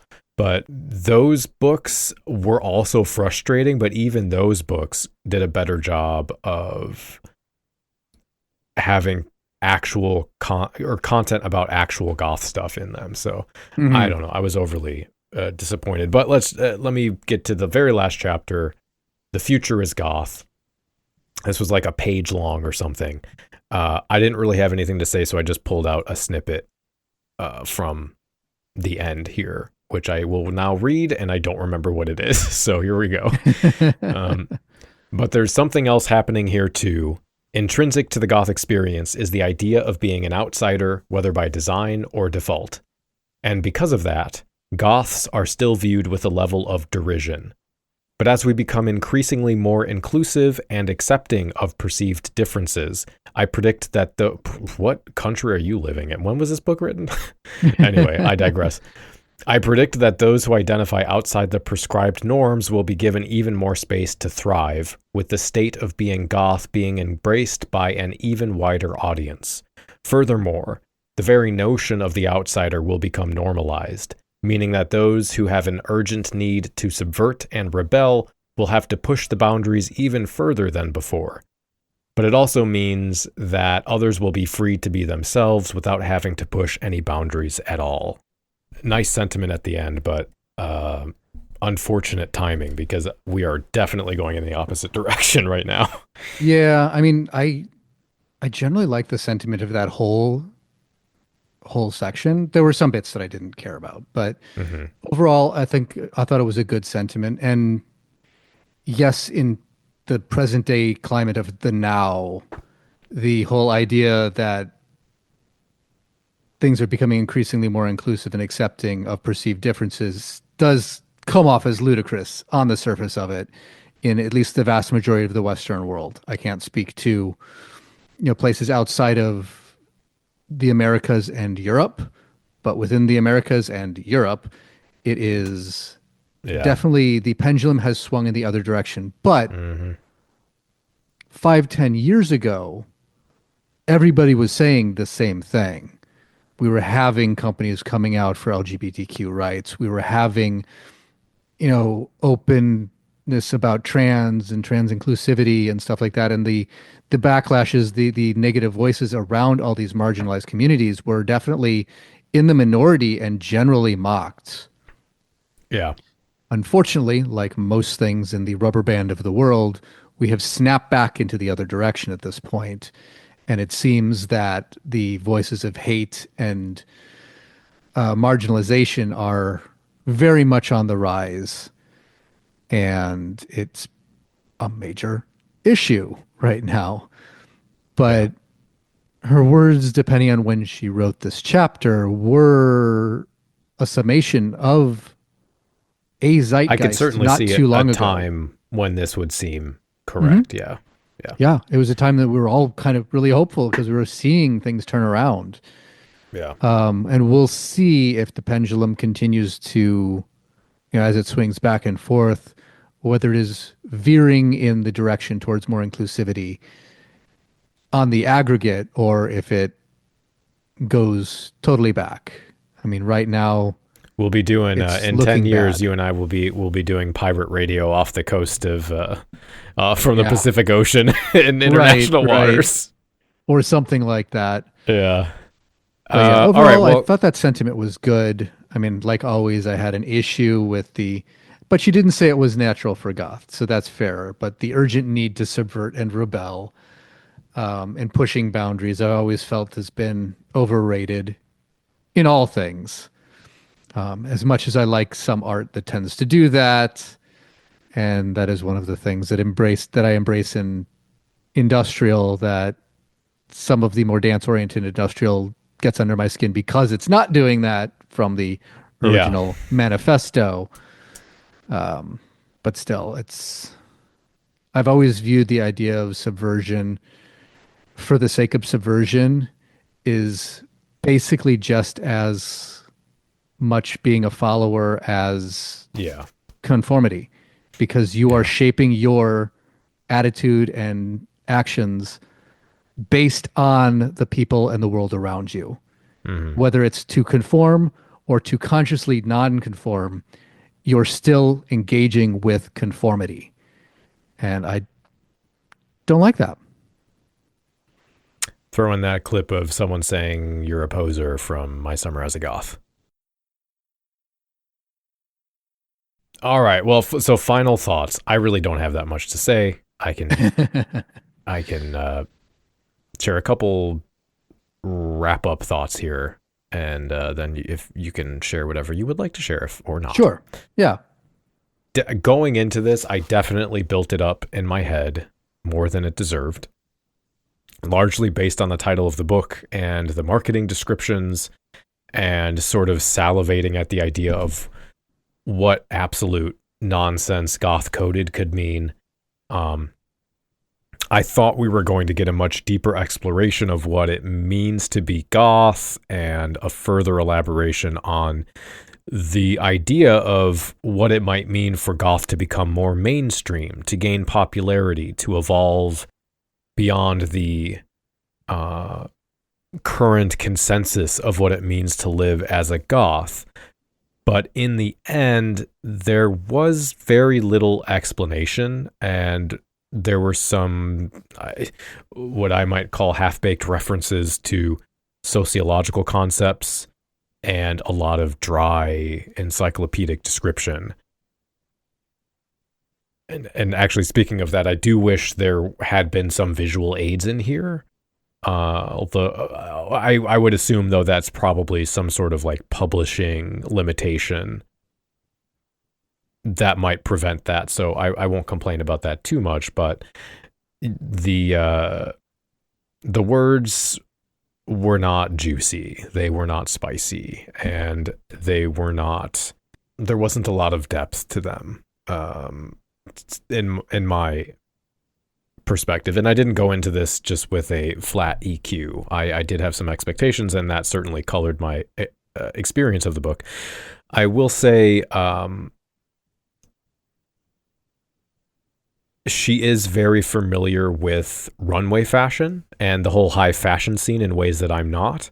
So I can certainly respect the expertise in that domain that I did find interesting in some ways, as a sort of like, oh wow, this is a whole world that I have no reference for. But I didn't find that there was any sort of compelling case made for her framework or worldview.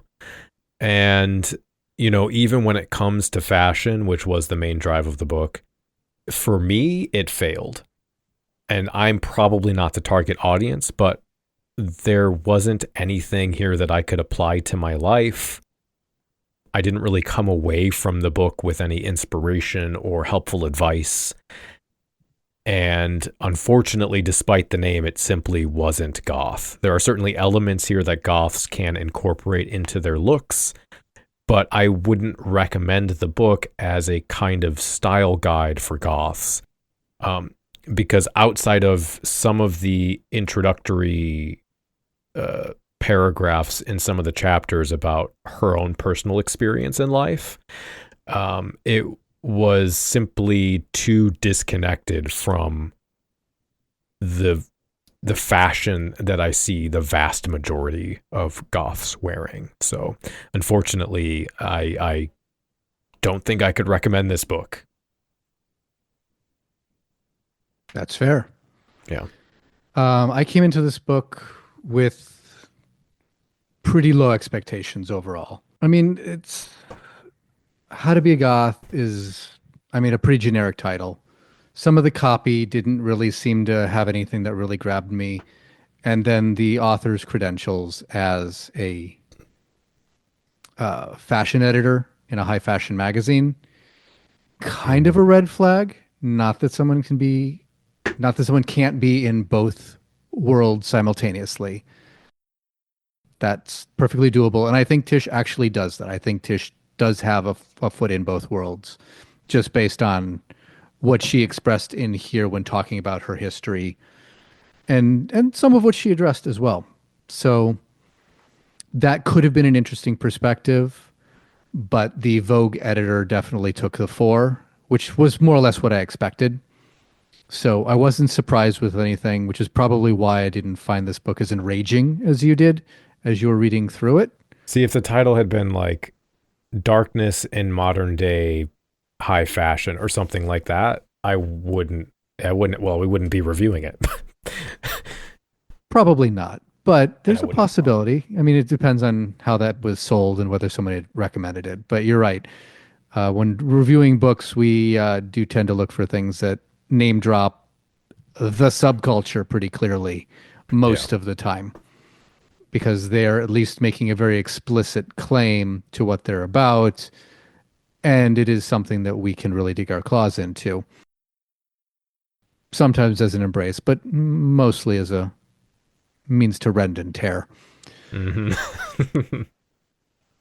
But overall, I wasn't disappointed in the book because it gave me what I expected in general. Mm-hmm. There were a couple of pleasant surprises, but as I mentioned several times, there are also a lot of places where, like the intro to the chapter, like, oh, this could be really interesting, because usually all their listicle chapters started with a little introductory thing before they jumped into the listicle. And I'm like, oh, this could be interesting. I wonder if they're going to do this. And then they don't. I felt, like I mentioned a couple times, there were a lot of things that felt to me like a missed opportunity where there could have been more depth put in. But it was just turned out to be a sort of superficial description from an outsider perspective rather than, to some degree, I'm comparing it to all the sociological literature you've tossed my way, where when they're talking about people, they're actually interviewing those people and getting their impressions, where, like I said, with the heroines chapter, that would have been an amazing thing to do. Yep. And then also when talking with the fashion chapters, the fact that the fashion that was recommended and described was so by the numbers, female-coded fashion for women, rather than leaning into the goth subculture's idea of playing with preconceptions and playing with gender. There was no mention of how one can dress with masculine coded clothing as a woman. Obviously no mention of how to be a goth as a man or a male presenting individual, or even how to do so with a non-gender conforming individual. It was exclusively aimed, from everything I could see, to female presenting, I guess I can't necessarily say female presenting cis women, but female presenting individuals of whatever sex they may be. But it was all about female presentation, for better or for worse. Fashion designers and especially models in some of her heroine chapters, about which or who, as part of their allure, as part of their notoriety, were bucking the system of beauty as understood historically by the fashion industry. People who are coming into fashion with, unusually cut hair or alternative body types, injuries or deformities, or things that are generally considered not part of the beauty industry, and the acceptance that they've they've gotten and the ability that they've been, or the ability that they have had to make a place for themselves in this space. And that's exactly the kind of thing I'd like to see emphasized within books about goth, because at least in my idealized world of goth, I do like to see it as a very open, welcoming, and safe place for a very wide diversity of people, underlined by a shared, idea of, I guess, the world or perception of the world or how we interact with emotions and just the aspects of the world that, as we always point out in goth, are usually we're told to ignore or not pay attention to because they're sources of pain or angst or existential dread. We embrace those, and I like to see an inclusive space of people who are all willing to embrace it, because that's the only way I can get different perspectives on, things that I may struggle with. Yeah. It's good to hear from someone with a different background who maybe has different experiences, who is in a very different world than me, came up from a very different world than me, but we're still dealing with the same world. We still live in the same mortal plane. And so a lot of these things that we struggle with, that in a lot of cultures we're told to not discuss and to not admit to or not confront because they're painful, are also universal. Right. And I just would like to have seen this book delve into a little bit more of that. I mean, there was definitely which wasn't clear from the title of the book or any of the copy, of the "this isn't for you" kind of thing. I think it's generally fine because most stuff is written for or with men in mind. It is. But it wasn't really, again, the marketing and presentation of the book was misleading in a lot of ways, I think. It is, in my though opinion. I could argue that that's not the case with a lot of fashion writing because of how fashion is societally coded. But to some degree, on the flip side, to argue against my own point, it's not necessarily, fashion isn't necessarily written for women for women. Right. It's written for women for men. From the male gaze, The male gaze. Right. Yeah. So it is to some degree still written for men. And I don't necessarily think this book subverted that trope of fashion writing either. I guess I didn't see a ton of obvious male gaze, mostly because it didn't seem to talk a whole lot about how the clothing was interacting with the body. And that seems to be more what the male gaze is about, is how clothing interacts with the body. Because there's a fixation on the body and its availability. Yep.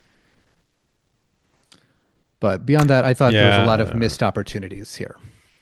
Yeah. I do want to make one correction. As I was editing, I inadvertently dead named Jack Halberstram or Halberstam. I'm so bad with names. It was he's a theorist, an academic, and I was pulling a concept of his I used from a book that referenced him with his previous name. Okay. I looked that up as I was editing and realized, I have made a mistake. So I want to apologize for that. Otherwise, though, I think we'll go ahead and wrap things up. Yeah, that's fine with me. I don't have a whole lot of insight here. Yeah. But overall, my view was not as negative as yours, but I also didn't come in with as much expectations of yours. And I think that is predominantly why I wasn't reacting as negatively. As always, thank you so much for hanging out with us, for enjoying the show, for listening to the show. I assume you enjoyed it if you made it this far, or you hate listening. I don't know. I will, of course, ask if you enjoy the podcast, please tell a friend. And if you feel so driven, check out our Patreon at patreon.com/cemeteryconfessions. Or just watch it on a repeat on YouTube or some other podcast listening thing to give us some listen time. Normally, I tease our next episode at the end because I do want you to come back and listen to the next one. I do want you to subscribe. I do want you to be excited about the next show. And I do have something lined up, but I will say everything is sort of in flux right now. And I certainly will do everything in my power to make the next episode of Cemetery Confessions happen. But I'm also in the middle of a situation where I am having to move out of my house unexpectedly. Not completely unexpectedly, but more or less unexpectedly due to unemployment and disability and some other things. So we are quite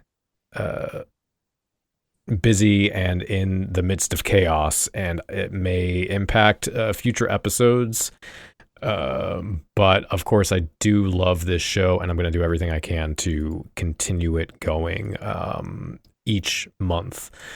So if you want updates on that, or you want access to our Discord community, head over to patreon.com. But otherwise, thank you for listening. I appreciate you being here. I hope, I don't know. I hope this was as fun for you as it was for me. That's all I got. So until next time, stay dark. Stay dark. The preceding program is a member of the Belfry, a network of blogs, podcasts, and videos for the darkly inclined. Go to thebelfry.rip for more information.